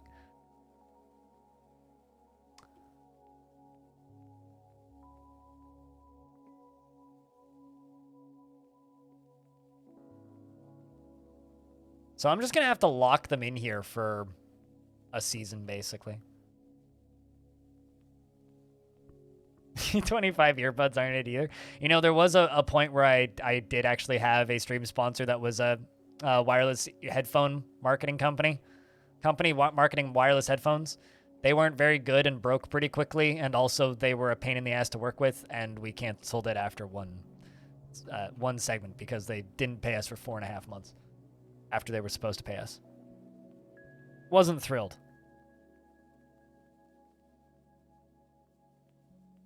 This is a great water fort. These dwarves must be moist. All right, so we're going to have to fight the first group of humans. But that's the real group. There's a lot of them. That's a fucking big siege, man.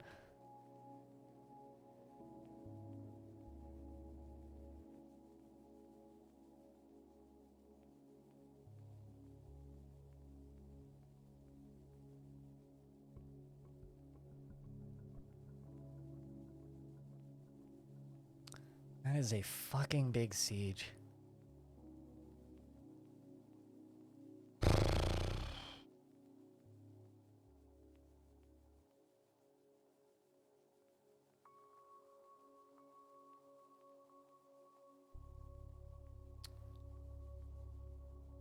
What I should really do is just fill this whole thing up with drawbridges so I can just crunch things. There's lots of YouTubers who do a good job of sponsored segments. I just don't think sponsored segments really work for Twitch streams. They do. They don't work for me. If somebody wants to, like, give me sponsored segments for DF news, I'm all down. But I don't really want sponsored segments on my streams. It's not the kind of... I don't produce the kind of content where sponsors are a smooth, entertaining thing for everybody. Nothing just kind of end up feeling scummy. Not a fan.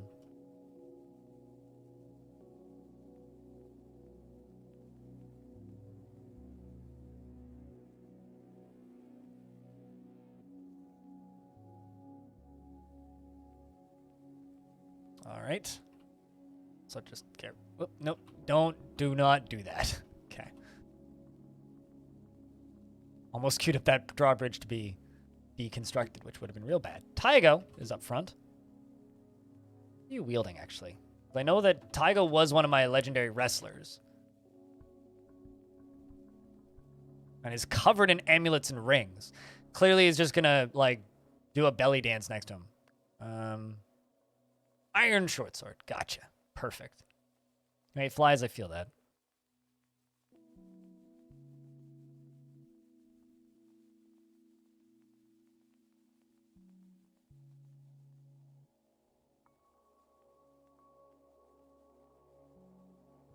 Right. Human come around corner. Dwarf go bang.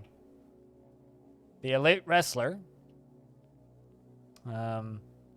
stabs the human recruit in the lower arm, shattering the bone. An artery has been opened by the attack, and a tendon has been torn, and the force pulls the elbow, and the bone, bruising the bone and tearing apart the muscle and bruising the bone. Well, rip that arm, rip that human. All right, on to the next ones.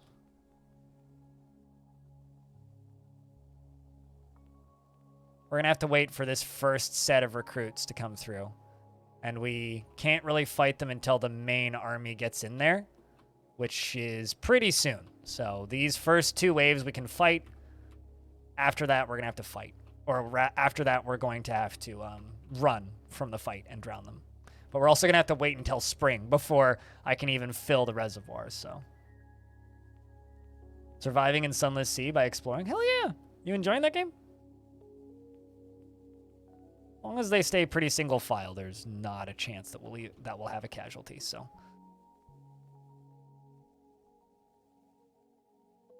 This is a slightly larger squad, but somewhat. It's mostly riding. Longdeath is being sieged, which means Longdeath has become much more exciting as of late. Which is very stressful because it's also in the era of Dwarf Fortress where stress is a much bigger issue, which is kind of scary.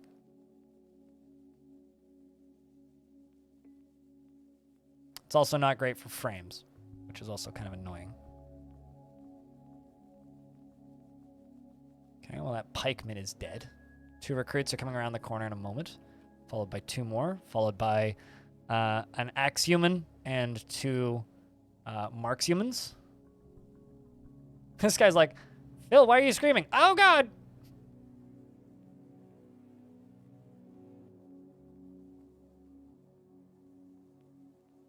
I think those guys are going to be the last of the ones that I kill with this squad.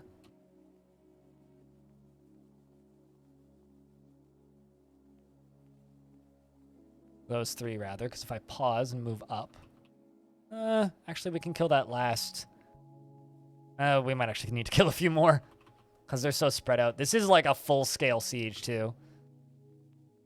You're armed with a fly swatter. I set up traps for them. They're pretty efficient. Human turns around and fucking books it. Lol. Okay.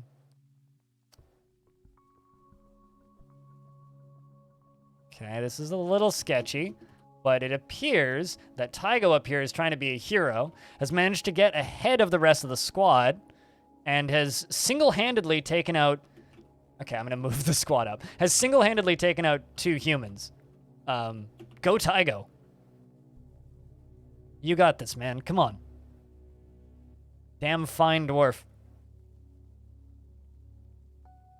That's 2 humans. And help has arrived. It's a total of 3 bits and pieces fly everywhere. That can't be good for the mental state. I really hope that these dwarves survive. Because this is in an era where keeping military sane is really difficult. So what I might have to do is just, like, extend the walkway here. But that'll make the drain time longer. And cause us a bunch of other problems. Chat, investments are open if you want to invest your tickets.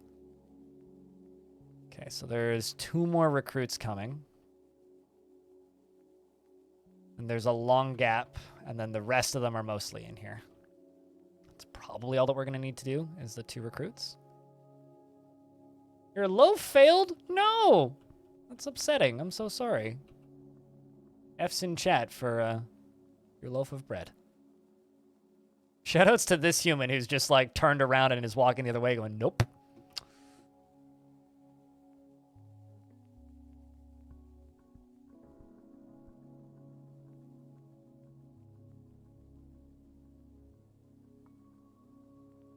At least they're just uneasy.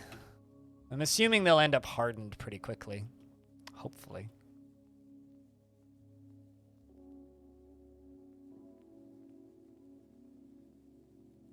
Did it just, like, fail to rise? Like, what happened?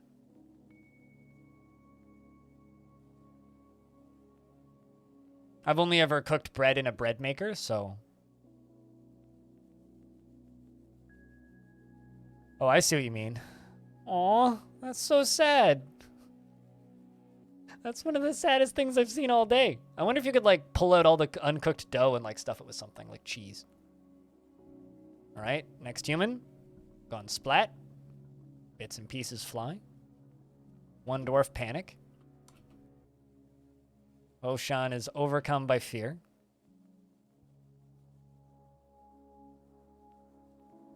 Sounds like an oven failure almost more than like a loaf failure.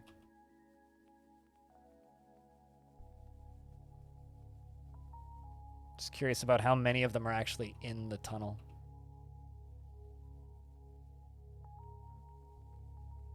Seems like most of them.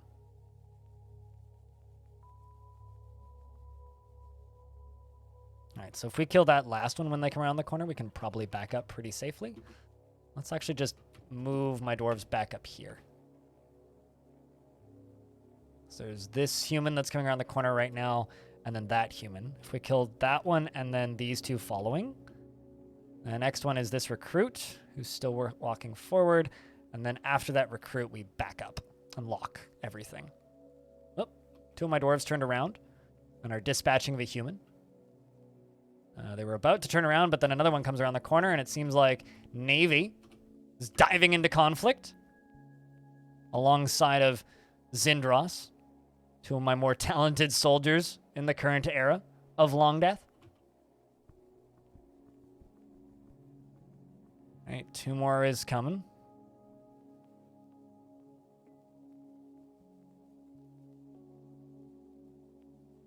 I'm curious if they're even going to get to back up. All right, well, that human just got knocked over immediately and then dispatched. And then the swords human, hammer human, and then the actual hordes are coming.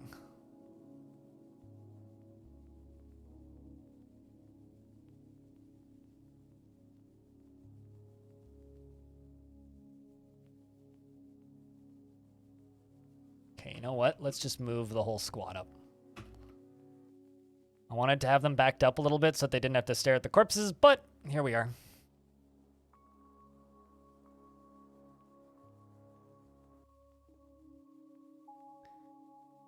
All right, this is actually a little sketchy now because there's like 3 of them in the walkway. And my dwarves, oh wow, they killed those fast. Shit. Never mind. I was like, I'm worried for my dwarves. Oh, okay, no, I don't need to be worried for my dwarves. That's a human dead, 2 humans dead, 3 humans dead. One of them fired an arrow in the wrong direction. All my dwarves dodged it without any trouble. There goes 2 more. These guys are going to be fucking legendary as hell fighters pretty soon. All right, so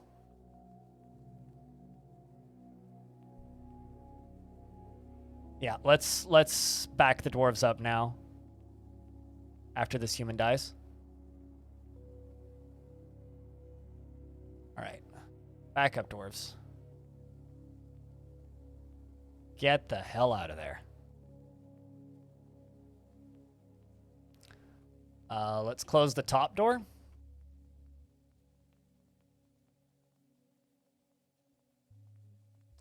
At least my dwarves are extremely talented in fighting when they do fight. You're gonna hop into the shower before the storm starts? Yeah, definitely do that.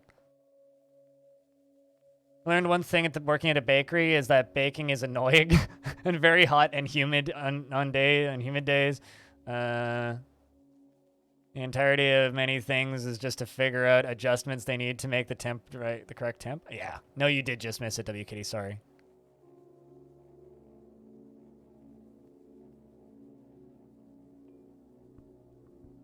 Do it now.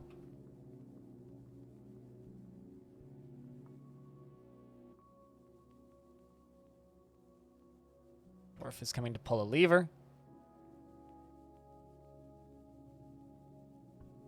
Is one recruit coming in?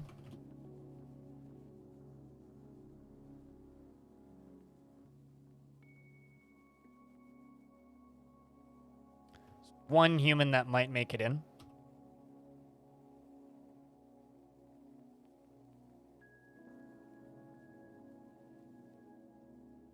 It's the final human has made it in.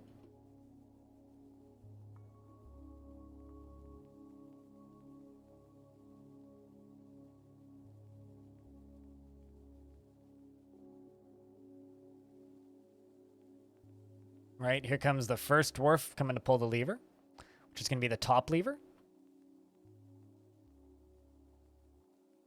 And the second dwarf is also coming. So let's see if they make it before this human makes it into the fort. Let's see what you can salvage. I mean, I would honestly just like cut it in half and sear the uncooked bits on like a cast iron or any other frying pan. Come on, please close, please close, please close, please close, please close, please close. Yeah. God damn it. Okay. Another damn human made it into the fort. All right, well, we'll go flatten this guy.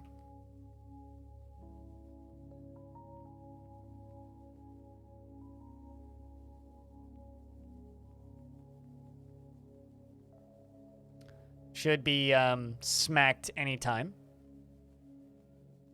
There you go. Hoshan's in combat with him and has stabbed the human recruit in the upper arm with his named spear, bruising the muscle. And the human is dead. Okay, that's good. No, not dead yet. Dead yet now? There you go. Now you're dead. Okay. Now with that aside, sweet, the door is locked.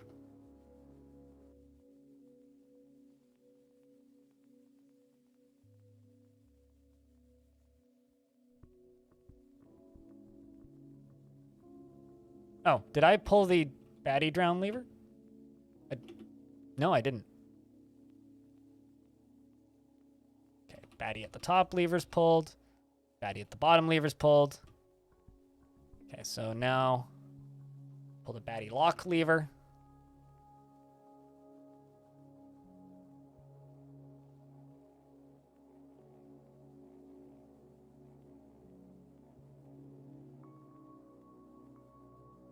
Dwarf is still screaming about the fact that they were in combat but are no longer in combat. Got a tavern keeper coming to pull a lever.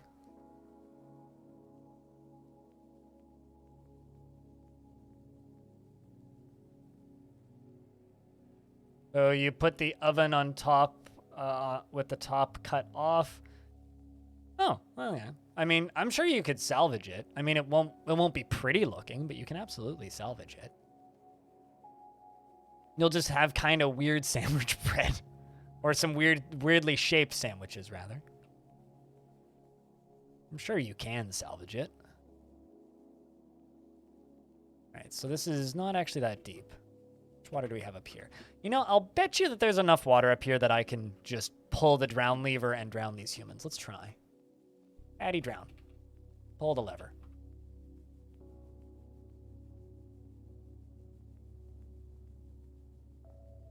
So this is going to be another slow-mo drowning sesh. It won't be optimal, but it's now dumping. Thus topping up this area, so this is now going to start filling up rather quickly. Rather quickly, yes. Are any in that stairwell? No, there isn't. Good, good, good.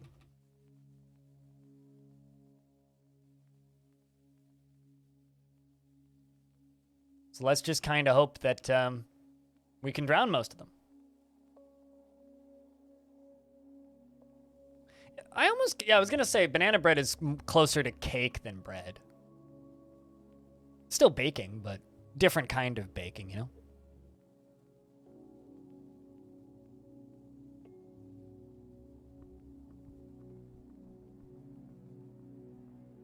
So probably what's going to happen is like the next 15 to 20 years are going to be cram-packed with sieges from this human faction. But they'll slow down eventually. And when they slow down, we will have more options to fix our defense. But fortunately, we did a really good job getting the defense set up quickly. It was closer to brick than bread. When my ex made banana bread, it was fucking heavenly. And it's one of the few things I miss about my ex is her baking was actually really good.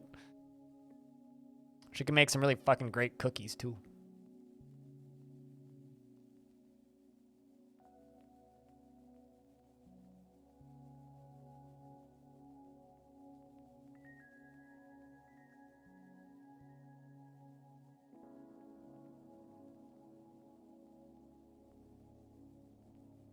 Okay, so this is just like full right here.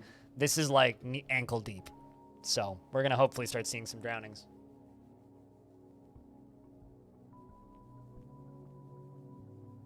Zucchini bread? How about carrot bread though? Because I had a chocolate zucchini brownie once. Possibly one of the best baked goods I've ever eaten in my entire life. What was even better was it was at like my mom brought it to like a potluck thing and told people what it was, and their response was ew. And so I got to eat almost all of it by myself because nobody wanted it. It was so fucking good.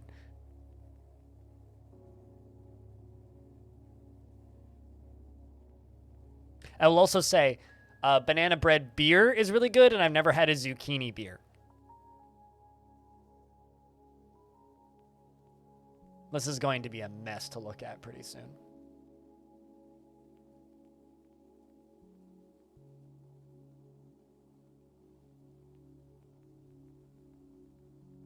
Rhubarb works too? Yeah, I'm actually trying to grow a rhubarb plant in the community garden plot that I have, but it's a very small zucchini plant, so or not zucchini, rhubarb plant, so it's not going to do much. Also, apparently, big DLC coming to Dicey Dungeons.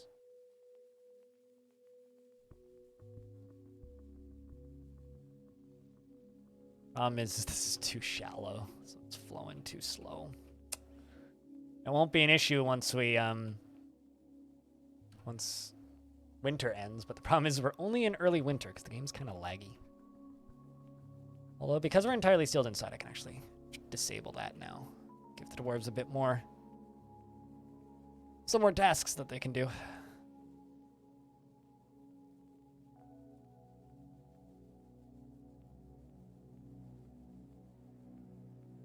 Once these humans start to drown, things will speed up a bit.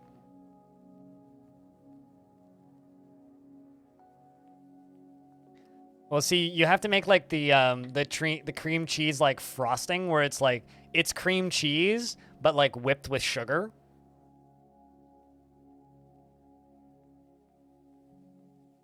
And then make it like a cake. Or you know what's also really good?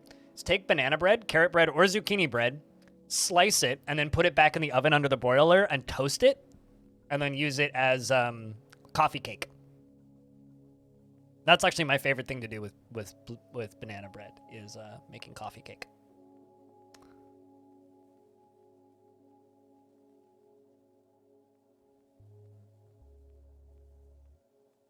right, so there's some flowing down into this lower layer. Actually gonna take a while for this whole thing to fill up.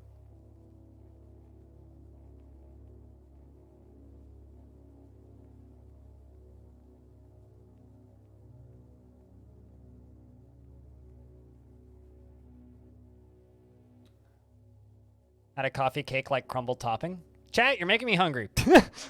I mean, I guess I could go get lunch, but trying to drown humans. Shouldn't be hungry right now. It's not, banana bread's really, I can make banana bread and I'm not very good at baking. So, also another cheating thing about baking is you learn really quickly that if you can make dough, it can make a cupcake. So take like pancake batter and make cupcakes, take muffin batter and make cupcakes, take banana bread and make a cupcake. If it rises and is made out of batter, you can make it into a cupcake. I once made pancake dough maple cupcakes, and they were so good. That's my life hack for the day. You guys are all welcome.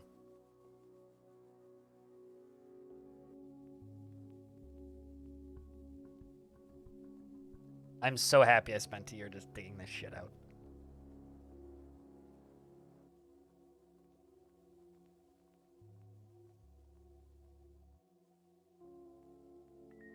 Put banana in bread. Just like cut a hole in the middle of the bread and just jam the whole banana in there. Don't think that's how that works.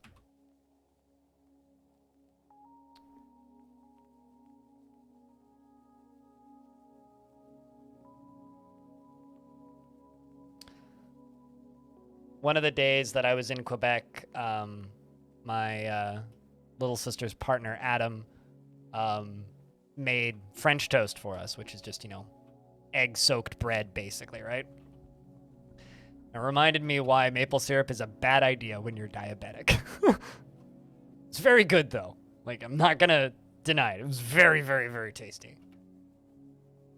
Hey, Rolf. We're drowning humans. It's just taking forever because my water supply isn't full.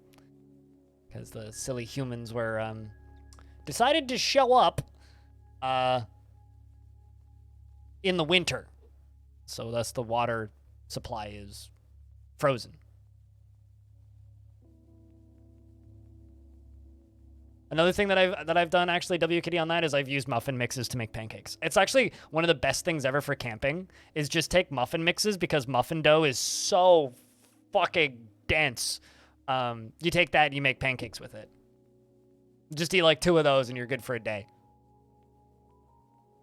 Maybe not quite a day, but like 2 pancake-sized muffin mix pancakes. Super filling. Pop it in, walk away, pull it out later. Yeah, that's what she said.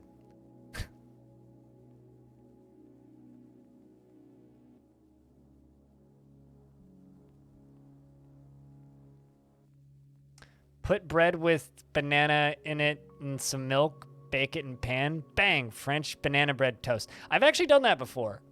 You take bread and you cut little tiny holes in them and you put banana in it, and then you fold it face down on the pan when you're cooking it, and it does kind of come out like a banana bread toast thing.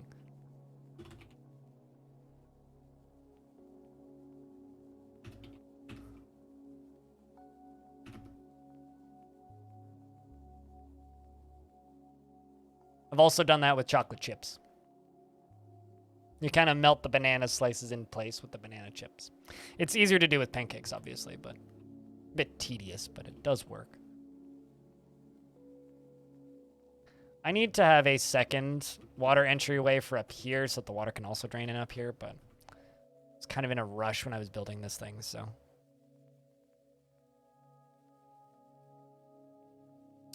Didn't have that much time to take all day to build it.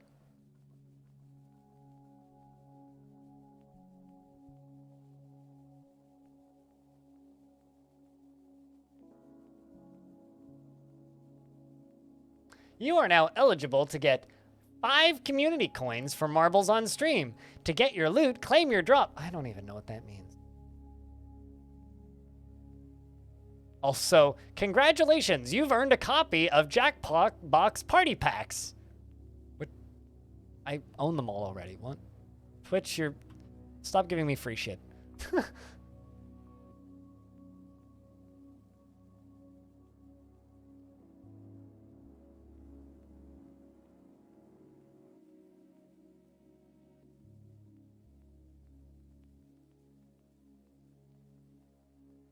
So that you can get the second reward, what, marbles on stream? You could also just go lurk in literally any marbles on stream. Here's the dumb question. Do you guys actually want me to stream more marbles on stream? I don't think you do.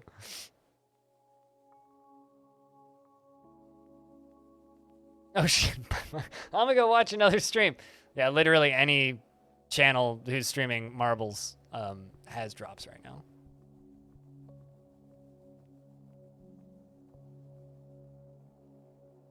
You used to love cooking, but since your father passed, man, that's one of the main driving forces of you becoming a lazy cook. It's eating for yourself, you eat all the mistakes. Yeah, no, I understand. I used to I do love cooking, but I like cooking for other people. And I live alone, so I cook for myself 99.9% of the time. I don't really have friends that want to come over to my house to like cook food together, and I don't have like any romantic partner that I could cook for, so there's like literally no fun reason to cook. So I completely agree with that. It sucks, but it's the reality.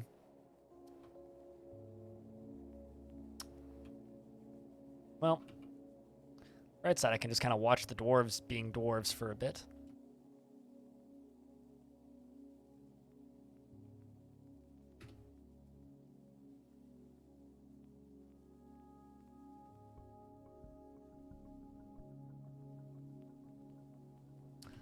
It's a pain that I fucked up all of the flooring in here again, but I can start slowly fixing it.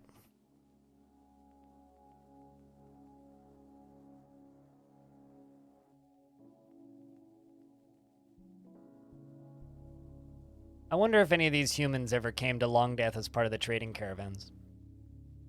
It's possible. Unlikely, but possible. Not a good way to visit for a second time.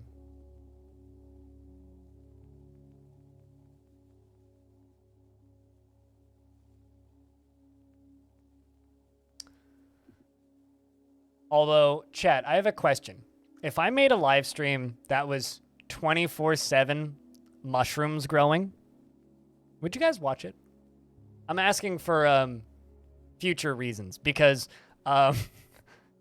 when I end up renting a house, one of the things we want is a garage, and one of the things I want to do with the garage is I want to grow weed and I want to grow mushrooms. It'd probably be like oyster mushrooms or something, or some sort of fungus. I might just set up like a 24/7 mushroom stream. Probably on YouTube. I wouldn't do it on Twitch, because YouTube streams are way better for 24/7 streams. It's easier to like disable chat and stuff.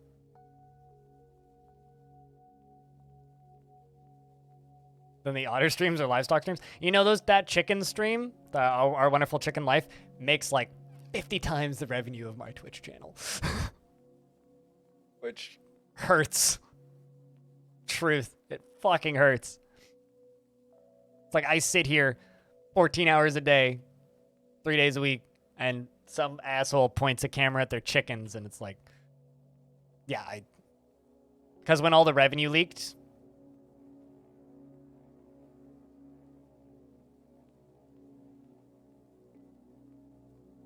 are you sure some people watch fungus growing live? True. I mean, you watch a fish tank, Diamond.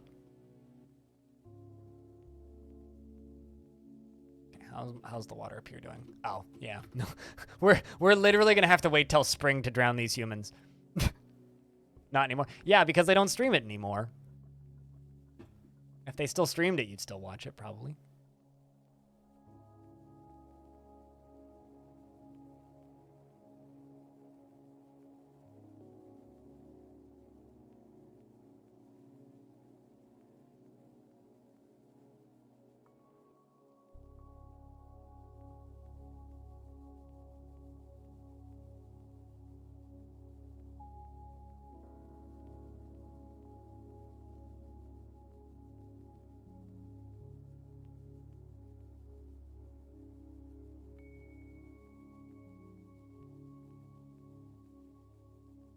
Well, that's boring. Just get to wait.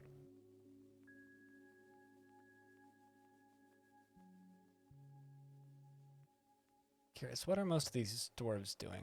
Got a bunch of dwarves praying, some attending meetings.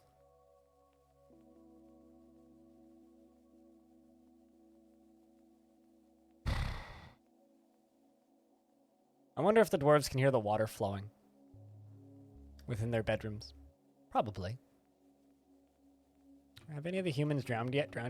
Quite literally, no.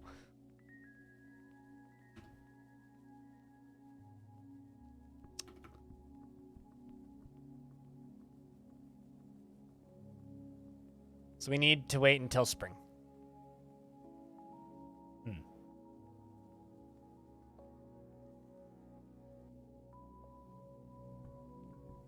Do you live somewhere where it's not recreationally legal? Because if you don't bother. For two reasons. Reason number one is, one, it's illegal and you could get in trouble. And two, generally places that don't have legalization have way worse weed. So you spend a lot more money and you get way worse quality. You have a worse experience. You caught a railroad stream the other week. They were trying to call out CSX for saying there was too much train traffic on a certain set of rails. There was like 3 trains during the whole 8 hours that you watched, and CSX lied. So what they were saying is that they were trying to call out the rail network for the trains being too busy, and then literally no trains went by that day. That's kind of funny. This dwarf seems to really like reading. I'm going to make you into a scholar. Do you know ignorance, chat room? Yeah, I don't know. I don't generally watch a lot of those, like... I like watching streams that have a person talking, right? Like, one of my favorite, like, non-gaming streams, style of streams, actually, is there's a... I've seen it live a couple times. I don't know the name of it off the top of my head, but there's a safari channel. It's a wildlife reserve in Africa.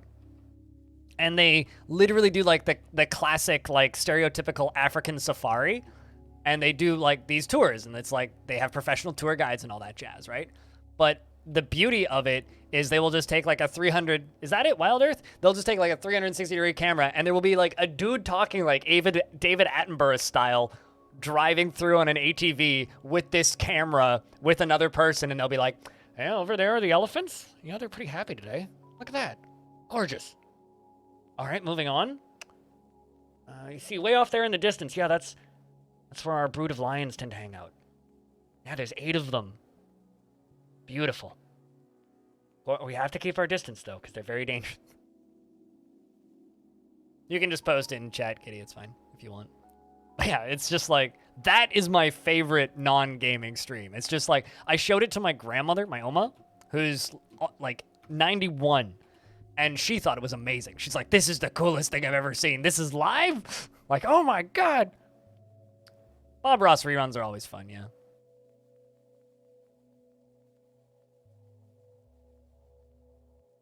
Most popular clips is a pride of lions walking 5 feet away past one of the Jeeps. Hell yeah.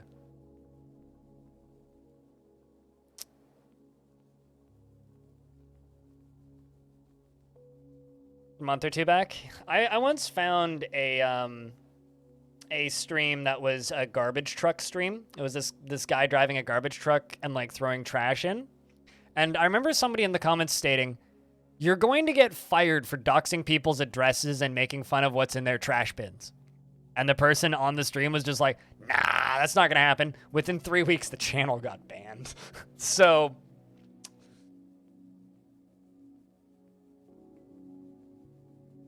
Not sure what for, but that's no longer a stream that exists. So all I have to say is be careful if you're going to write books. Hey, True Dwarves, a classic. It's Exceptional Badger Parchment Choir by Kade.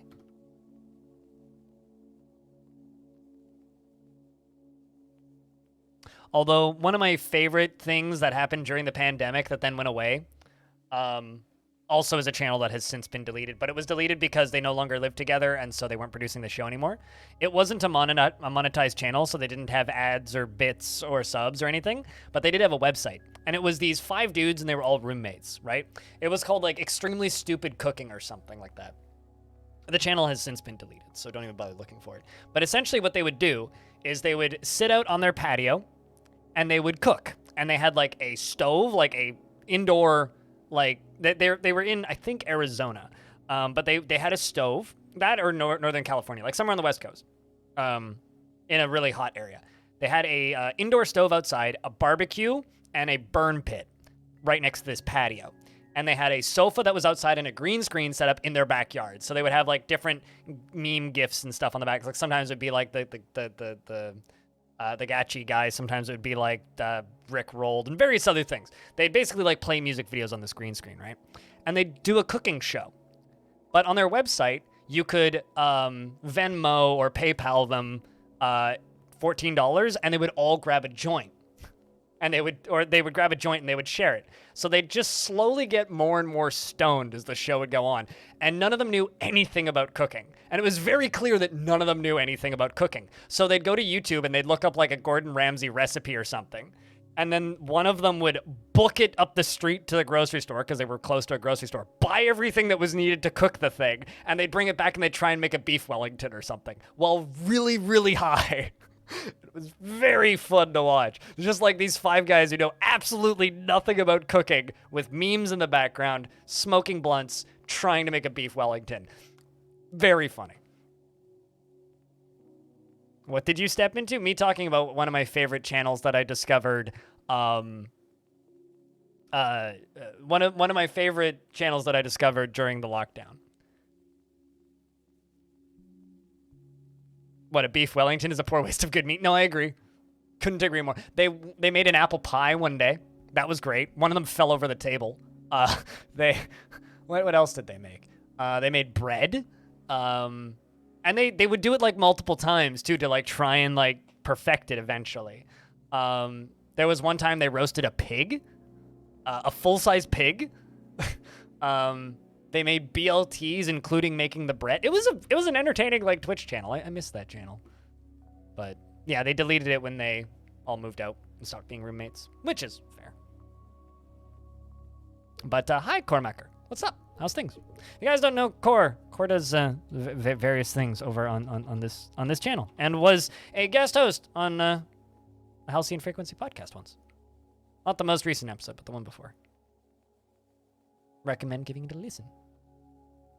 But yeah, I'm trying to drown a bunch of U's, which are a bunch of humans. The problem is they showed up at a very inopportune time, and my water source froze. So I have to wait for the water source to thaw before I can drown them. But it's late winter, which means the water will thaw in about a month. And then we can drown them. This is what they get for trying to invade the glorious Longdeath. Unfortunately, in this industry, you're always in the spotlight. Especially once you get a checkmark badge, then you can't even hide anymore.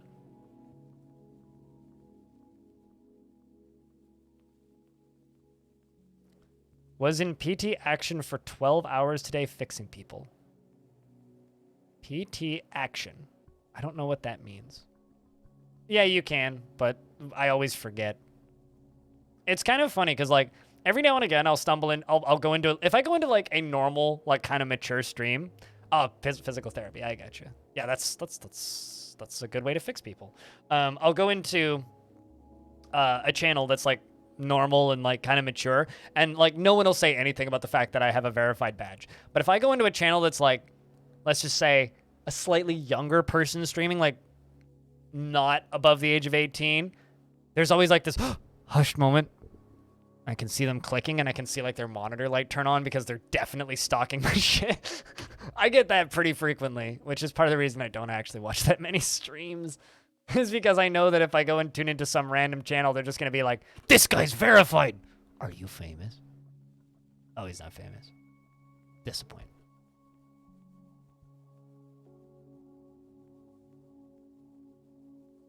Drown them again. Yeah, it's the second siege to be drowned. Although, admittedly, this one is like 120 people. The other one was like 40, 50. It's kind of funny. Like, there was one time I tuned into a channel, and this kid was immediately like, there's a verified in your chat. And the streamer was like, I know. And he goes, is he famous? The streamer goes, I don't know. It was like a voice in the background playing the game with him. It's quite funny. Or actually, something that was very amusing the other day is there's a channel that I watch called Not That Will Smith, and it's not that Will Smith. He's the other Will Smith. He's the internet's Will Smith, not TV's Will Smith. He's the director of the game the Anacrusis, I think is the name of how you say it. It's like a retro sci-fi, like Left 4 Dead kind of game. But he's on a bunch of podcasts I listen to, like 3 different podcasts I listen to, and he streams. Anyway, I was watching him, and Jeff Gerstmann rated him with it was 15,000 people or something.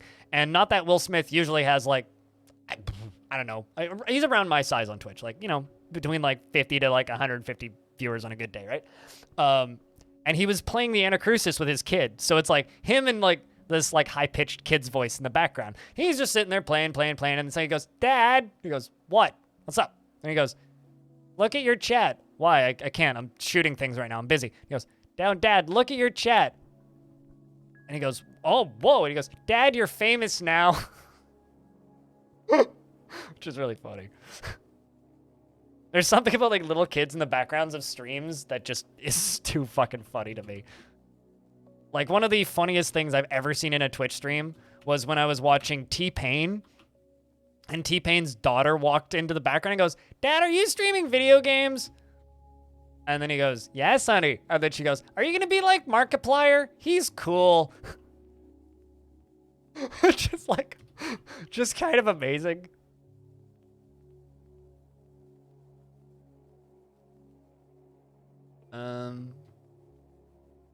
Because everybody wants Dad to be like Markiplier, obviously. I think that his response was just and I'm not!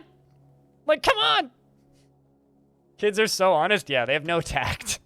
No tact! Read the room, kiddo! Dad's already famous. I am like Markiplier. Son.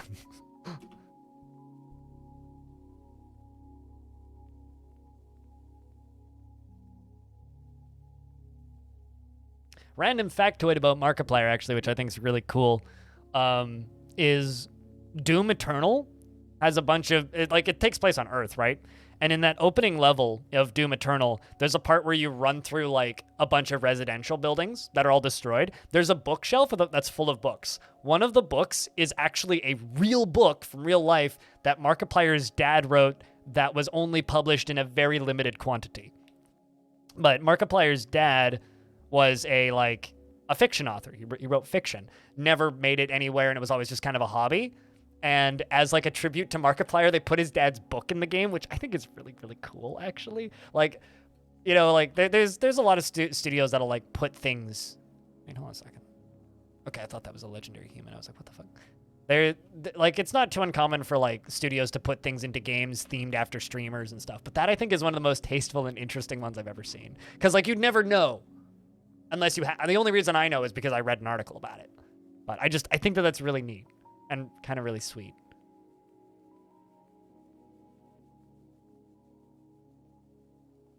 How long did it take you to understand all this?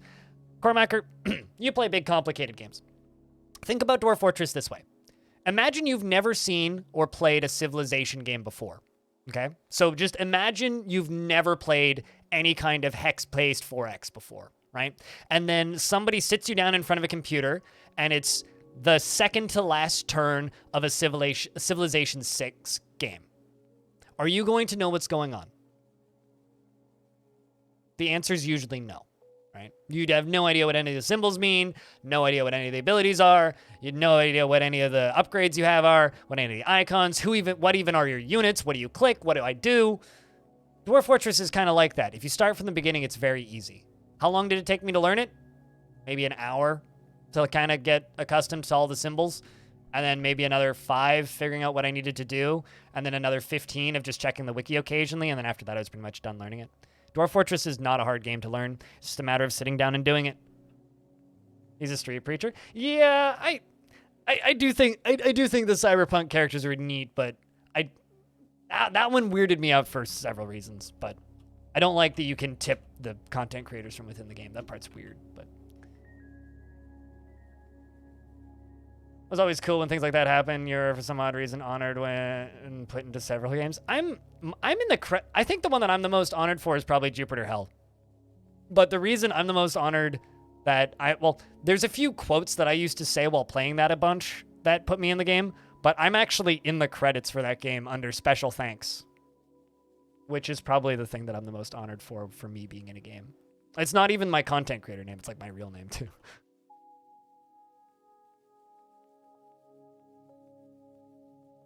Which I think is super neat.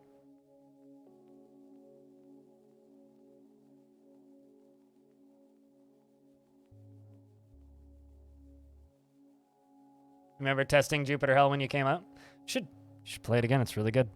Like really good. Like really good. And it keeps getting better. Every update, like Jupiter Hell is the only game I've ever played throughout an early access period that got better with every update. And every update, I couldn't imagine the game before that update. Every single time there's an update. Every single time there's an update to Jupiter Hell, I can't imagine what it would be like before that update because every update is so good. It's wild that they've actually managed to maintain it so much. Also, it's 35% off right now. Go buy Jupiter Hell. It's fucking fantastic.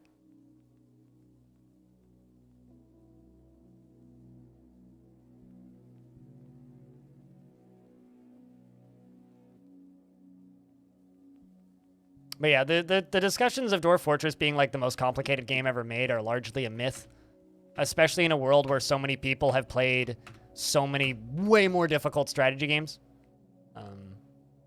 It's largely a myth that Dwarf Fortress is as complicated as people think it is.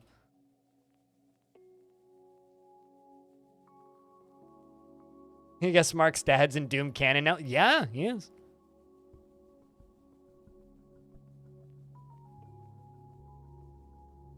The alpha of Captain of Industry and your name is in the credits. I'll see your real name because I think it's weird just to see your nickname. Yeah. I'm in the credits of Voxel Tycoon because I was their first patron, which I think is kind of funny.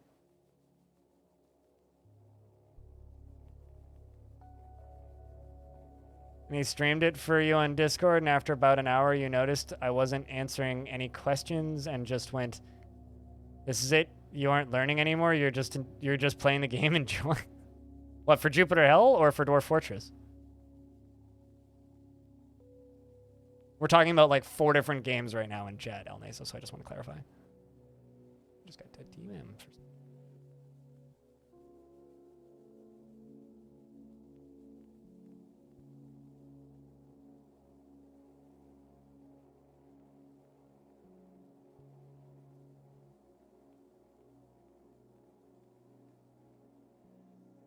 Oh, interesting.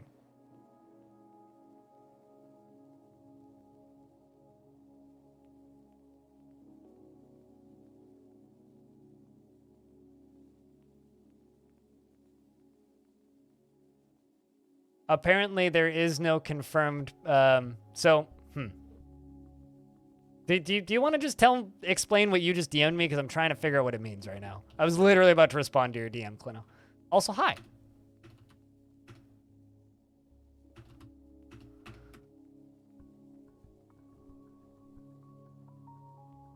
Other Dwarf free streams, how often do I know what's happening? I know exactly what's happening. The only thing that takes a little while to like become accustomed to when I'm watching other tile sets and streams is like figuring out what Z levels they're on. But that only takes about a couple seconds of like paying close attention.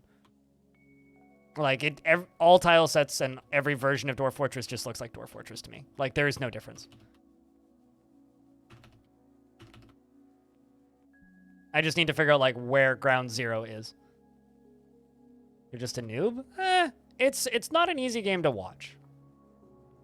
That's just kind of a fact. Yeah, okay, fair enough, El Naso, thanks. That's awesome, though.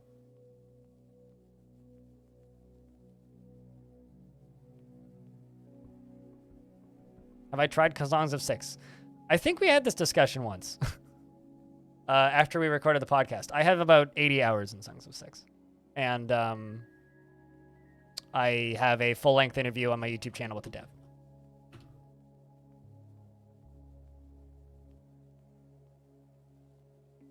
Don't forget that I dream in ASCII sometimes. I have, in fact, dreamed in ASCII once or twice. Oopsies, that's the wrong material.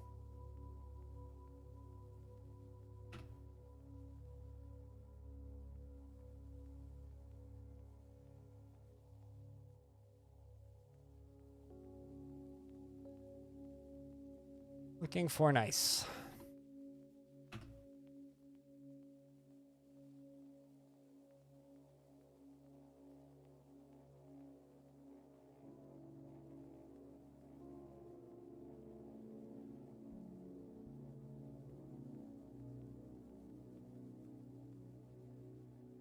But yeah, I was planning on playing it again when the next patch drops for Songs of Six. Or rather, streaming it again when the next patch is the next major one, because the last one was just combat stuff, which I'm not super interested in. Like, not uninterested in, but not super interested in.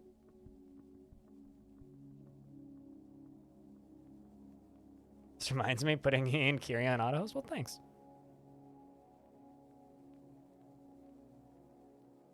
Much appreciated. Twitch has done a very good job kind of obliterating the usefulness of auto hosting, but still appreciate the gesture.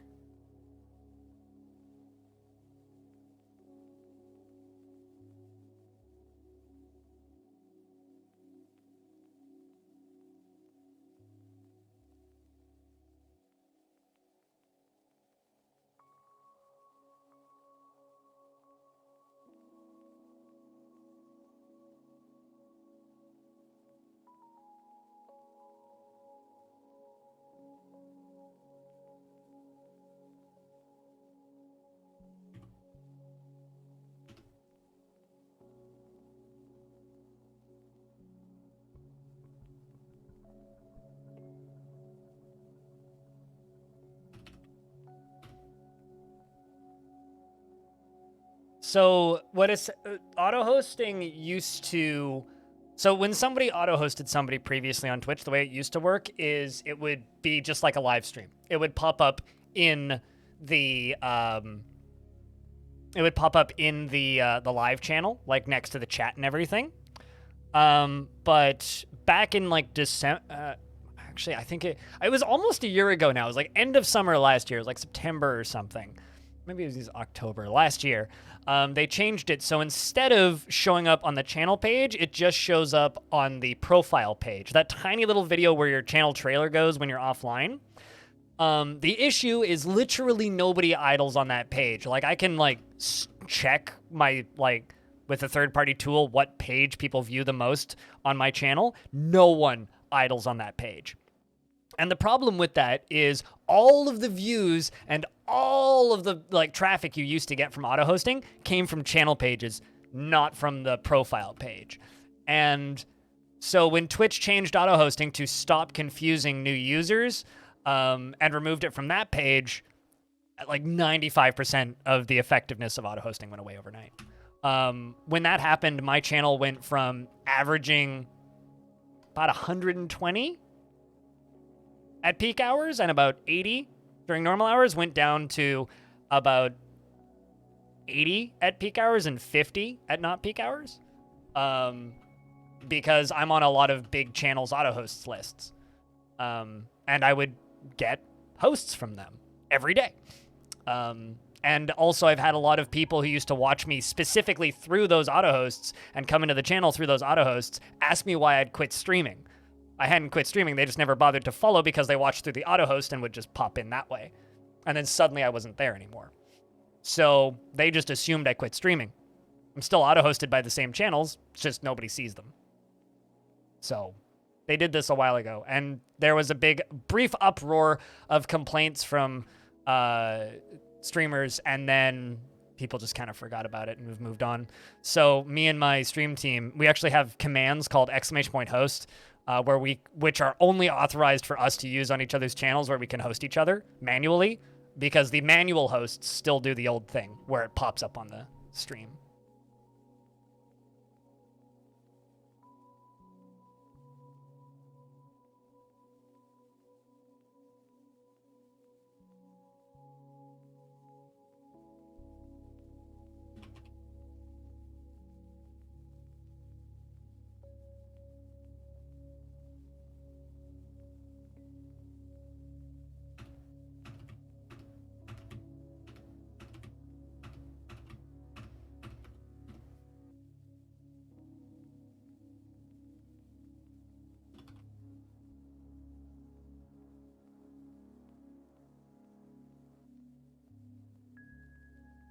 Wave the X at Twitch. Yeah, well. Yeah, you quite literally can delete all auto hosts. Like previously, like 30% of my channel's views came from auto hosts. I mean, I would honestly still I would honestly keep the auto hosts because they do still affect stuff. They're just very minor. And activity around channels is good because it helps put you into the Twitch recommendation algorithm. So activity is still good. But as for like actual promotion and cross promotion and assistance, it's very minor now. Let's just get rid of that. And that one apparently because you're standing there. So that's the actual thing, is just don't think they're super helpful. They're still a kind gesture and people still notice them. But I think Twitch has regretted the hosting system ever since they implemented it, purely because it lowers the value of their ad revenue.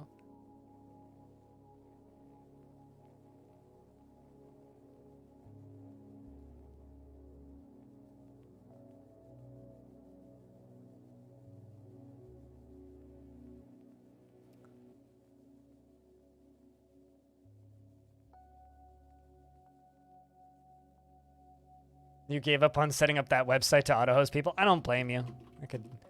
I could tell. Did you ever make any headway on reverse engineering the scroll wheel thing? But all right.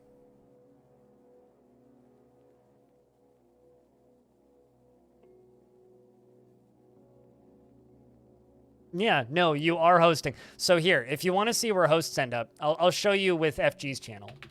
Because I know she's hosting me right now, and I don't think she'd mind me showing this. So this is what a manual host looks like, or what an auto host used to look like. Now they just pop up here, right? So previously, when you would auto host somebody, it would show up on both, right? And we're seeing an infinite stream within a stream, right? But previously, it would show up on both. Now it just shows up here, and unless it's manually hosted, it does not show up here, right? Which essentially means that they're just kind of useless. Oh, really? You did? Well, that's neat. So.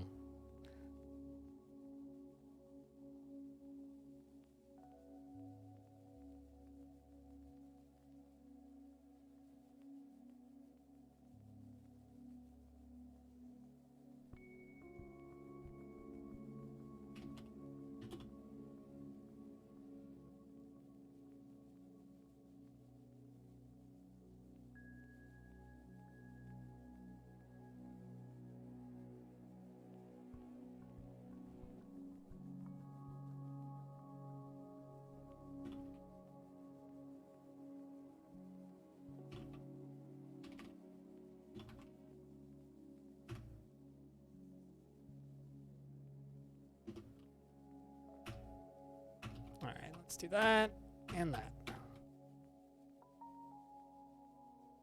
And that.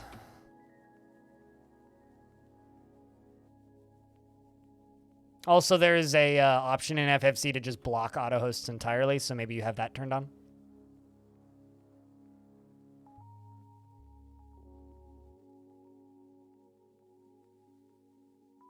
Basically, you have to make a super simple version of the carousel pretty easily. Actually, there is very fancy and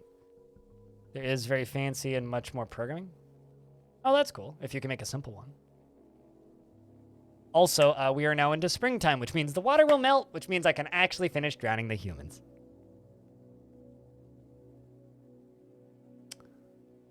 It wouldn't be a lot of programming, but Twitch has access to everything.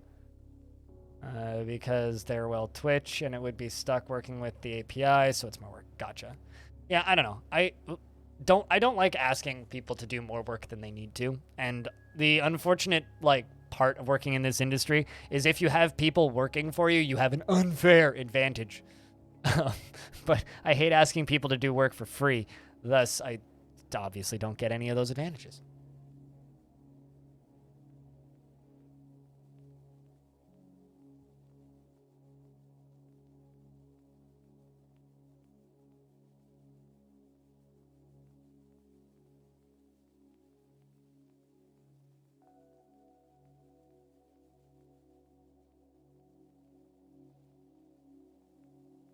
Then I don't know. Rolf, I have no idea then.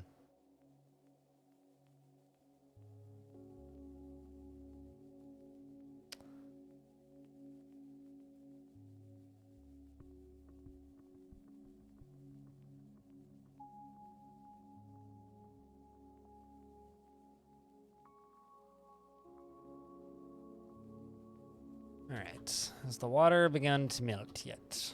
Not quite. Did anybody die? No, nobody died of old age. Interesting. Yay, the water melted. Down at the bottom. Not at the top. Down at the bottom they did. Which means we get to start dumping water down here again. Which means we're starting to fill this up again. Which means we can make the humans go gurgle gurgle. Yay! Everybody happy.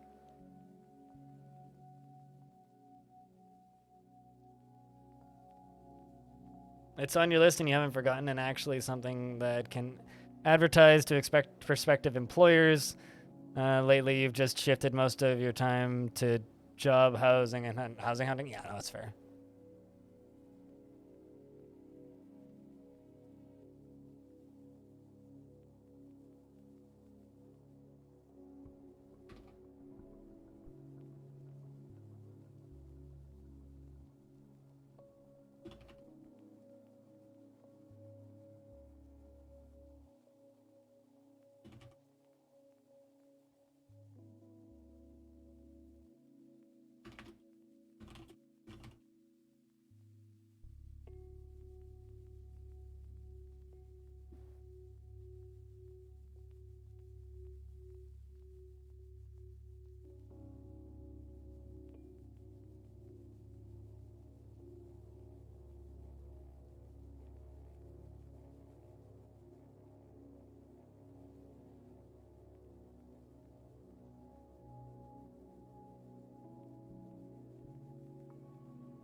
Imagine a dwarf yelled down to the humans, "We're planning on drowning you all. You just have to wait until spring. Hang in there. We'll drop some food down. It's fine. You can eat the vermin that get in." Yeah, I couldn't imagine that. This is all, like, pretty accurate water physics going on down here, too. It's gonna take forever to refill.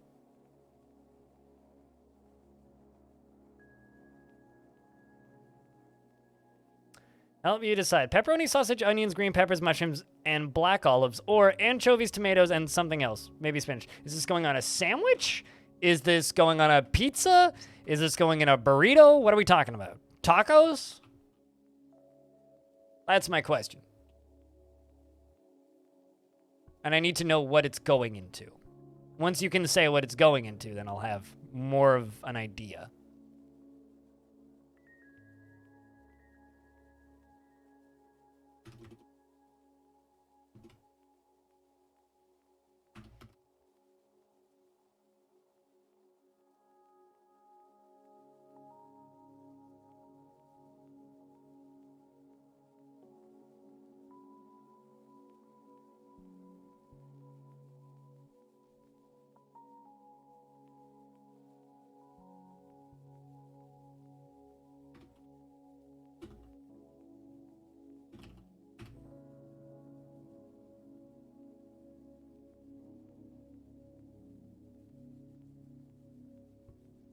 Also, apparently, the price of Dwarf Fortress has gone from confirmed $20 to unconfirmed. Just a heads up to people, which is why I'm typing in the background.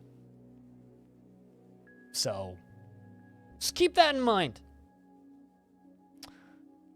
There's some talk about it over on the Kit Fox Discord, too, so it's not like it's major news or anything, but just thought I'd mention it.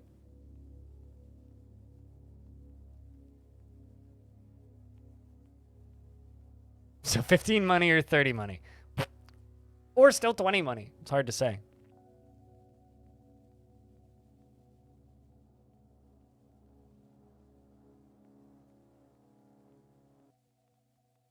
You nearly face landed on your keyboard. Go the fuck to sleep, Cormacker. You know where to find me. Tuesday, Wednesday, Thursdays, this damn place. Playing probably Dwarf Fortress. Maybe other incomprehensible weirdness. And it's usually a good time.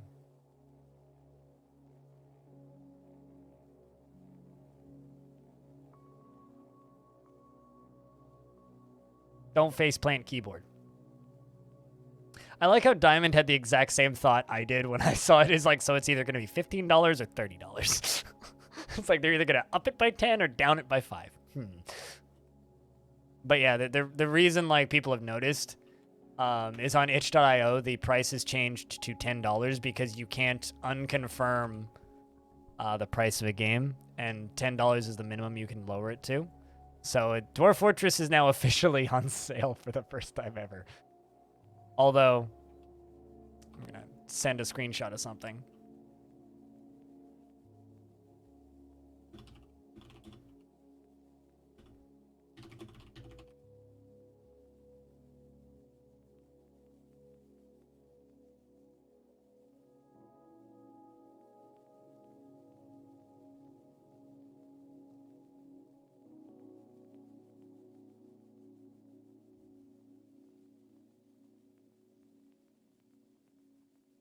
When does it go up for sale? Can we break our vow to never pre-order a game? Why would you pre-order a game? Can you really pre-order a game if it's already out? Where is it for sale right now? On bay12games.com/support, I think. Yeah. bay12games.com/support.html. This is where you can pay for Dwarf Fortress.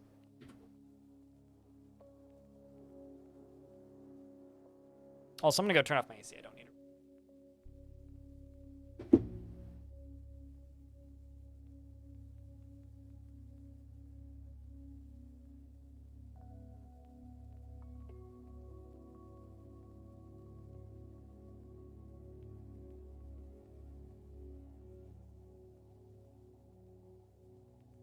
I don't think as a dwarf, but maybe in a credits list.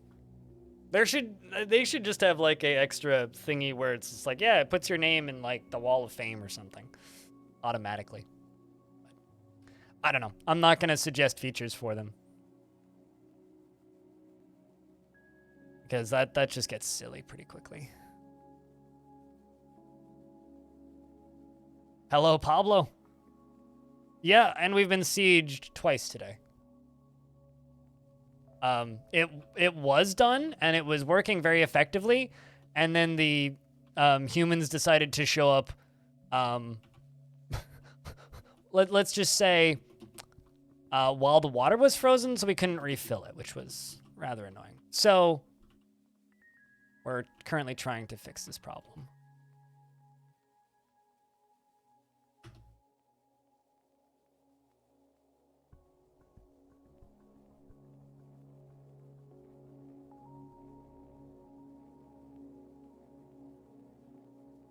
This is how I feel about chat half the time. Chat, you were no help.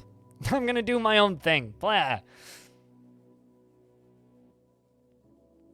Also, I didn't realize that was a pizza topping. If I knew that was a pizza topping, it'd be better.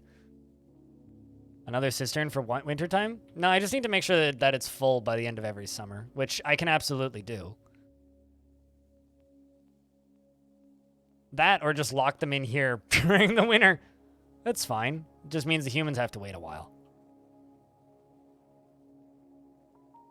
The crappy part is it means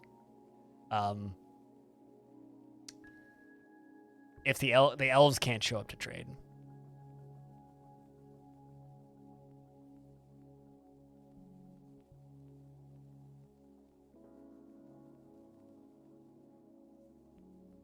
And we missed trading with the dwarves because we were under siege last year, which sucked.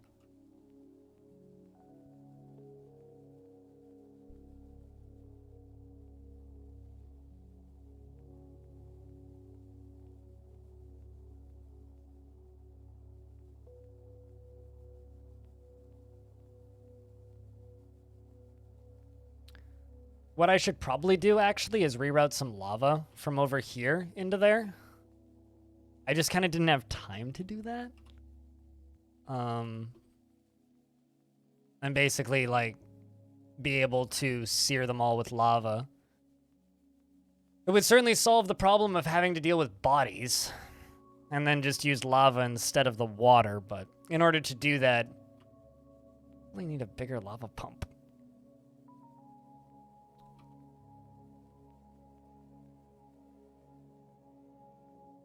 Like, I could probably build a thingy from over here over to there, turn on the lava pumps again, and do it that way, which would be pretty efficient, but I don't know.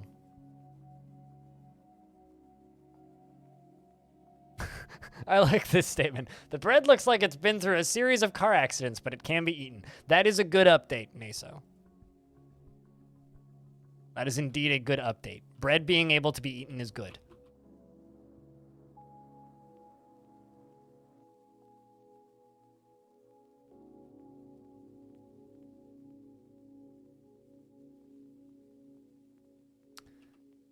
Man, it's taking 10,000 years. Good God.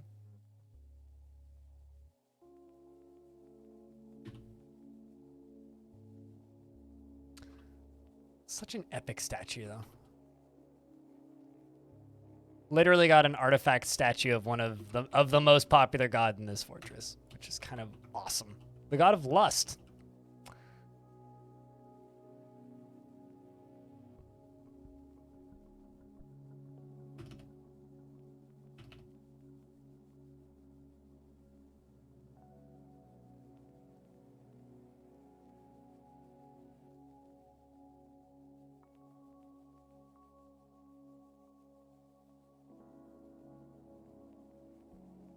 You made it. Hell yeah.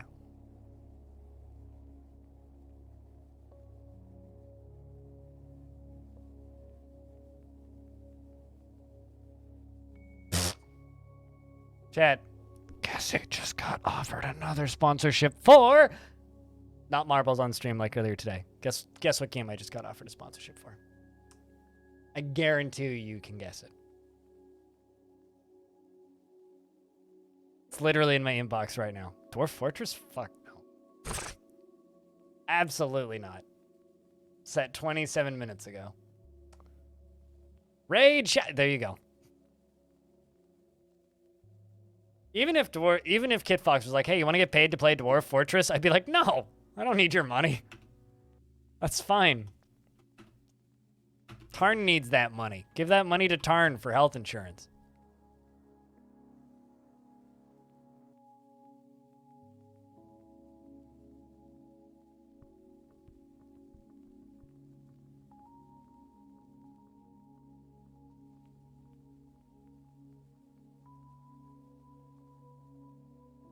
Yeah, raid.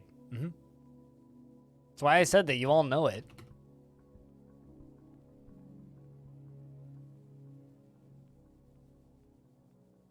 Hand-picked sponsoring.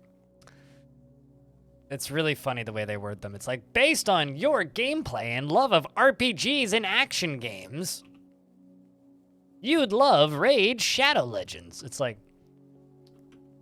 doubt, but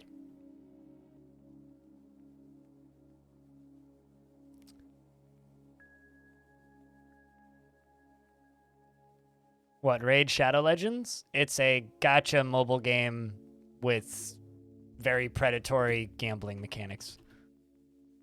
Although, oddly enough, not as predatory as some. It's like, it's really funny. I've started to see like Raid Shadow Legends apologists where they're just like, you know, actually Raid Shadow Legends is nowhere near as predatory as like, I don't know, Genshin Impact, for example. You seem to be human, or at least human-like. Would you like to play Raid Shadow Legends? A game for humans.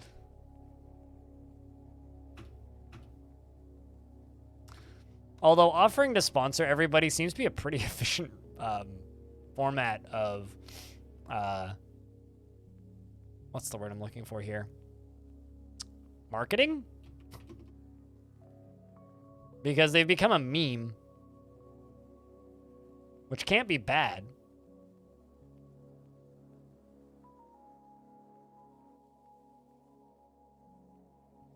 God, this is feeling so fucking slow. Okay, you know what?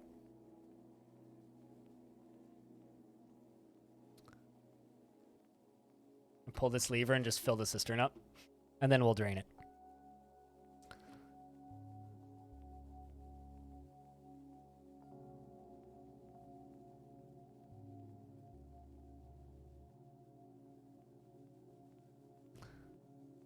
Becoming any form of meme is better than no meme marketing. Becoming a meme is great for you unless your film's called Morbius, in which case then becoming the meme, you're actually just the joke. I kind of love how that whole thing went, where it's just like, they release Morbius. It's a critical failure. People meme really hard on the internet about it sucking and nobody going to go see it and it being a big financial flop and having Jared Leto in it. They see all the memes online and go, people love this movie, and put it back into theaters, and then nobody goes to see it, and then they meme it even harder. It's kind of amazing. Wait, what?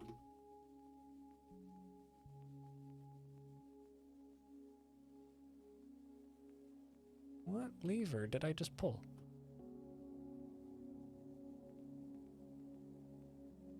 Oh, actually, hold up.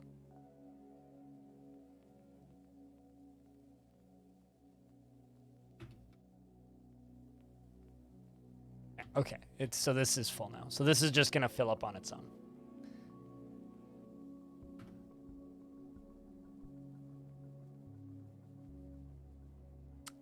Yes, and you only get paid if you get X number of signups. So it's like, not even if I were to do one, it wouldn't be worth it. They give you like a base amount, but it's a shitty pay for the base amount, and you have to get signups, and they have to play X amount of time. That's why whenever those crappy mobile games are like, people are like, hey, I'm sponsored. The first 1,000 people get a free gift pack when you hit level 5. It's because you have to hit level 5 in order for them to count. So you can't just like make a bunch of dummy accounts and sign them all up. The people actually have to play it for a bit. And it's usually not a small amount of time. It's usually like maybe an hour. So the idea is you stream like 12 hours of it in a week, and you get a bunch of signups, and then they also play a couple hours each, and then you get paid a large amount of money. But like, if I were to do a sponsorship, I don't think like 200 people from my stream would sign up for Raid Shadow fucking Legends, because you guys are intelligent and know what shit is, and also not to participate in that kind of crap, which is why I refuse to take part in that kind of marketing. So, does that answer your question, only so? Yeah, but I don't think anybody here plays Raid Shadow Legends. It's more like a cautionary tale. Like, yes, we're talking about it, but chat, and has anybody here played Raid Shadow Legends? If you have, just say yes. I'm just curious. Has anybody here actually played Raid Shadow Legends? Because I have briefly after the first time they offered me a thing. I was curious to see if it was something I wanted to take part in. Yes or no? Say no if you haven't. Obviously.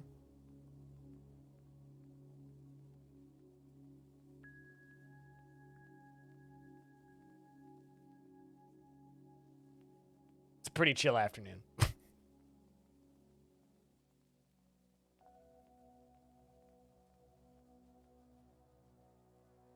No, nah, no, never will. Yep, checks out pretty much.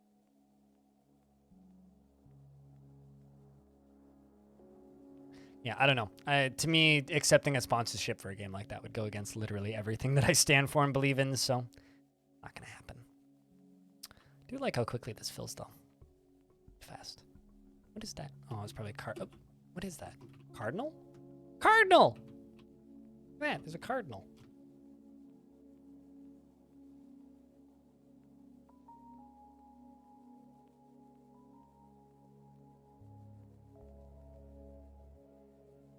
Yeah, no, it's literally like affiliate marketing, but digitally, and I don't really have any interest in taking part. It's the same reason why, like, I won't take a,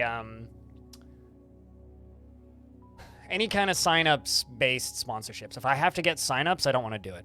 Unless it's an extremely good deal like Curiosity Stream was when I took that. Because that, I didn't get paid more for more signups, but I got a better rating, and they would extend me if I got X number of signups. And I did, and they did extend me. But that was basically just, I had to sell people on possibly the best deal I think I've ever seen in streaming media, which was just like fucking $15 a year for like 2,000 documentaries. It's a fantastic deal. Herbalife? Oh, you mean like the essential oils things? I'm sure somebody's selling essential oils on Twitch.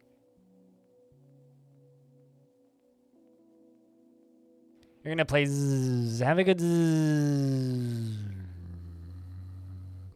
See you when we see you, man. Sleep well.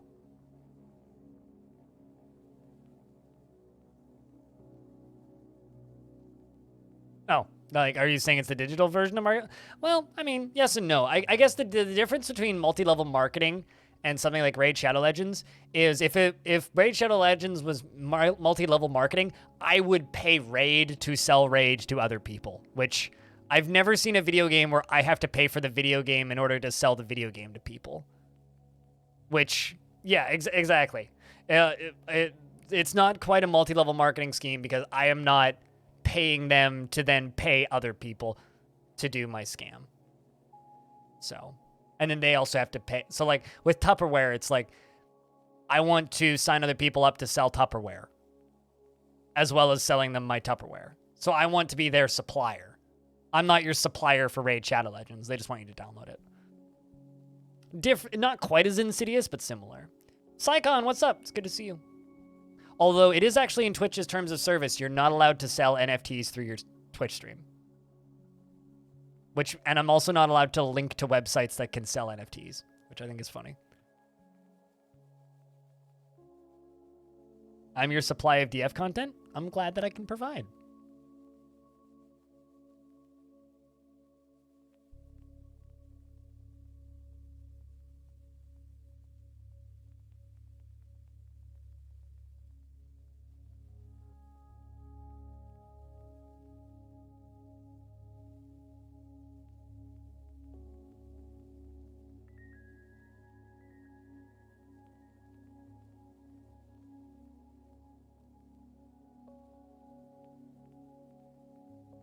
All your Dwarf gone?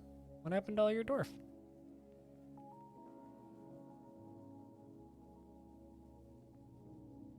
I can absolutely be your Dwarf Fortress content provider. That'll cost you either ad revenue or $5 a month at twitch.tv/BLINDIRL. I am your premier DFCP, DF content provider.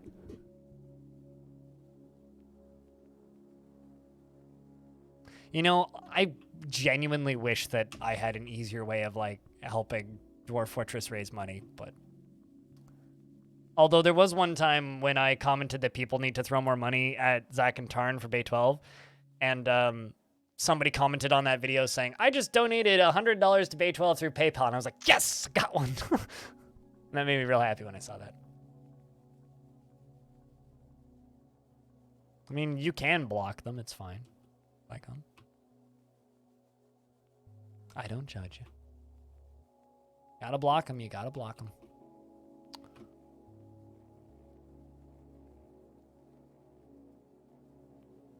th of Slate, mid-spring.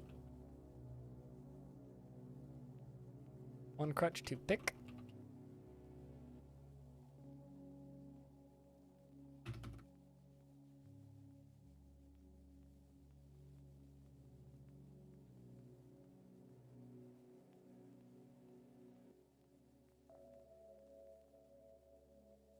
You know, I use AdBlock, but I whitelist sites that I don't mind. Or that I want to support. Although, as I always tell people, subscribe to me on Twitch or become a YouTube member, and then just fucking block everything. Doesn't really matter at that point. Also, shoutouts to the 3 YouTube members that we have. I'm currently at an all-time high for YouTube members. Which is 3. Which is kind of wild to me that I actually have 3. And 2 of them are subscribed on both Twitch and YouTube, which is also kind of crazy. But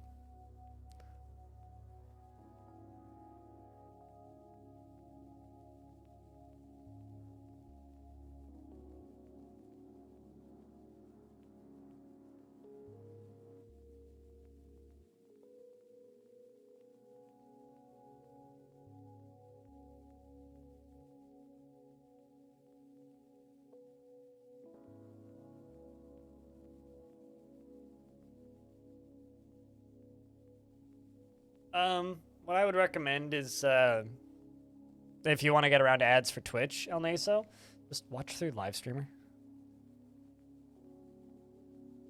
On YouTube, they seem to have the demographic perfect at times, and at others, they're honestly wrong. I bought YouTube Premium for one reason.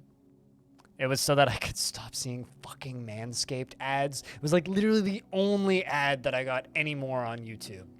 I got so goddamn annoyed about hearing about puns to do with shaving nuts that I literally bought YouTube Premium to not have to hear it anymore. And I also bought Twitch Turbo again, so I don't see ads on Twitch or YouTube. Yeah. And I don't have to ad block anything. It's nice.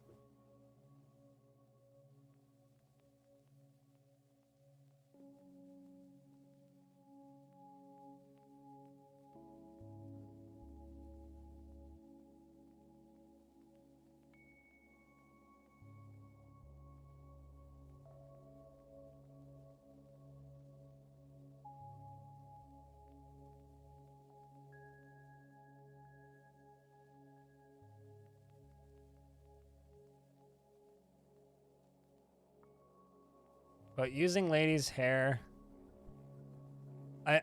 Using ladies' nair. I thought you were gonna say using ladies' hair products, and I was gonna out myself as I only use ladies' hair products because it's way better than men's hair products. Jack Nrick withdraws from society. It was crap, was it really? I don't know. I know a podcast whose host has gotten those a ton of times. They send them new ones every time they advertise for them. He says they're fine, but I don't know. You didn't know that there were men's hair products? Have you never been in a grocery store or anywhere that sells shampoo? Men's hair care products are right next to women's hair care products. Child claims a craft store shop. Like, literally, they're right next to each other.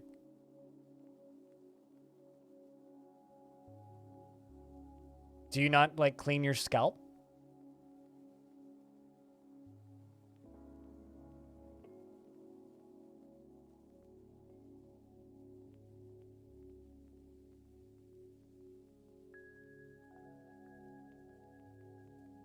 But I guess you wouldn't use shampoo for that.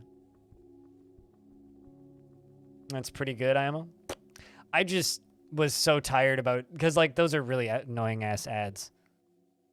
So, yeah, I use women's hair care products because men's hair care products suck if you have long hair.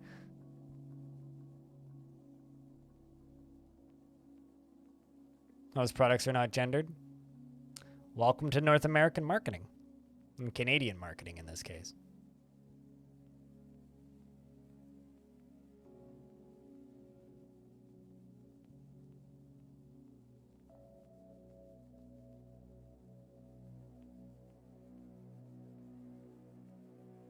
I mean, my hair conditioner straight up on the side of it says women's hair conditioner because it smells like vanilla and coconuts. It's lovely. I love smelling like a cake.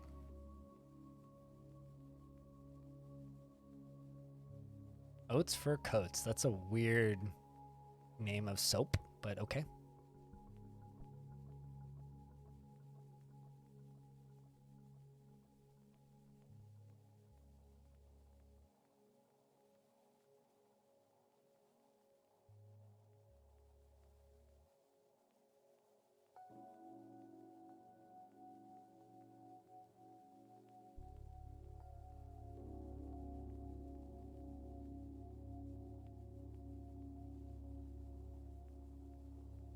I was gonna say it sounds like it would be for horses or something, but yeah, I've literally never heard of it. So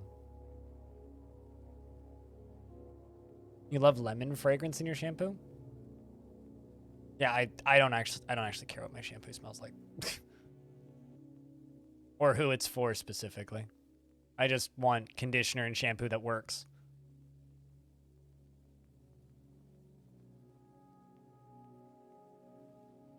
So why are you using shampoo for horses when, why? Isn't that stuff maybe a bit harsh, I would think. But I don't know. I'd be worried that would be too strong.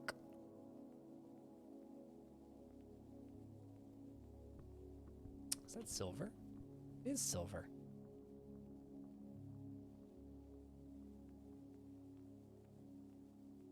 Because it's really high quality and natural. I try and stay about 500 meters away from a horse whenever I see a horse because I'm ridiculously afraid of them.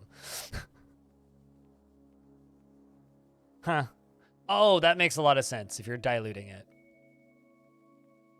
If you dilute it 50 to 1, it doesn't hurt your eyes. When I don't feel like using actual shampoo, though, I will say diluted vinegar, white vinegar, really good for washing hair. And the scent goes away almost immediately. Yeah, I won't walk. Like my aunt had horses and still does. And my neighbor growing up had horses, and my other neighbor had horses. And yeah, I stayed very far away from them because horses scare the shit out of me. They're just huge and unpredictable creatures, and I just if a creature's taller than me, I'm afraid of it. Like me and horses, we have an understanding. If there's a fence between me and the horse, I will hand the horse an apple. Otherwise, I stay very far away from horses, especially since I've seen multiple videos of horses eating baby chicks, like baby chickens. That also has kind of made me a little bit cautious around horses. Yeah, moose are just like a Clydesdale. The lady who used to run the tiny little like historic post office close to where I lived, she was like 4'9", maybe, very tiny little lady. She had a Clydesdale that she would ride up the highway, and it was really funny because it was this tiny little lady on this giant horse. This huge horse. She'd go for rides on it. 3 iron picks.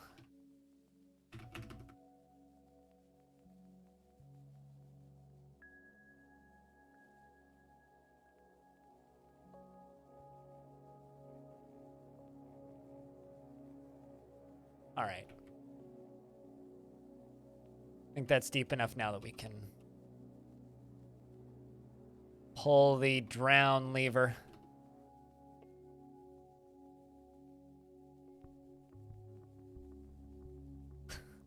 I joined to stuff that reminds me of the line, that was a Clydesdale fart.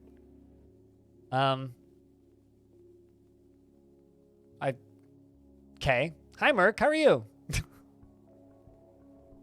So a guy at a church you went to had a family over, and his horse walked me, and had family over to see his horse, and it walked me up the barn wall, and you were 10 and you cried in terror of it. Yeah, I don't think I had any scarring things like that happen to me. Horses are just big. I don't really trust big animals like that. I'm trying to drown humans, and it's not working very well. They're refusing to drown, shall we say. I don't have enough water to drown them yet, so there's like 100 plus of them just like hanging out in there.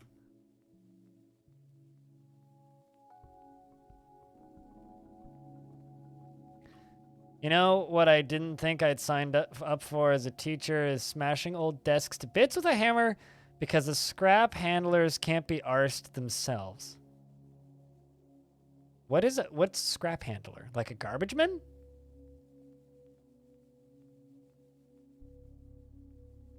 Why are you... This reminds me of a friend of mine, when I was younger, worked at a recycling depot. And he said that the best part of the job was getting to smash washing machines with a sledgehammer. It was the only part of the job he liked. This should start overflowing any second.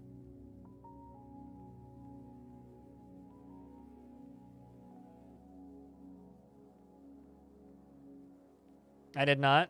Hold up. I got an email for this. There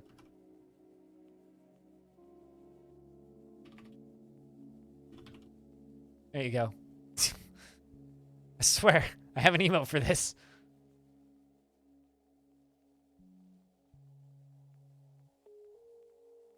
Oh. Well, like for the war effort?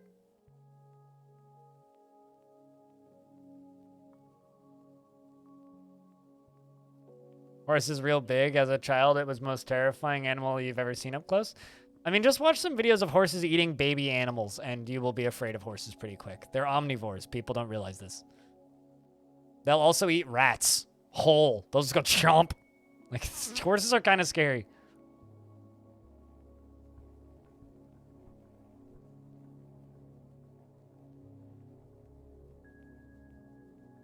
But I guess that makes sense.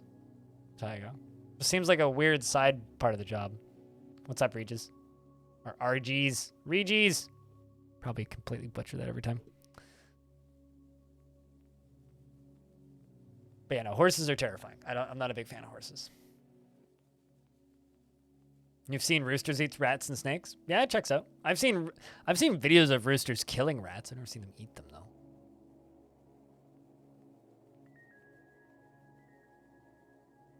Yeah, I've been charged by a horse, which was enough for me.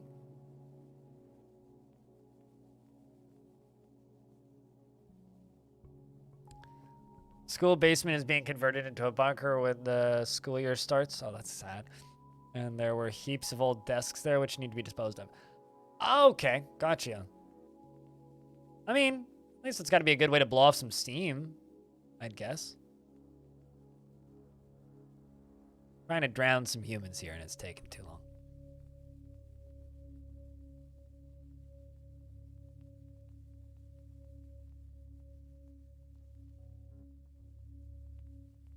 But we're about to be at the point where it's going to start bubbling over.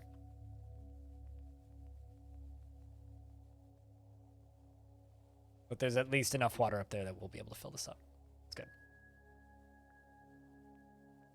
Look up horses with dog's mouth. I've seen that. I've dug into many of those horror art forums over the years.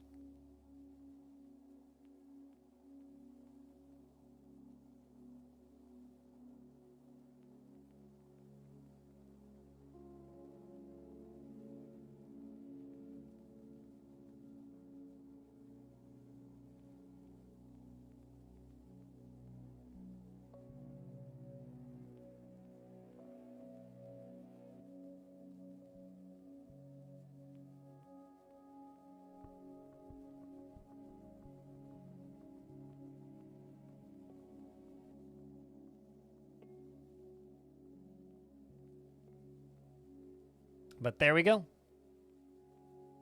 The water's finally doing the thing I needed it to do. Whoa! Oh, Jack Narek has begun a mysterious construction. A giant rat is fighting, and the humans are drowning. Excellent. Now we can watch these humans go gurgle gurgle. About damn time. Just took forever. We're all the way into late spring. It took 3 seasons to drown them, as they sieged us at the end of summer. Well, hopefully this will teach them to not siege us.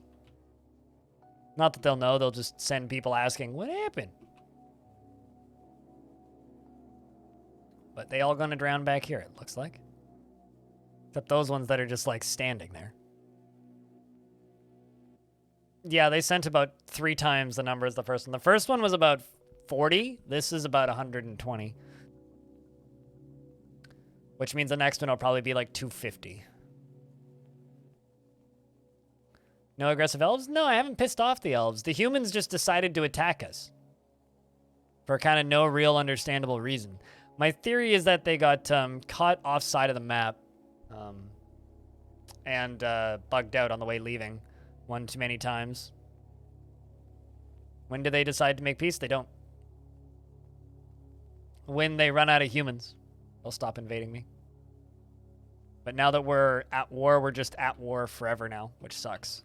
Oh, well, you got sucked underneath, which means you're drowning now. Bye! Unless you're able to climb back up. Emtha. Nope.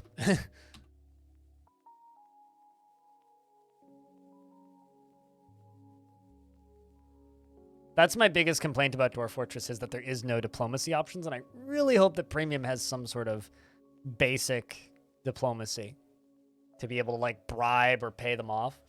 I know that there's a thing about them demanding artifacts instead of attacking you, which is kind of neat. So I'm kind of hoping that's the direction that they go. But like being able to say, I'll give you 4 artifacts in a book and stop invading us would be really neat.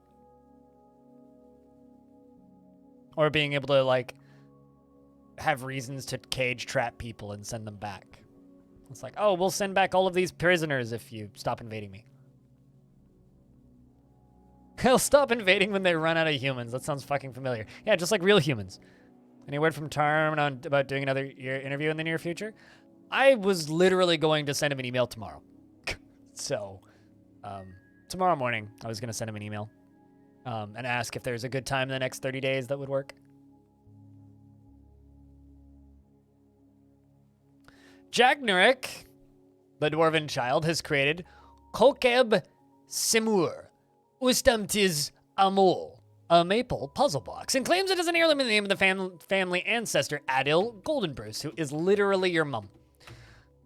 This is a maple puzzle box. All craft storesmanship is of the highest quality. It is encrusted with oval cabochons and decorated with maple bone. On the item is an image of Erdem Towerlulz, the dwarf, in unicorn leather. On the item is an image of Massive, the dwarf, in guinea fowl sheep's wool. Massive is embracing the guinea fowl. On the item is an image of a Were Cody in schist. Oh, that's interesting. But yeah, no, I'm planning on doing one soon. Like, I'm basically like, you know, I'll be completely honest. If Kid Fox wanted to hire me to restart DF Talk and just run that on like a quarterly basis, I would just do that. But essentially, my plan for the YouTube videos is just one every 4 months or so. I will be like, hey, Tarn, you want to come on and talk about dwarfs for a bit? The issue is because they are primarily like community Q&As, there needs to be enough to like talk about, right? And there isn't always enough to talk about by the end of 4 months. So this one, we're waiting a little bit longer because there hasn't been that much new, you know?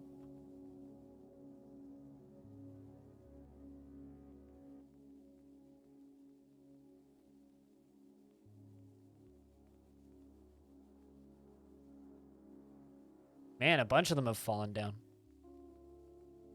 It's kind of dark.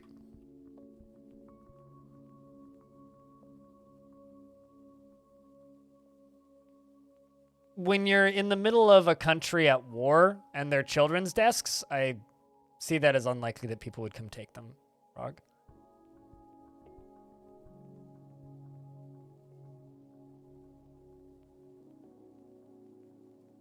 There's a very simple reason why you haven't gotten any live playthroughs in a while. It's because, like, a large portion of the creatures and the items and stuff are all getting redone by the artists because of the meth kerfuffle. Yeah, no, I agree, RGs. I completely agree.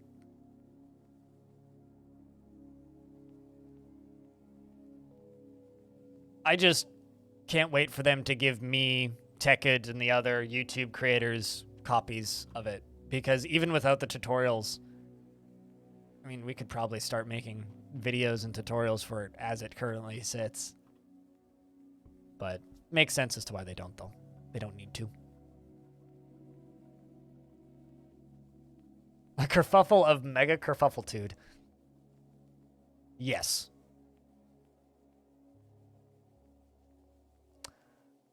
I hear the gardeners outside with power tools. I hope that this means they're not uprooting all of the grass again that I've just spent the last 6 months replanting.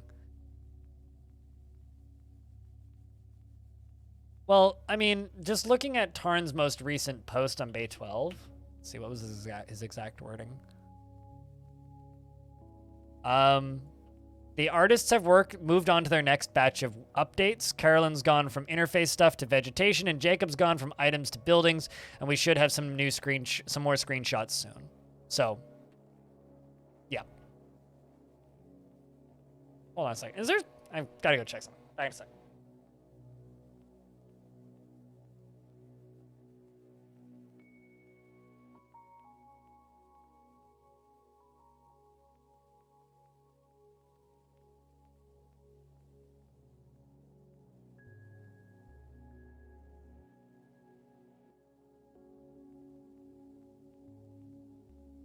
They're walking just outside my window with a leaf blower, and I was making sure they weren't walking onto my patio again. They've done that a couple of times, and I hate it when they do that because they literally just send all of the stuff that's on my patio just flying, and it drives me nuts.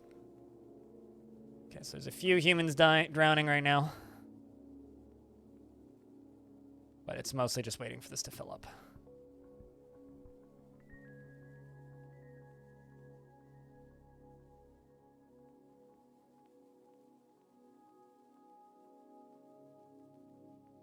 But yeah, when it comes to the interviews with Zach and Tarn, I need to come up with a good format for them that isn't just Q&As, and then I could do them more frequently. But because, like, all of the work being done on the game, like, it's not like the old days of DF Talk, right? Like, if you go back and listen to the first 10 to 20 episodes of the old DF Talk podcast, it's like they're just talking about stuff that's being worked on for the game and features and ideas and content and things that are being added to the game. And that was back when, like, that stuff was still pretty rapid, right? Like, they were pretty frequently adding stuff. Overwhelmed by terror. Why is that? So, like, back in those days, because there was constantly stuff being added, there was a lot for them to talk about, and they always had things that they could ask Zach and Tarn because, you know, they were constantly adding features and updates to the game. Whereas now, the issue is, like, it's not super interesting for just go through the bug tracker with them. Might do that. The issue is right now it's a lot of like, well, I've spent 6 months doing tiny UI elements, and here's some ideas on what we work towards. But there's no like real fun stories about, because like listening to Tarn talk is interesting when he just goes off on a random tangent about a thing, and it's really difficult to do that when all of the features being added to the game are just, yeah, we added more menus, still adding more menus. We've added more menus. Guys, we've added more menus. Guess what? There's more menus. And you know what we worked on today? More menus. And that's not fun to talk about. So I have a feeling once Premium's like out and Adventure Mode is out, it'll be easier for me to do them more frequently. Also, they'll probably be more popular, which I'm not complaining about in the slightest, frankly.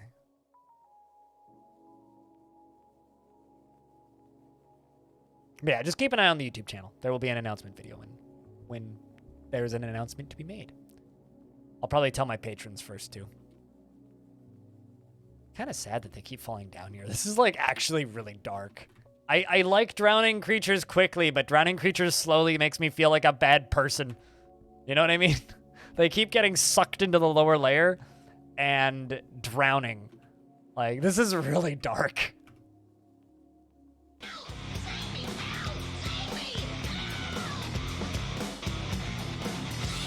Also, this human is tantruming. RGs, thanks for the, like, straight-up subscription. Chat, can I get a round of beers for the brand new subscriber? And thanks for being the first notification of money in 3 hours. Much appreciated. Helping stream pays bills. There we go. They're starting to drown. Yeah, he's, like, throwing shit at people. Also, the water's getting deep enough that they're starting to drown. Siege isn't over yet, though.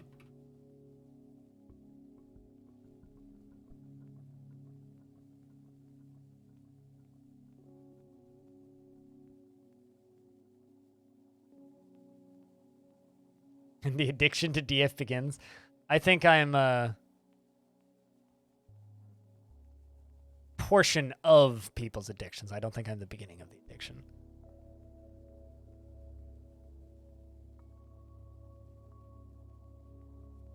You thought that you got gifted a sub the other day, but your sub icon wasn't appearing? Not that I'm aware of. Yeah, they're fighting with each other. The crossbowman's right upper arm skids along the ground, but it is deflected by the human crossbowman's skunk armor. Skunk leather armor. I think it was Cyrolac was saying that skunk leather armor is extremely unrealistic. I realized you were tripping. Well, sorry for the disappointment on that, but the gift sub lottery is BS, to put it bluntly.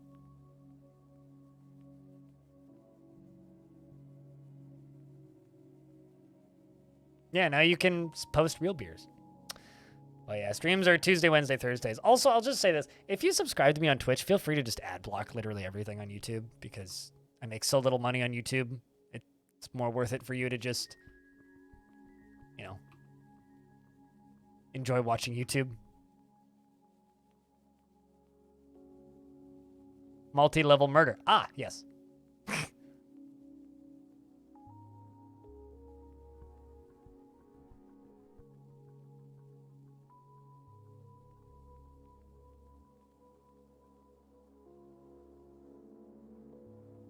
Yep, literally got all of them. Literally every single one of them.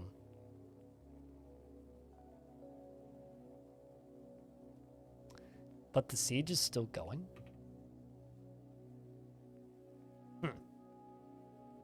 In before one of them is just a vampire. Doesn't drown. There we go. Siege is gone. All right, well. Pull that lever. And can pull that lever. Get this lower bit draining.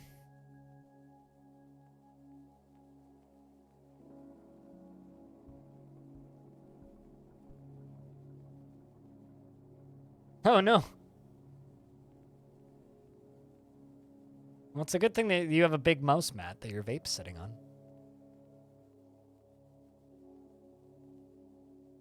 Man, that's a little rough on the frames. All of the physics objects getting pushed around.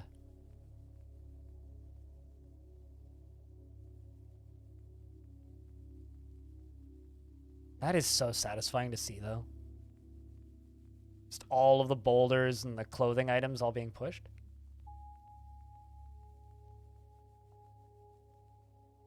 That's just called living the life. Hanging out with your feet on your desk. Oh no. Seems like Radio Free Olive just tantrumed.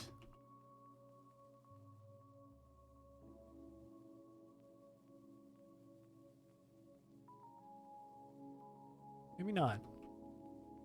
Also not seeing any crimes going through.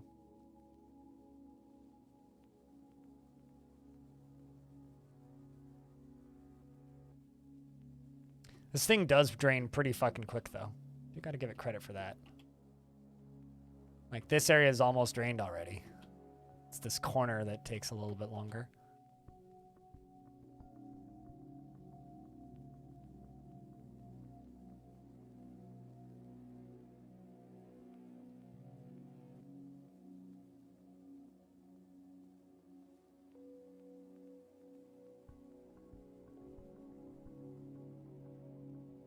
Into that one dwarf bedroom? No, it doesn't.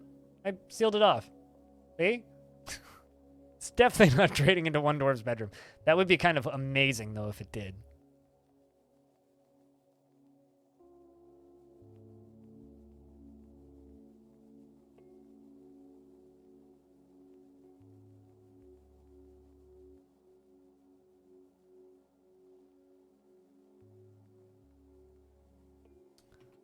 Let's open up the top door. Slaughter some unicorns.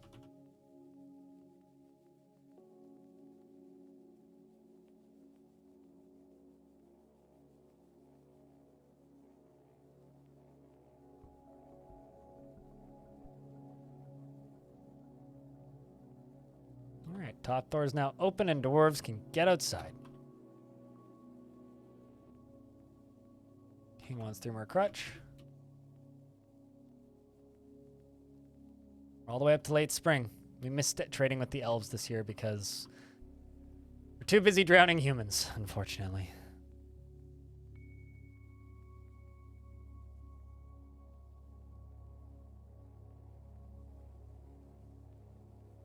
How long did the siege end up being? I didn't keep exact track, but from late summer until late spring. Pretty long. Almost a year. It's just because it took me it's just because I had to wait for the winter to pass to fill the thing up, and I didn't have it running automatically. It's running automatically now. We're into summer. So it should take about a season to fill it, but I want to increase the flow speed. And as long as it's like mostly past halfway full, when a siege shows up, I can kill them pretty quick.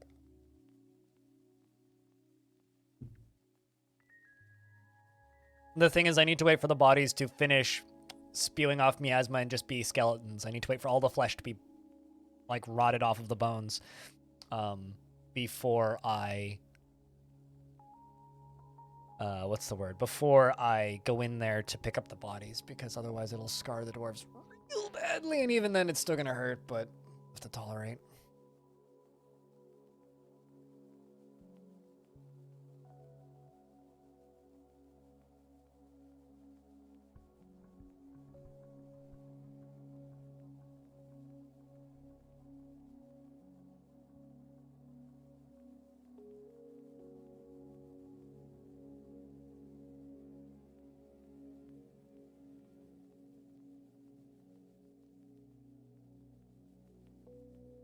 So the survivors don't retrieve their dead? Survivors? That's optimistic. But no, they don't. There is no survivors, sir.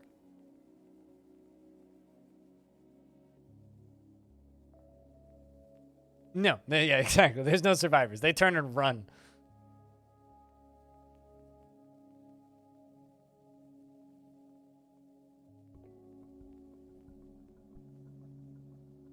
These aren't vampire survivors we're talking about. This is Dwarf Fortress. And when you invade the dwarves, yeah, you don't get the opportunity or luxury of having survivors.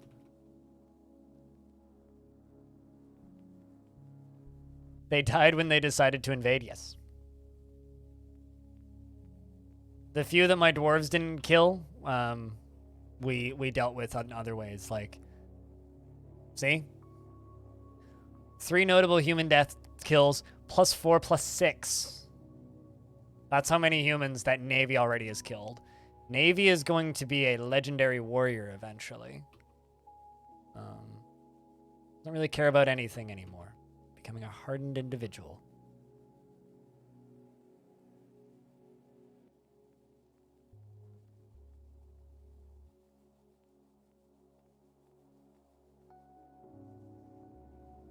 Do you think they, survive? Survivors, how cute. As if we would let any of them survive. They attacked us. He's definitely not a retired Navy vet. He's just a veteran. Also, he's streaming Dwarf Fortress right now, so you should go lurk in his channel.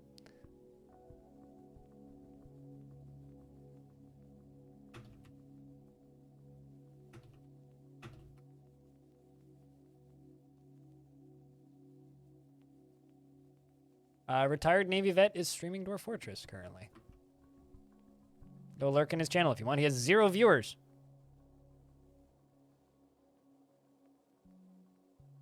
Also gonna go lurk in his.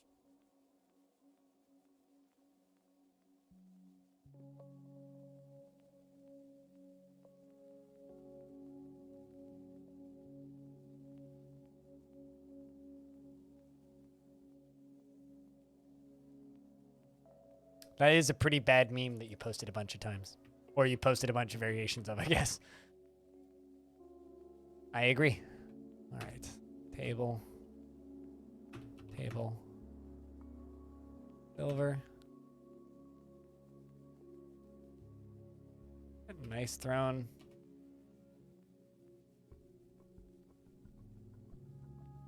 A artifact? It might.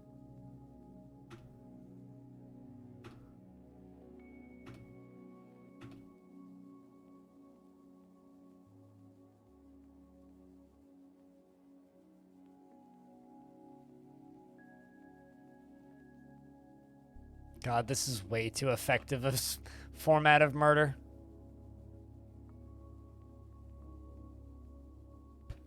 Again? Really? Again? Oy vey.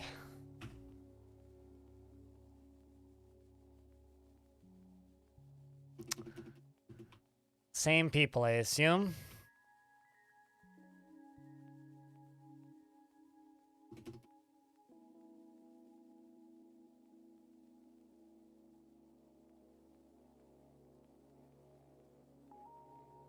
No armor either.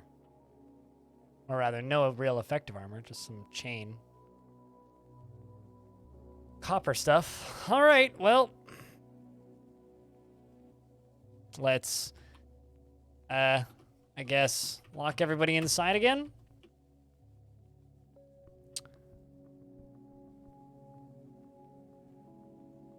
Needs more lava. Like I said, I'm probably going to redirect lava to it so I can make it self-cleaning. But, problem is, these humans are way too committed to invading us way too frequently. Holy shit. And their sieges keep getting biggened. But they're all just recruits. Like, I could send my 7 dwarves up against those and probably win. Yeah, I need lava to... I'm not going to tell my dwarves to clean those out, ever, I don't think.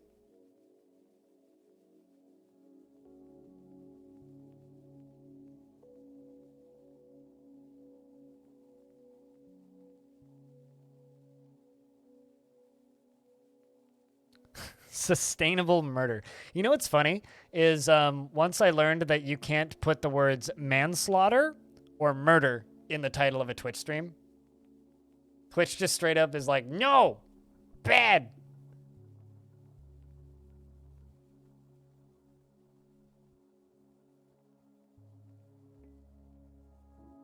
Which I think is understandable, but also kind of funny.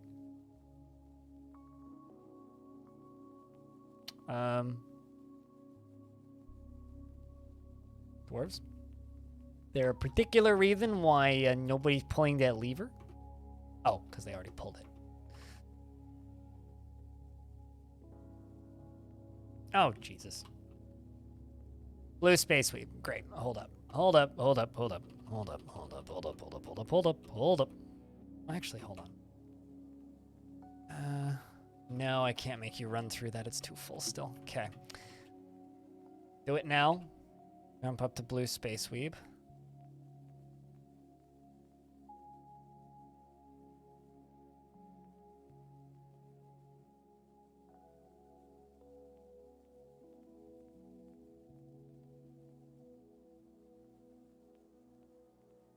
I really hate it that you can. The fact that war crimes is a meme for any game, I genuinely believe, is a horrendous thing that shouldn't be celebrated.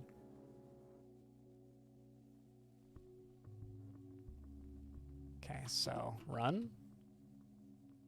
Oh, God. Are you in the military? No, you aren't. Shit. This dwarf's just gonna book it.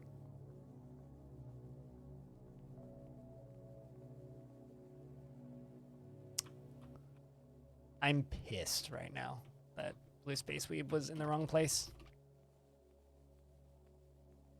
Sorry, dude. I guess we're just gonna have to leave them in the fort at all times. Sorry, blue space weeb. You were a good dwarf. Rest in peace.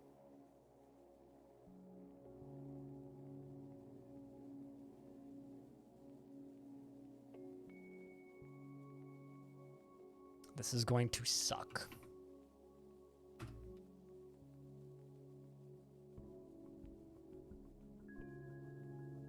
Anybody going to go pull that lever? Okay, let's hope you fucking get to that lever before this becomes a problem. Okay, can we just like, remember how I was saying that I hate that meme? Let's just not, right? Doesn't even need to be discussed. It's just kind of disgusting. That's it.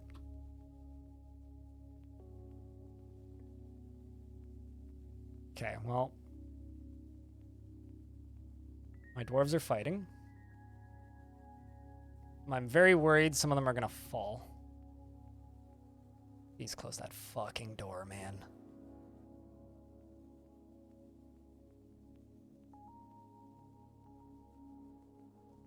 At least there's no way up from this side.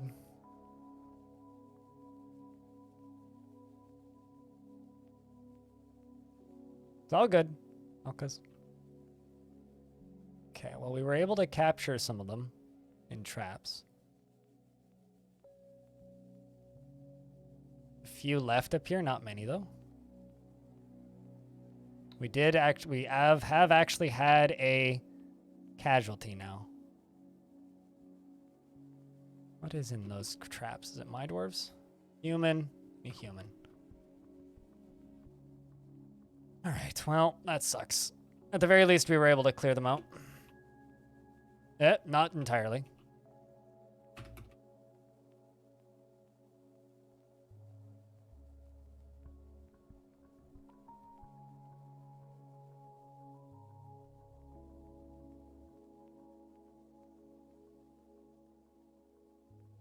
Red Octobear seems to be doing work.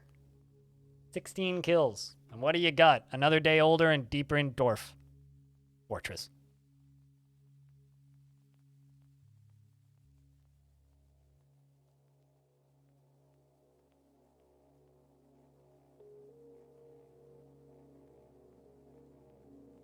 Beer is more important than lever pulling. This is true. Everything is more important than lever pulling if you're a dwarf, though. Oh. Dwarf on that side got it. Perfect. Alright, well... aside from the part where we lost a very important dwarf, done alright. So we're just going to let this fill and just not worry about it for a little bit. Just kind of keep an eye on the siege up on the surface. Because we have to be very careful to not let them in.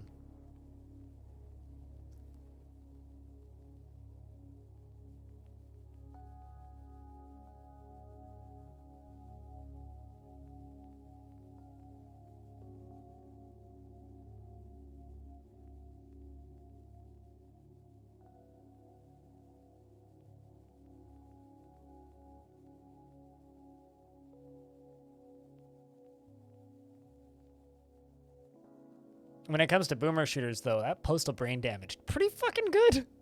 I'm not much of a boomer shooter person. Although I will say that I'm very, very, very excited for Gloomwood. It's not a boomer shooter, but it's made by the boomer shooter people. This thing. Early access, August 16th. Hey! Can't fucking wait for August 16th. It's only like a month and a bit away. So fucking excited. Can't wait to stream a shit ton of that. Yeah, Gloomwood's looking nice. It really is. Gloom, you know, honestly, Gloom Dude, just as good as Gloomwood. Not to be confused with Gloomhaven, though. All right, well, let's get these bodies removed. Gross. Oh, shit. There's 42,598 blocks, and to open this menu, the game needs to locate every single one of them. So the game's going to not respond for a couple of minutes. I forgot to go the full page button press route. That's my bad. So we just get to wait for a little bit. And there you go. Okay. Oh, no, never mind. Now it's figuring out bins, which is... yes, almost. Oh, no, never mind. It's still figuring out blocks. Okay. Great. The game's not responding. It's okay. It'll figure it out. Just give it a minute. Ah, there we go. Now we're on the body parts section. That's what I need. All right, so dump body parts and dump corpses.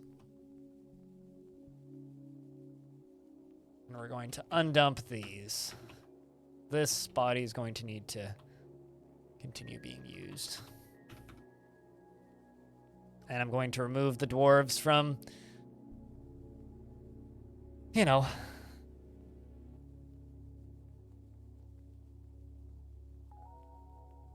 doing dwarfy jobs, or chilling as dwarves do, and instead removing corpses.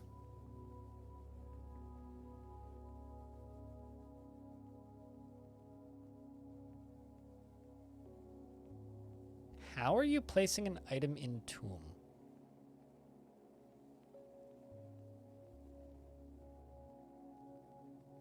How many Atom Smashers do I have? One.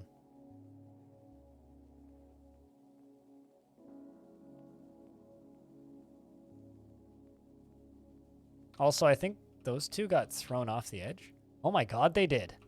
One of the humans fell off the edge and literally went splat down here. Look at that. That is horrifying.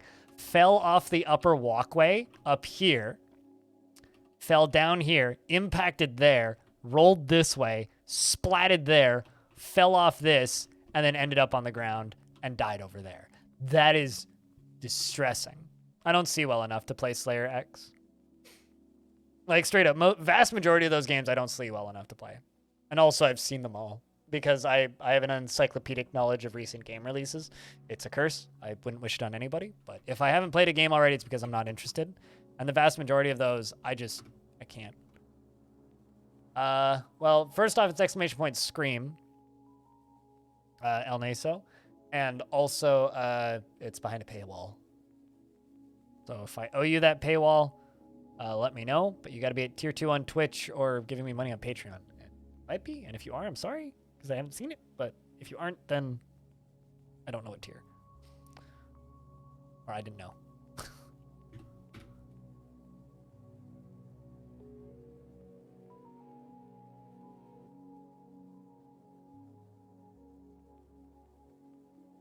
How deep is this? Yeah, it's getting there.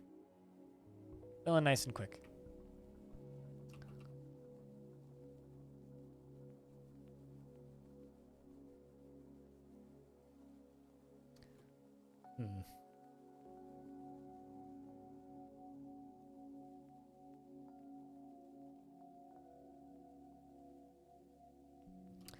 Guess what I'm gonna do is I'm gonna build a thing.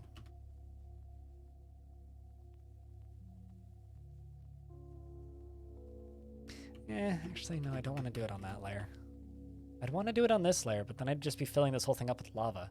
The problem is if I fill this whole thing up with lava, it's gonna actually cause me some problems. I guess I'm just gonna kill them all with water until I can afford the... Because, like, all the drawbridges in there and stuff are just gonna get destroyed.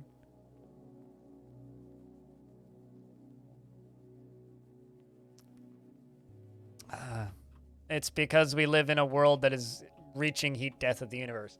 Although, nice fact, though, is that the ambient temperatures of cities is going to be dropping significantly with the popularization and adoption of electric vehicles. It's not going to help with noise pollution much, but at the very least, the average amount of temperature that an electric vehicle outputs versus the average amount of temperature that a combustion vehicle outputs is significantly lower, which is why we're actually predicted to have colder winters here in Vancouver, because something like 30% of people here in more wealthy areas of town have electric vehicles already. That's like 500,000 or something electric vehicles are now on the streets out here, which is kind of crazy, actually. Very rapid adoption. Especially with, like, the Hyundai and the other cheaper electric vehicles. Yeah, so here in, like, because I live in the Fraser Valley, right? The Fraser Valley has a really large river that runs down it called the Fraser River that flows into the ocean. There are photographs of the Fraser River freezing over so thick that you could walk all the way across it. I think in my entire lifetime it's frozen all the way across once, and you wouldn't want to walk across it because you would have fallen through it the middle. And that's just because of ambient temperatures of cars idling. And then the temperature getting caught in the valley. Last winter was the most ice I've seen on it in my entire life. And it froze over.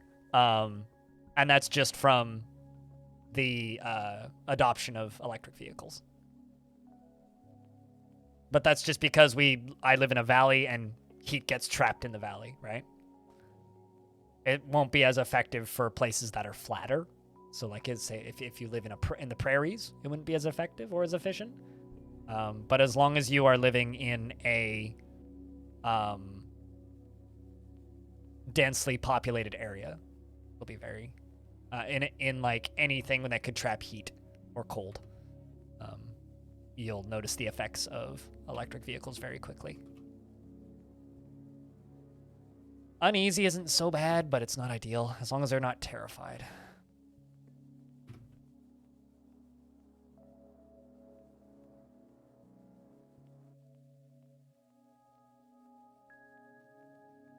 Meanwhile, there's a dwarf up here having a panic attack.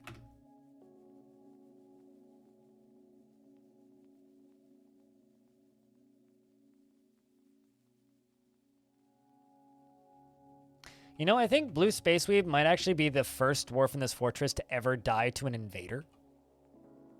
It's actually kind of crazy to think about.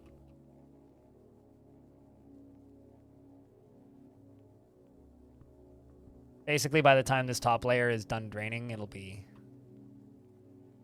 shallow enough that we'll be able to bring them in.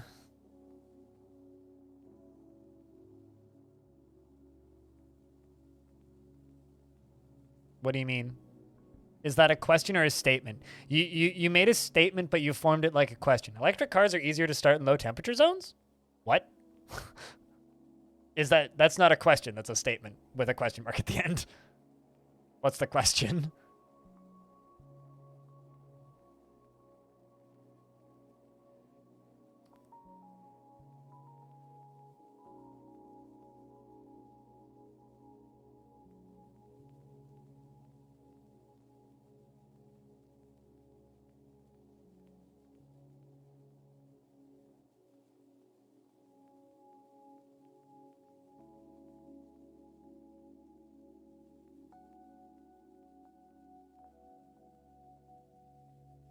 Because I'll say this, electric cars have a tendency of overheating and combusting in hot places, like deserts.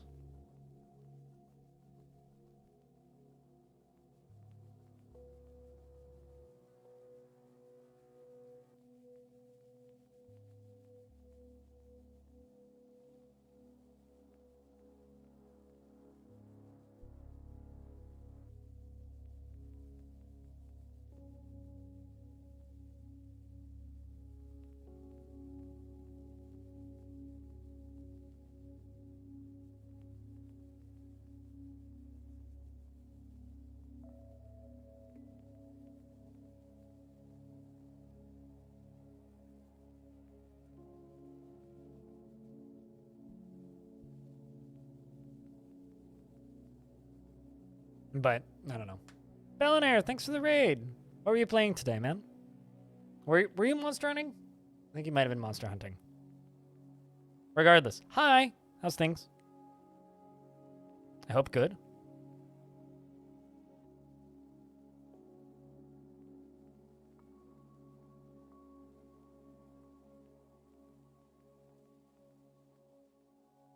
But if you guys don't know Bellinair and you want to watch a full-time as of now, Monster Hunter channel for the next probably 6 months.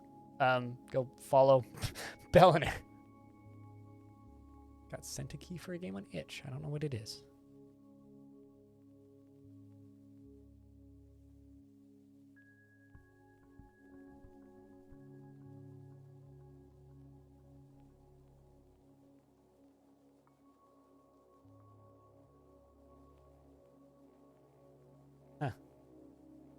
Very strange point-and-click adventure.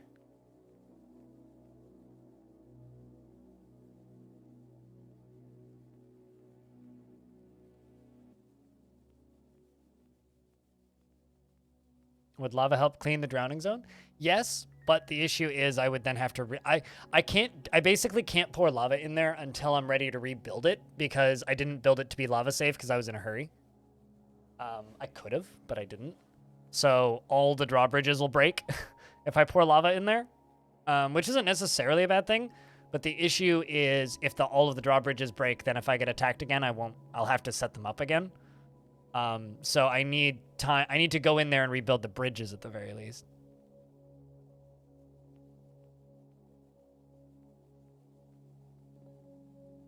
Need to preheat their batteries to achieve maximum performance, thus they need more electricity during the winter.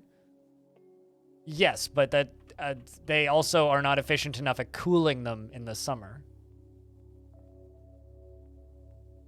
And so they have a tendency of overheating in the summer.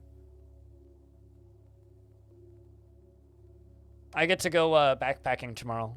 Well, so after podcast is recorded tomorrow, I'm literally going to pack my shit up and leave and then come back Saturday night. So it recruited Arch to edit the podcast this week. I was like, hey, can you do me a favor? Need somebody else to edit the podcast. Also, one of the human factions decided to be uber dumb and go full stupid and invade my dwarven stronghold. So thus, we are having to drown them. So I'm waiting for more humans to show up. Or rather, I'm waiting for my water to drain so that I can drown more humans.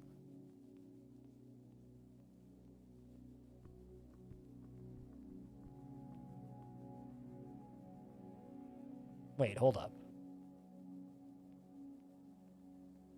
The brook has actually stopped flowing because I'm pumping too much water out of it. That's kind of nuts. I didn't realize brooks could do that, but I guess they can. They're pondering medical ethics.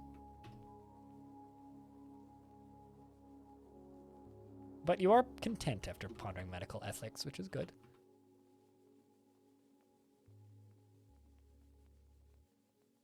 You're literally socializing with friends.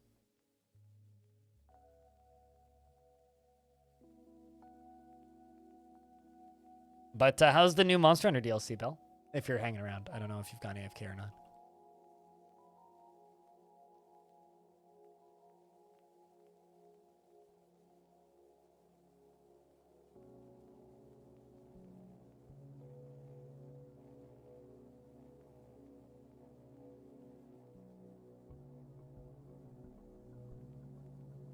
But my plan for the rest of the stream, for those of you coming over from the raid, is we're going to probably do, looking at the clock, with 30 minutes of Dwarfs.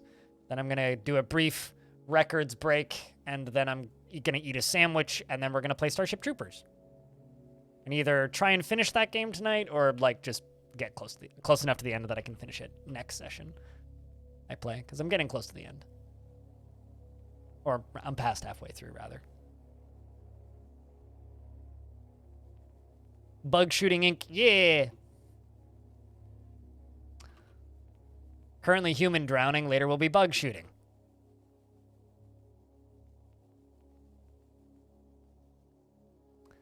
He's interested remembering reading Pulleys for the Beginning Practitioner.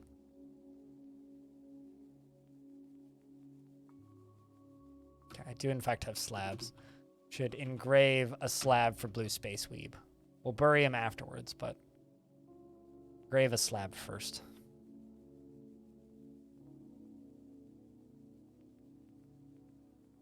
So violent. Yeah, all of the violence.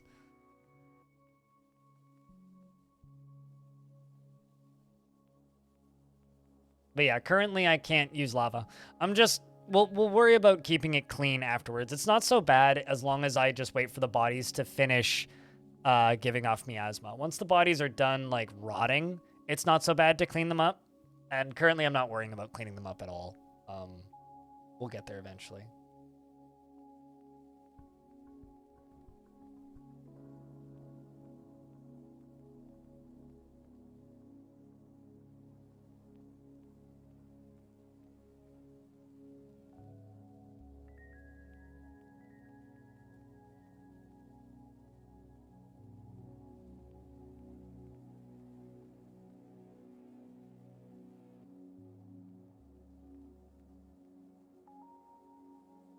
Gave you lifetime trauma, saw the brain-sucking scene at 7 years old and it fucked you up. Yep!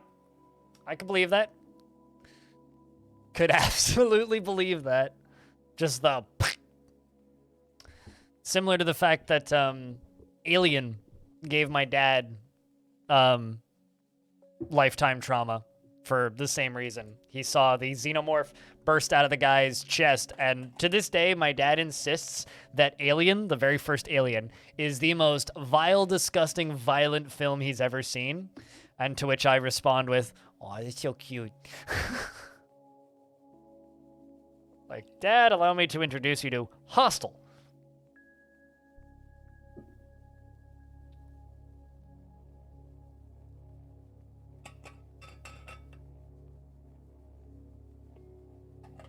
You think of the parody from Spaceballs?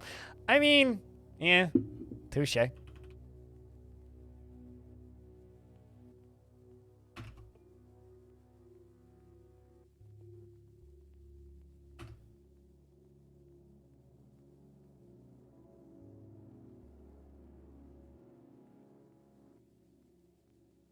But I'm a big fan of Starship Troopers, the movie. Very fun movie. Very nice piece of satire. Putin should watch that movie. Play. Here's a description of why you suck.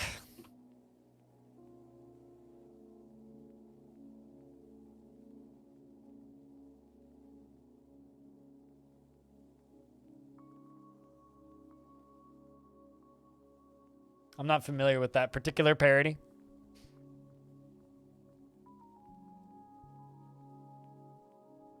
It's on Netflix, Homer, and like every other streaming service. Read Unusual Anander. This is making you really happy reading that book. Surround yourself with friends and people you can trust. The purple moods basically mean that they're getting extra happy out of it. Like it's a good mood, very important mood. It's a binding mood, one that they remember.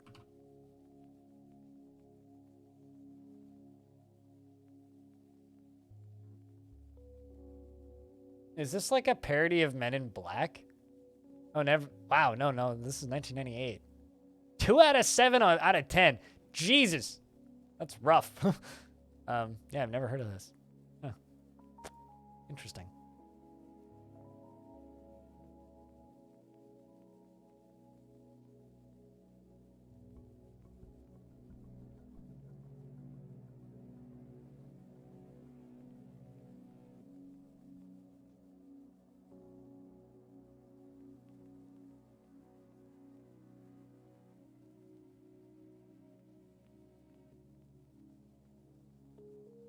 I'm gonna Google something.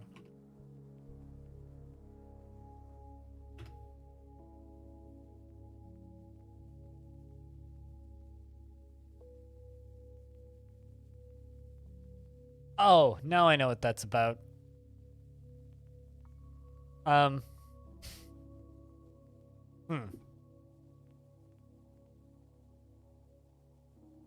Apparently, Daniel Ricciardo smacked Lando Norris in the head with an exercise ball and tweeted out, he's okay, on Twitter. And I'm just like, why is Daniel Ricciardo tweeting, he's okay? Oh. So bad that it's good types. Okay. Fair enough. Maybe I should watch it then. Men in White. Noted.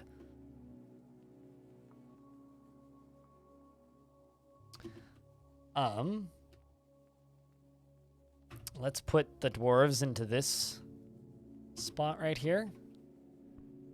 Pull that lever and that lever.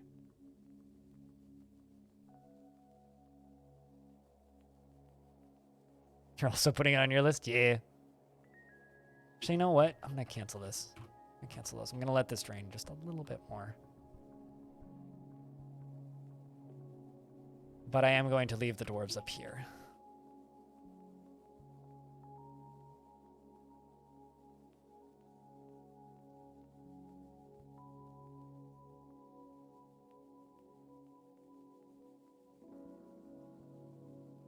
I mean, usually if a movie gets recommended by Twitch chat enough, it's probably worth watching, right?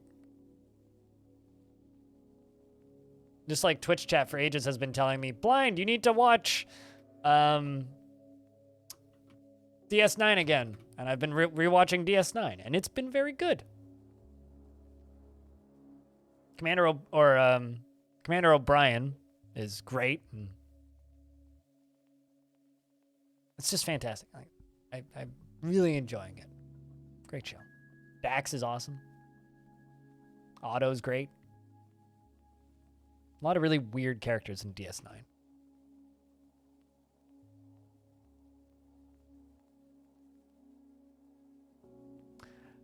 I'm not, and the reason I'm not is because I haven't watched it. First off, I loved the first season of Stranger Things. Probably my favorite piece of television that year, easily.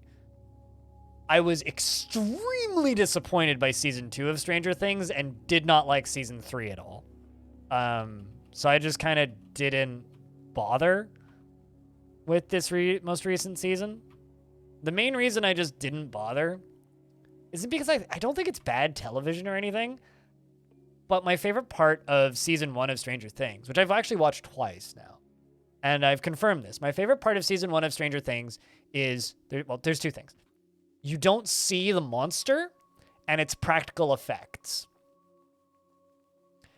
And they partially went back to the practical effects for this season, but season 2 and season 3 has just kind of ruined it so much. Like, there's no mystique anymore. There's no real, like, the horror vibes from those first few seasons are just gone. And I hate that. And it makes me so sad because I love the horror vibes. I love the, yo, shit's spooky and, like, it's dark out there. Don't go outside at night and all that shit. Like, it was so good.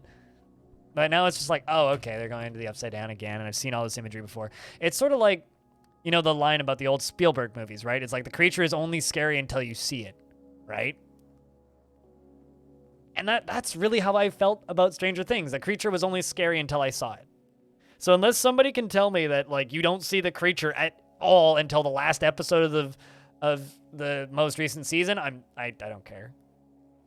Like, what I really wish that they did with Stranger Things is, I really wish that, and I was hoping that they would do this, but they didn't. I was hoping that they'd go in the direction of, like, Tales from the Crypt, where season 2 of Stranger Things would be different kids and a different monster and a slightly different time period. And they'd make it more of like a kind of like a American Horror Story style of show, instead of like an anthology, instead of a, yeah, we're going to continue it with the same kids. As soon as I heard they were going to continue with the same kids and the same monsters, like, oh. Yeah, exactly. Season 1 was so cool. And since then, it's not why I enjoy, like, the kind of ongoing story isn't why I enjoy that type of game. And that's never going to be the reason I'm going to enjoy that type of game. I enjoy, or not game, that type of film. I enjoy that type of film for the mystery and the horror. And once the cat's out of the bag, per se, I don't know. That, and it was like season 3 was one of the last things I watched with my ex, so it might give me bad feels.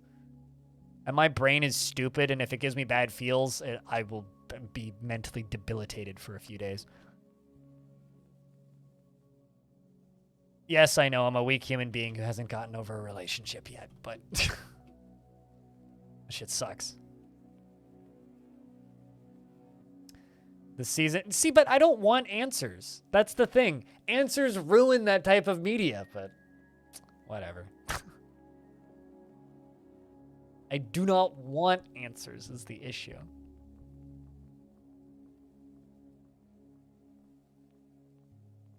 But I'm glad that you're enjoying it. Quark and Grek make DS9 shine. Yeah, it's the anti-heroes in DS9 that make the show fantastic. See, like, for me, spoilers for Stranger Things Season 1, all right? Season 1 ends with, we've saved the kid, and everybody's super happy. And then he looks really sick, and he walks into the bathroom, and he vomits up one of the creatures. If it ended there, Stranger Things would be one of my favorite pieces of media ever made. But because it didn't end there, it's just another TV show that doesn't know when to fucking end. That needs to over-explain things. I cherish, love, and adore media that knows when to say, that's enough. But the problem with these kind of ongoing shows is they're just going to take that idea and stretch it and stretch it and stretch it and stretch it and stretch it. And yeah, you'll have high points, but to me, the low points aren't worth the high points. And season 3 was so fucking bad, I don't want anything to do with Stranger Things anymore. Just, like, it ruined it for me. I don't want to listen to half the characters anymore. Like, there was some good arcs in there, and they introduced new characters that were interesting. It just sucks. And then you get lost. Yeah, right? We learned that you shouldn't do this a long time ago. It was called Lost. It was a bad idea. It's like, if season 1 of Stranger Things ended with season 1 of Stranger Things, like if it was just a one season thing, one and done, I would be following those two directors and watching everything, like like a maniac and just fanboying for the rest of their careers. Like, I would watch anything that those guys put out, those two brothers, anything. But because it continued, I'm sorry. That's not why I watch that type of media. By over-explaining a horror show or like suspense, I guess there's an argument to be made that Stranger Things isn't horror, but over-explaining that type of media ruins it. For me, anyway.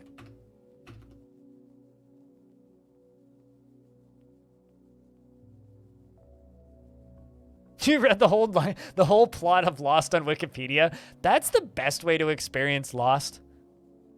Is just because, like, Lost as well, and the reason Lost is such a big fucking waste of time is because Lost is from that era of TV where seasons had 20 episodes.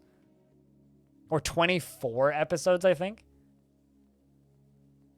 I'm so happy we don't live in that era of TV anymore. Where prestige shows were like, yo, it's 25 episodes. Good luck. Prepare your butt.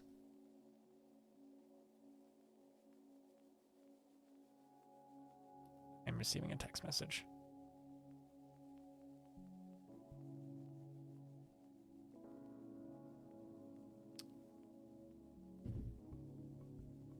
Yeah, I don't watch NCIS for that reason.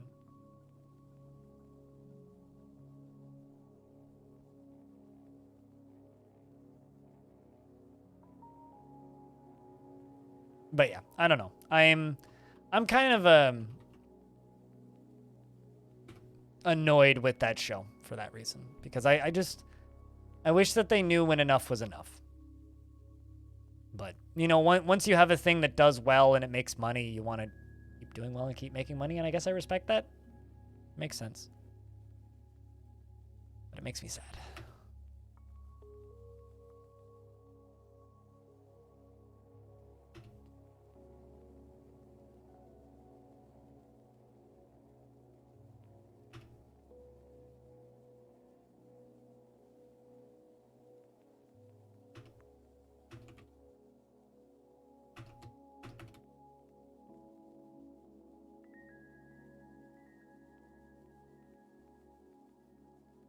All right, well, this is filling up to the upper layer, which is what we actually need. This is down to 3. Okay. Mayor's requests are done, meaning it's time to prep this to drown another round. The thing is, hopefully, they all come in very convenient, ordered, respectful fashion. I just want to drown you respectfully.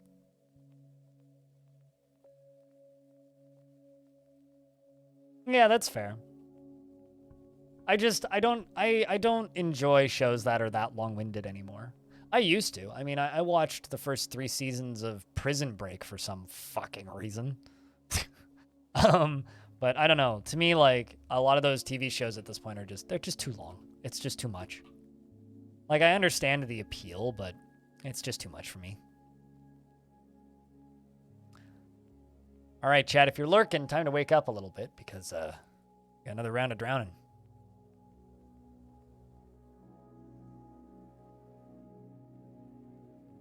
Doors are open. The humans can come in.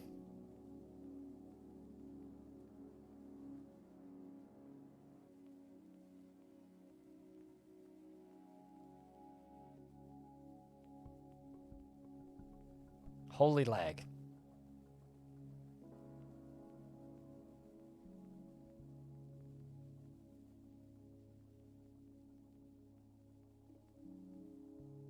Drink, drink, drink. Yeah. Chug, chug, chug, chug.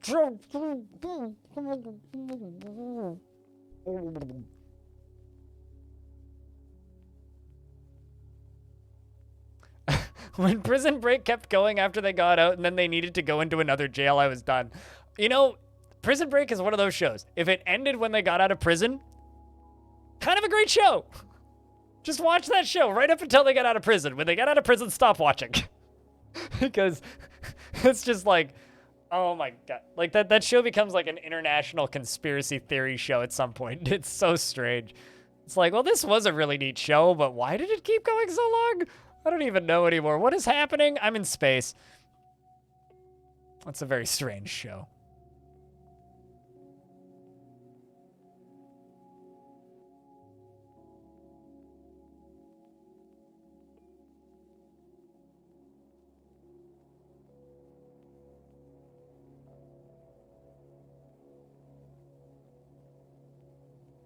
Okay, I may need to kill the first little group of humans before that big group back there get in there. Frame rate's actually okay, though. It's a little laggy, but they're moving pretty quick.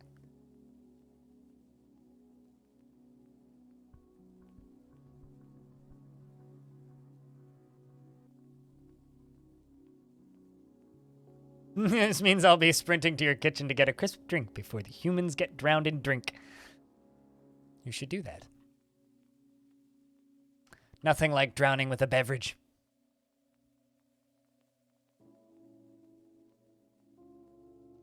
Yeah, I need to wait for that large... Whoop. Oh, they were fighting with a kangaroo. That's fine.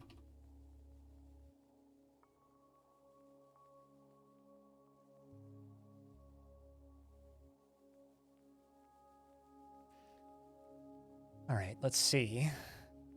They might actually be bunched up enough that by the time these guys get to the second layer... You're fighting with another kangaroo? By the time these guys get down to the second layer, we might actually just be able to fight.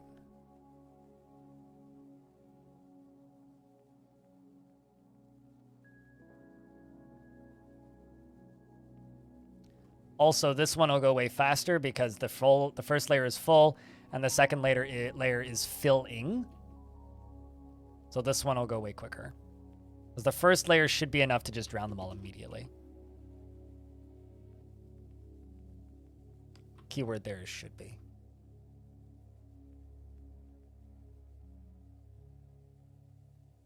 I'm sorry, what? Why is there a human in the tree? Oh. You morons! Oh my god. There's humans in the trees. I really hope that they're able to get down. They got scared and jumped up trees. Oh shit. I hope they do. Chasing kangaroos, obviously. That's how they got stuck in the trees, Akos. The trees speak human? Of course, naturally. They're tree whisperers. They're trying to communicate.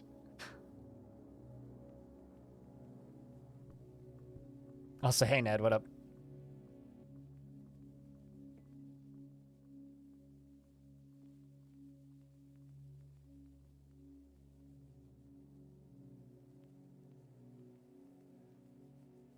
I love how they're having panic attacks because of all of the dead bodies. Oh, that's kind of funny. Small companies are looking for investors. You guys can invest your tickets if you want. Doesn't cost anything and the points don't matter.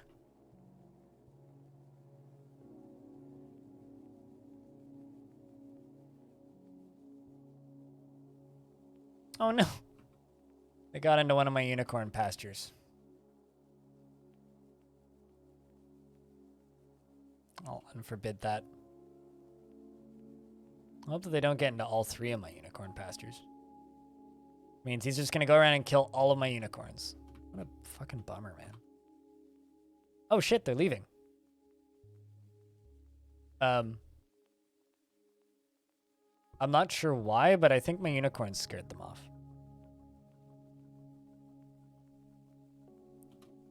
Hold up. Have they turned around down here? Yeah, no, they're all just leaving. We're just gonna let them leave.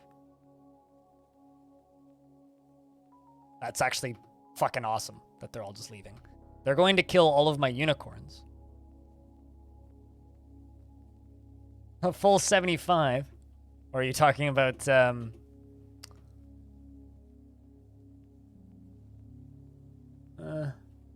Batty and Fort pulled that one.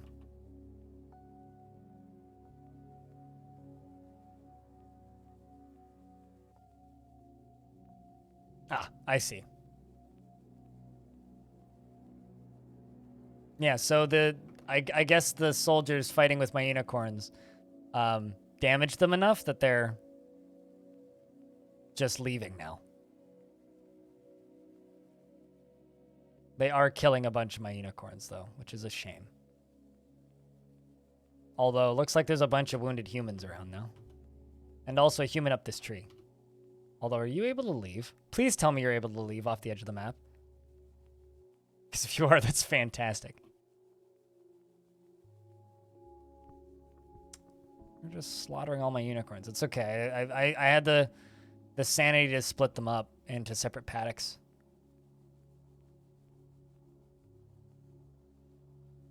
You know, they probably consider the unicorns to be a part of my faction. I'll have to make soap again? Oh, because of the dead unicorns? Yeah. They probably consider the unicorns to be part of the faction. So they probably consider killing a bunch of my unicorns as killing a bunch of my faction. I'd be willing to bet.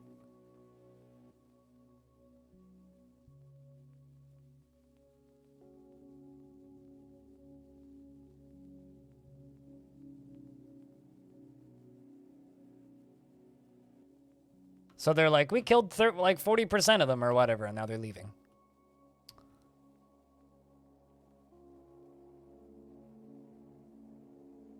Go get your food. Or rather, your soup. I always read that as soap, but go make your soup.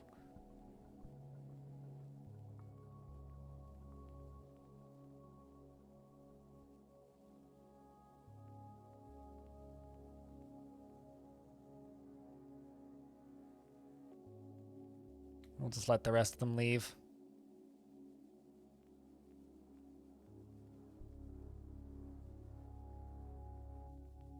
I don't really want to let the dwarves out.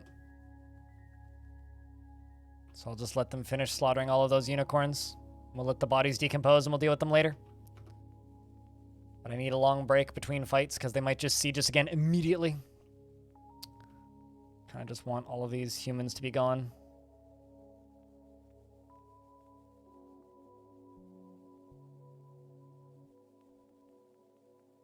A very inefficient, ineffective swordsman.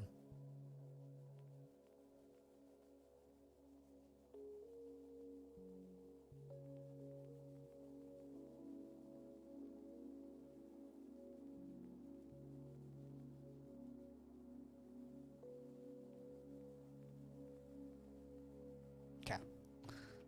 Can just leave the dwarves released and pull baddie lock lever and the baddie drain lever. Keep draining this shit.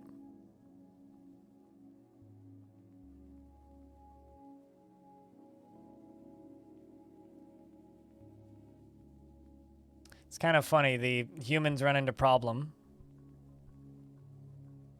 I like that every single time when a fight ends, the king and the mayor both scream, I've defeated many fearsome opponents whenever we win a siege. Did you ever know that? The mayors and the kings all scream that, and it's their most recent thought. And I also put on an exceptional item.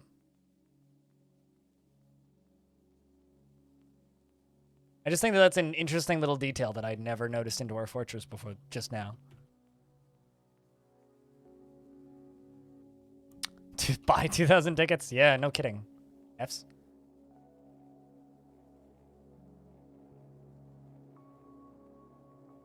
All right, how many bads are left? One there. One there. One over here in the process of leaving. Actually trying to kill my rumbles. All right. I'm going to put them there. And then we're going to open this lever. And they're going to go out and they're going to hunt those humans. Try and get these bodies removed. Try.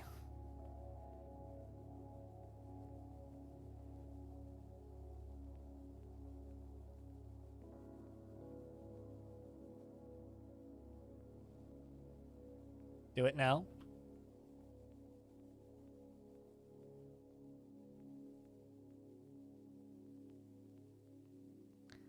Diamond's coming in to pull the lever.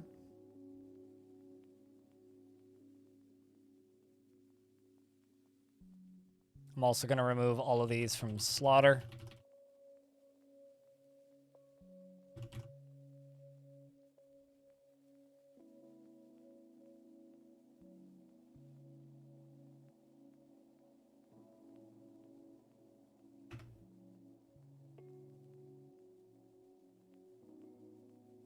All right.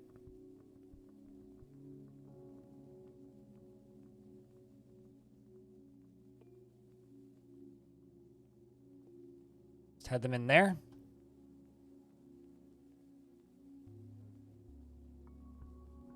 Let's go deal with these humans. Go get them, boys. One done.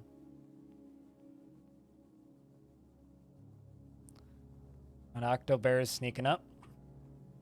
There's 3 more.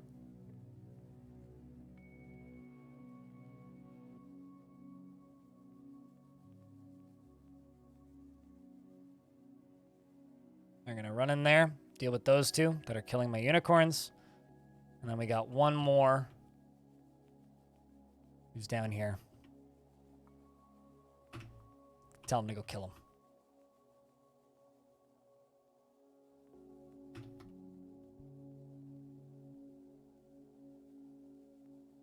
All of my stray unicorns are being found dead. Last human is running to the edge of the map and has escaped. All right. We can now deal with these poor fucking unicorns.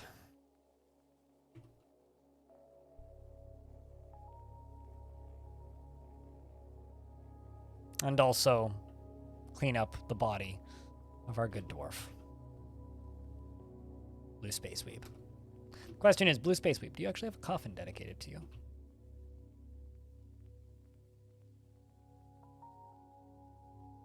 Yes, okay.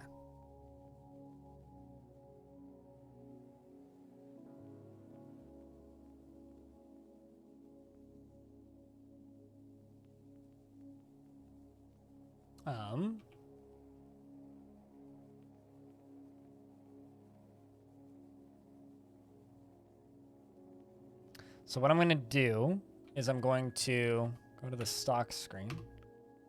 Drop down here. We're going to go to corpses. Set those to dump. And we're going to go to body parts and set...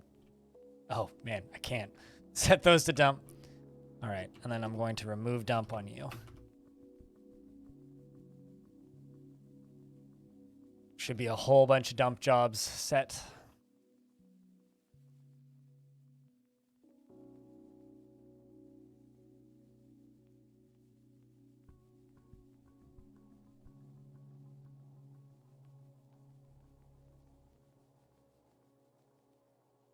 Yeah, no, totally. Diamond, put the unicorns back.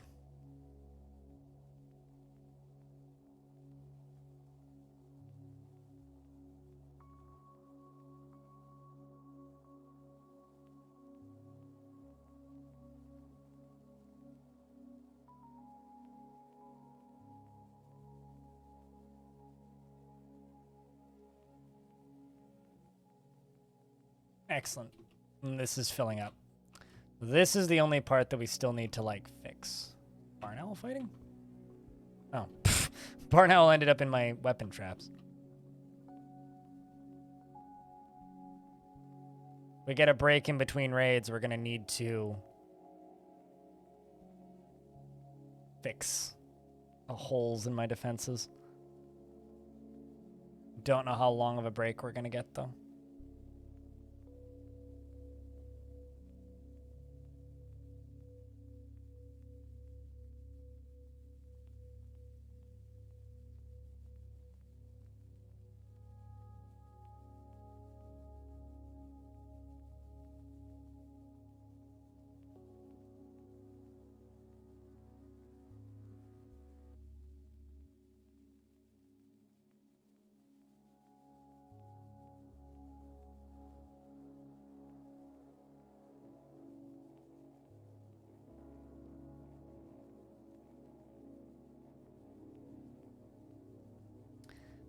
All right. Well, chat, I'm quite hungry.